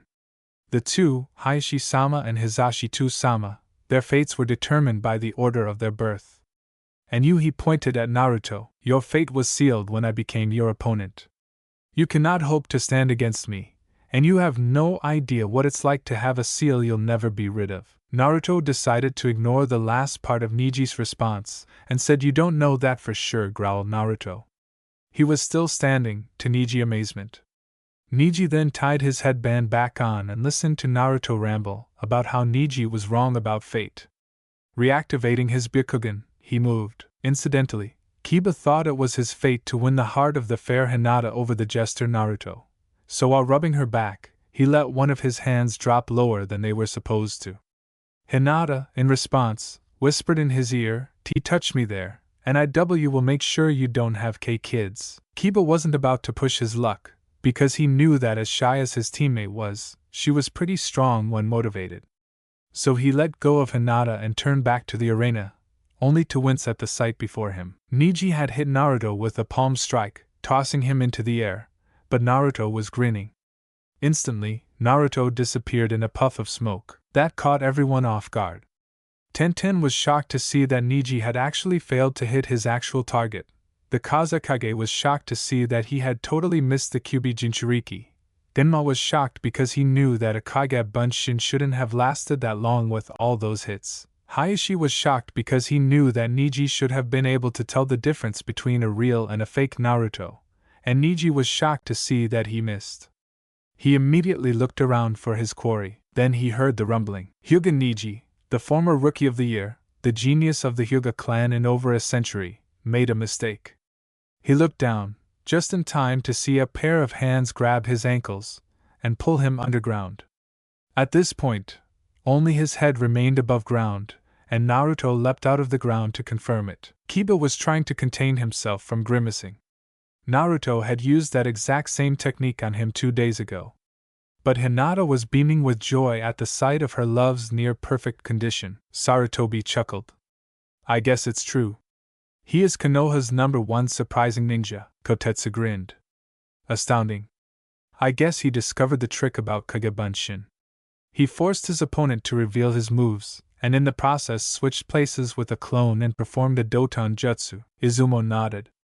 Looks like we found one possible applicant for Chunin. Naruto knelt down before Niji and, touching Niji's Hitai with his index finger, said, You lose? Genma grinned a little and said, Shausa, Uzumaki Naruto. The crowd cheered for the first winner of the Chunin exam finals. Naruto basked in their praise for a moment, and then did the unlikeliest thing: he dug Niji out of the hole. Niji was confused. Why did you help me? Because you're wrong. Destiny doesn't say what you do. And here he whispered, I know what it's exactly like to have a seal you can't be rid of. When Naruto and Niji left the arena, the crowd was still cheering. The two went to the medic room as a precaution. When Niji sat on the bed, Naruto took that as his time to leave. Uzumaki. At Niji's voice, Naruto turned slightly. What do you mean you have a seal you can't be rid of? Naruto grinned a little and said while leaving, Shiki Fuen. As he walked out the door, he passed Hyuga Hayashi. Then two looked at each for a moment, but that was all of the acknowledgement he needed. Hayashi nodded, and Naruto bowed a little and left. Sure, he didn't like the guy, but he had to show him respect, for Hinata-chan's sake. Niji watched as Hayashi came in, and said, Hayashi means Sama, what business do you have here? Hayashi had a morose look on his face, and said, I came to tell you about that day. Niji remembered that day all too well. The day his father was stolen from him. So he said, what is there to say my father was killed so you could live? Hayashi withdrew a scroll from his robe, and gave it to the bitter Hyuga, saying, this has the truth of that day written on it. Niji took it, grumbling, how convenient. It probably has excuses for the main family written in it. At the sight of the words to Niji written on it, he recognized the handwriting as his father's. See, could it be, said he, as he opened the scroll. The crowd sure is noisy, commented the Kazekage. That was a nice battle, responded Sarutobi. The Kazekage cast a sideways glance at Sarutobi. Yes, it was, but the match after the next is something that the head shinobi and the daimyos are really looking forward to. By the way, I didn't see either at the opening ceremony. They are here, are they not? Sarutobi knew that the yondaime Kazekage was almost never the talkative type, and that there was something silky about this man's voice. But he decided to humor the false Kage.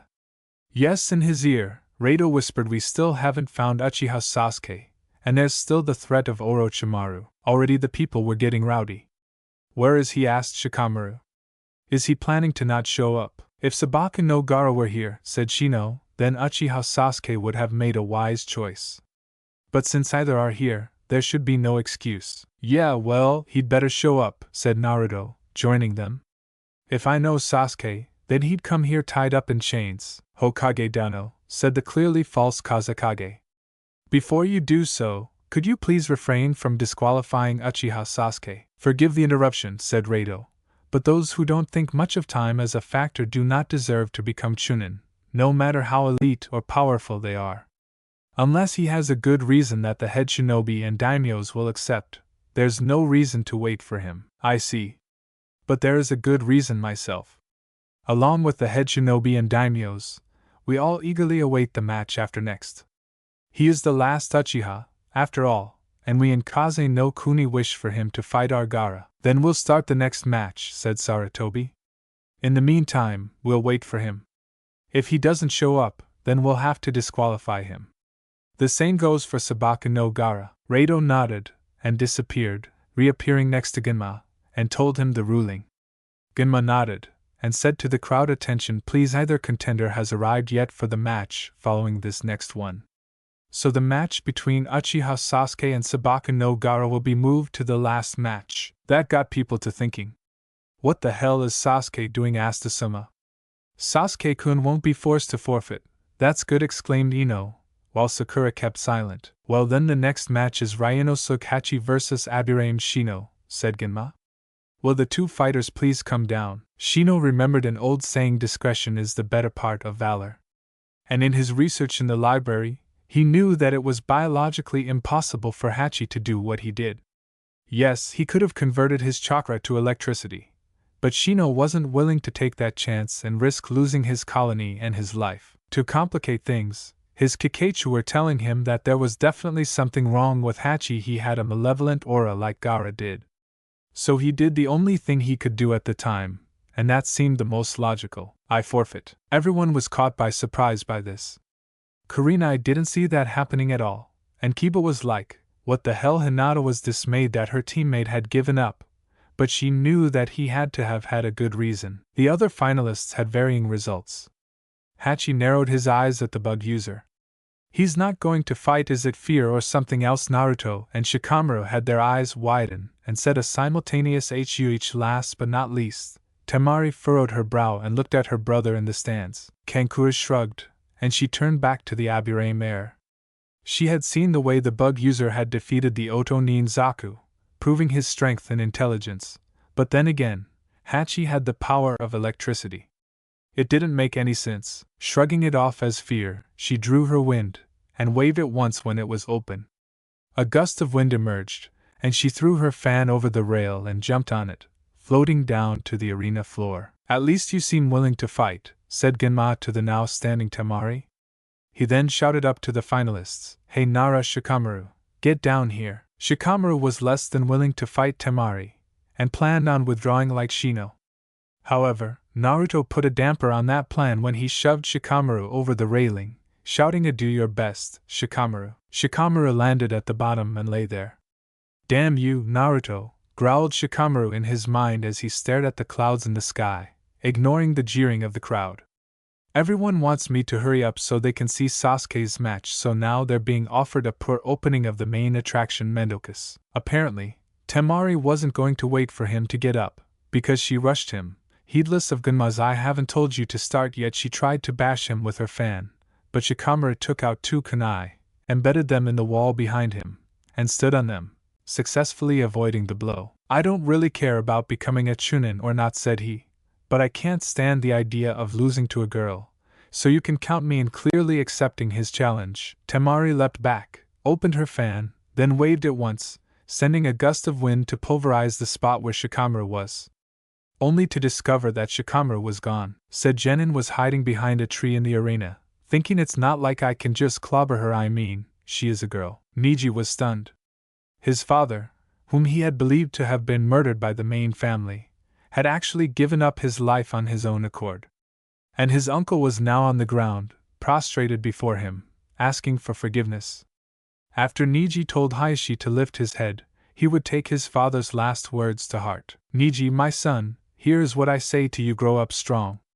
Protect those close to you, and find a way to defy your own destiny. Glancing out the window, a lone tear streaming down his face, he thought, Oto-sama, is destiny like a cloud that floats in a predetermined current, or is it able to get on the current that it chooses itself? I don't understand, but we might just end up in the same place. But if it is the latter, then we might be able to try hard to reach our goals in life. I have finally found out that it is the ones who possess the will to do that who are truly the strong ones. I will become the strongest, Oto-sama, whispered Niji. And I will prove that a caged bird is capable of defying its own destiny. While Shikamaru had been hiding from Temari, Chuji had shown up, without his Hitai 8 and eating potato chips and carrying more in a backpack, and taken a seat next to his female teammate. How, said Chuji? Never thought I'd see Shikamaru fighting in the finals. It's kinda weird. What do you mean, asked Ino. It might be true that he doesn't have any strong moves, but he's pretty good at devising strategies. That's why we were able to make it to the prelims. He even jumped to the stage a few minutes ago. I think he's full of determination, unlike normal. He lets his passion drive him today. To her lazy teammate, she yelled, Go for it, Shikamaru. Said Lazy was currently crouched, staring at the clouds from behind the tree. The clouds are so nice, so carefree actually. I've got no motivation for this. I just became a shinobi to live an exciting life. Glancing towards Temari, he saw the hole that previously held Hyuga Niji. Then it hit him. He stood upright, glancing downward for the briefest of glimpses, then grinned at Temari. But things are hardly ever easy. Temari, highly annoyed with Shikamaru, decided to take the initiative. Ninpukemaitashi, she said, and she waved her fan in Shikamaru's direction, sending a whirlwind at the shadow user. Through the dust, she was able to catch a glimpse of movement, and then she saw a black line streak towards her. Recognizing it as Shikamaru's shadow, she avoided it, then watched as it stopped inches short of her. Making a line with the butt of her fan, she then said, Kagamain, I've figured out its nature. At Shikamaru's glare, she continued. You have limitations to how you can manipulate the size and shape of your shadow. Even though you can stretch it at will, you can't increase the overall size past its regular surface area. In her mind, she formulated that even if he was able to extend his own shadow through the arena's wall shadow, the line that she marked was the furthest that he'd be able to get to. Temari's a good distance fighter, thought Kankura from his spot in the stands. She's measuring the distance between herself and that guy with her fan.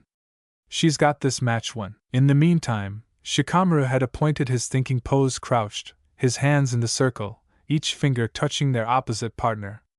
That caught Asuma by surprise. That habit of his, he's letting time slip by like a certain old geezer. Whenever he's stuck on something, he assumes that pose. At Kurenai's questioning look, he said, he's plotting his strategy. We've played shogi a lot, and whenever he's taken that pose, he's never been beaten. When Kurenai said that Shikamaru was in a real battle, Asuma said that back in the old days, shogi was used by military advisors to plot strategies, and that Shikamaru would probably make an excellent military advisor to the village. He then said that as a joke, he had given Shikamaru an IQ test disguised as a puzzle. He's a sharp one, that Nara. He scored over 200. He's a damned genius, a lazy genius, but a genius nonetheless. All this was said to a now shocked Kurenai. Meanwhile, Shikamaru had left his thinking pose and avoided a kamaitachi sent by Temari.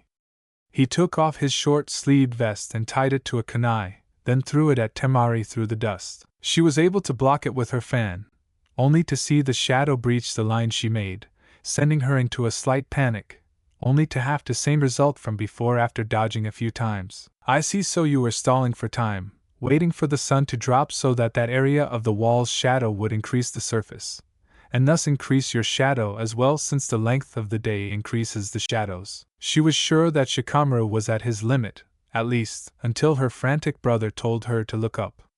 Casting a glance upward, she saw that the kunai from earlier that was tied to his headband and vest was floating down. This caused a shadow below the makeshift parachute to appear, and Shikamaru's shadow surged into and out of it. Temari barely saw it coming, but she was able to avoid it once again. I never would have guessed that he'd use his own clothing as a parachute to give himself more shadows to work with, she thought. This guy is something else. He kept me from noticing the parachute in the air with his shadow on the ground. But now, if I pay attention to the parachute, I won't be able to see his ground attacks. Rather annoyed at having to jump around, she opened her fan and slammed it into the ground. Time to end this, she said to herself. He'll gain the advantage with the arena wall's shadow increasing. I'll use Bunshin no Jutsu to create a diversion, then I'll distract him with the Bunshin while ending it all with a Kamaitachi. Glancing downward, she saw his shadow retreating. Okay, she said, going through the ram seal, then the snake seal. Right when she was about to do the tiger seal, she realized that she couldn't move. Kageme no Jutsu success, said Shikamaru, drawing his hands apart and forcing her to do the same. Turns out that the hole that was next to the tree that Shikamaru was by had his shadow go in it, and it emerged from the hole behind Temari, which what he was showing her by turning her head. Remember when Naruto fought Niji, his Doton Jutsu had to have an entry point. So I found the entry point, and was able to have it connect to the exit point where Niji was pulled into the ground. Although that was a big gamble, said Asuma to Kurenai. Doton Shinjuzanshu no Jutsu almost never leaves an entry point, or connection. Only in the hands of a newbie to it would such a thing happen. You got lucky, Shikamaru. Or was that it the whole time? Temari, on the other hand, was kicking herself for falling into his trap. But then she remembered. The parachute was a diversion. The parachute was a diversion to manipulate me. Over here glaring at Shikamaru, she growled out, "You bastard." Before they knew it, muttered Kotetsu, everyone got drawn into the match. Yeah, replied Izumo. Another possible Chunin applicant, even if he's lazier than hell. Kotetsu's words rang true, as everyone watched closely as Shikamaru and Temari, the latter, forcibly walked up to each other. The civilians, the shinobi, even the two Kage watched to see what happened.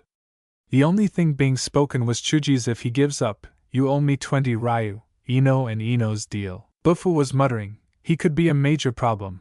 Later, while over with the fighters, Naruto yelled, "Come on Shikamaru, go for the gold." Then he raised his right arm and said, "I'm done. I forfeit the match." At this, nearly everyone watching the match did good imitations of fish. The only noise being made was Chuji's "I win, Ino. You really don't know Shikamaru that well, do you?" Then Shikamaru gave his reasoning to the glaring Ginma. "I used up too much chakra trying to catch her with my Kage main. I'll only be able to hold on for about 10 more seconds. So even though I've got about 200 more strategies planned out, time is a factor I don't have." That was strange, thought Ginma, before announcing Shausa, Sabaka no Temari. Even though Shikamaru had forfeited, not much was to be said about him doing what he did, except that he proved that he had the mental capacity for a Chunin. In any case, the crowd had dropped Shikamaru's match like a hot potato, and were eagerly awaiting the next match. At that moment, Guy and Rock Lee made their way into the stadium, awestruck with the news that Naruto had defeated Niji. However, Bufu had caught a glimpse of the fuzzy-browed elder and cursed. "That damned blue beast, he could screw everything up." "Patience, Bufu-sensei," said Kureiji, of all people. "And you tell me that patience is a virtue." In the meantime, the crowd was getting rowdy. But before a riot was about to break out, a swirl of leaves appeared in the arena, catching everyone by surprise. The leaves eventually fell, revealing Hatake Kakashi and Uchiha Sasuke. Sasuke, however, was wearing a different outfit than usual. He wore a black version of his regular outfit, except this outfit was a combination short-sleeved shirt and shorts that went to his knees. He had bandages on his left arm to the elbow, and a belt-like object wrapped around the bandages on his arm and lower legs. "Sorry we're late," said Kakashi, to the joy of Sakura and the general majority of the crowd. Uchiha Sasuke reporting in. "Well, you're lucky," said Genma with a small smile. "Sasuke's match has been pushed to the end, so he hasn't been disqualified yet." However, he trailed off, glancing at the rest of the genin in the fighter's box. "Still no Sabaka no Gaara." "Damnation," growled Baki. "Because of Gaara's absence, the majority of the plan is screwed." Temari and Kankuro were thinking along the same lines. "Sorry, Baki," thought Bufu, casting a glance at Baki 2 people over. "The demon that loves itself is currently out on a lunch date." "Due to the absence of Sabaka no Gaara," said Genma, "and the time limit having been expired to arrive, the winner of the 4th match is Uchiha Sasuke." Despite the disappointment of many being the incensed Kazekage, the crowd still cheered, under the assumption that Gaara feared the mighty Uchiha. Sasuke and Kakashi appeared next to Guy and Lee, and Sakura was rather livid at her sensei being late. However, Kakashi was more concentrated on the ANBU he and Guy had noticed. 8 individual ANBU, just 2 teams. "That concludes the first round of the Chunin exam finals," said Genma to the crowd. "We now move on to the first match of the semi-finals, Uzumaki Naruto vs. Ryanosuke Hachi." Hachi grinned. Finally he would get the match he was hoping for. Shino, on the other hand, was apprehensive. As Naruto walked past him, he uttered a low, "He's got something like you do, be wary of him," startling Naruto. Hinata was concerned for her boyfriend. She remembered how quick Hachi had defeated Kankuro a month ago. "Stay safe, Naruto-kun," she thought, clasping her hands together. When the two reached the center of the arena, Genma glanced at both and said, "All right then, Hajime." Neither moved. Hachi had a devilish grin on his face, that was soon explained by his next words. "I wish to have a memorable fight. It would please me greatly to fight the real you, not some past version." Naruto twitched. First, Shino had somehow found out about the Kyuubi, and told that Hachi had something like it in him, and now Hachi had seen through his henge, and wanted it gone. Granted, Naruto wasn't ready to take it off yet, but who was he to defy another fighter a last request before fighting? "Damn you," he said, grinning. "I wanted to do it later, but you forced my hand." With that, he disengaged the henge. Everyone leaned in at the sight of the orange jumpsuit disappearing, and Naruto in his green vest, black pants, and fingerless gloves appearing. Wawa was all Ino could get out, while Sasuke glared at his blonde teammate. "What the hell?" Sarutobi chuckled. "So now he reveals the true shinobi under the prankster." Hachi nodded, then held out his right arm. Using his left arm, he detached the armor on his forearm, and threw it in the air, and did the same to his shoulder armor. The 2 pieces of armor fell to the ground and threw up a cloud of dust, as well as making a slight THOM, not as loud as Lee's, but enough to prove a point. The rookie 9 in the stands, their senseis, the 2 Kages, and everyone else except Bufu, Kurisu, and Kureiji, gaped in shock. That Kumo-nin had weights on one arm. Then, Hachi's chest armor proved to be weighted as well. Underneath the chest armor, he had a black tank top that slightly molded to his body. My armor not only serves as weights, he said, slanting his eyes and relaxing his arms in front of him. They also serve as limiters. While Temari was staring in shock at the Kumo-nin that had defeated her brother, Shino silently knew that his suspicions were true. So this is him, then, said Shino, the bugs in his body becoming unsettled. This is the true Ryunosuke Hachi. The Jounin and the Kages were shocked by the amount of power Hachi's aura was giving off. He's strong, he might be strong enough to rival Nidaime-sama, thought Sarutobi. This is unnatural, said Guy. I agree, said Kakashi. No one his age should have an aura like that. What do you mean? Asked Sasuke, trying to find the source of Hachi's power. That kid from Kumogakure is giving off an aura that reflects a Kage-level chakra coil, said Niji, coming from behind. In the meantime, the cat-masked Anbyu in the back put his hands in the tiger seal, and one by one, the people began to fall asleep in the back. Meanwhile, Naruto had shifted into a fighting stance, and said to Hachi, time to do this. Careful, pup. He's got a nasty feel to him, and a familiar one, too. Thanks for the tip, Yoko too. Yeah, said Hachi, grinning maniacally. Let's make this a fight to remember. The one Reikage means the shinobi leader of Kumogakure, and the leader of Rai no Kuni. One of the 5 Kages, the others being the Mizukage, the Hokage, the Kazekage, and the Tsuchikage. Translates into lightning shadow. 2 Yoko Naruto's name for the Kyuubi. Literal translation means mystical fox. Thanks for watching my video. Don't forget to like, share, subscribe and comment below your favorite part. Don't forget to support author and his story, link in the description. Sayonara, see you in the next video.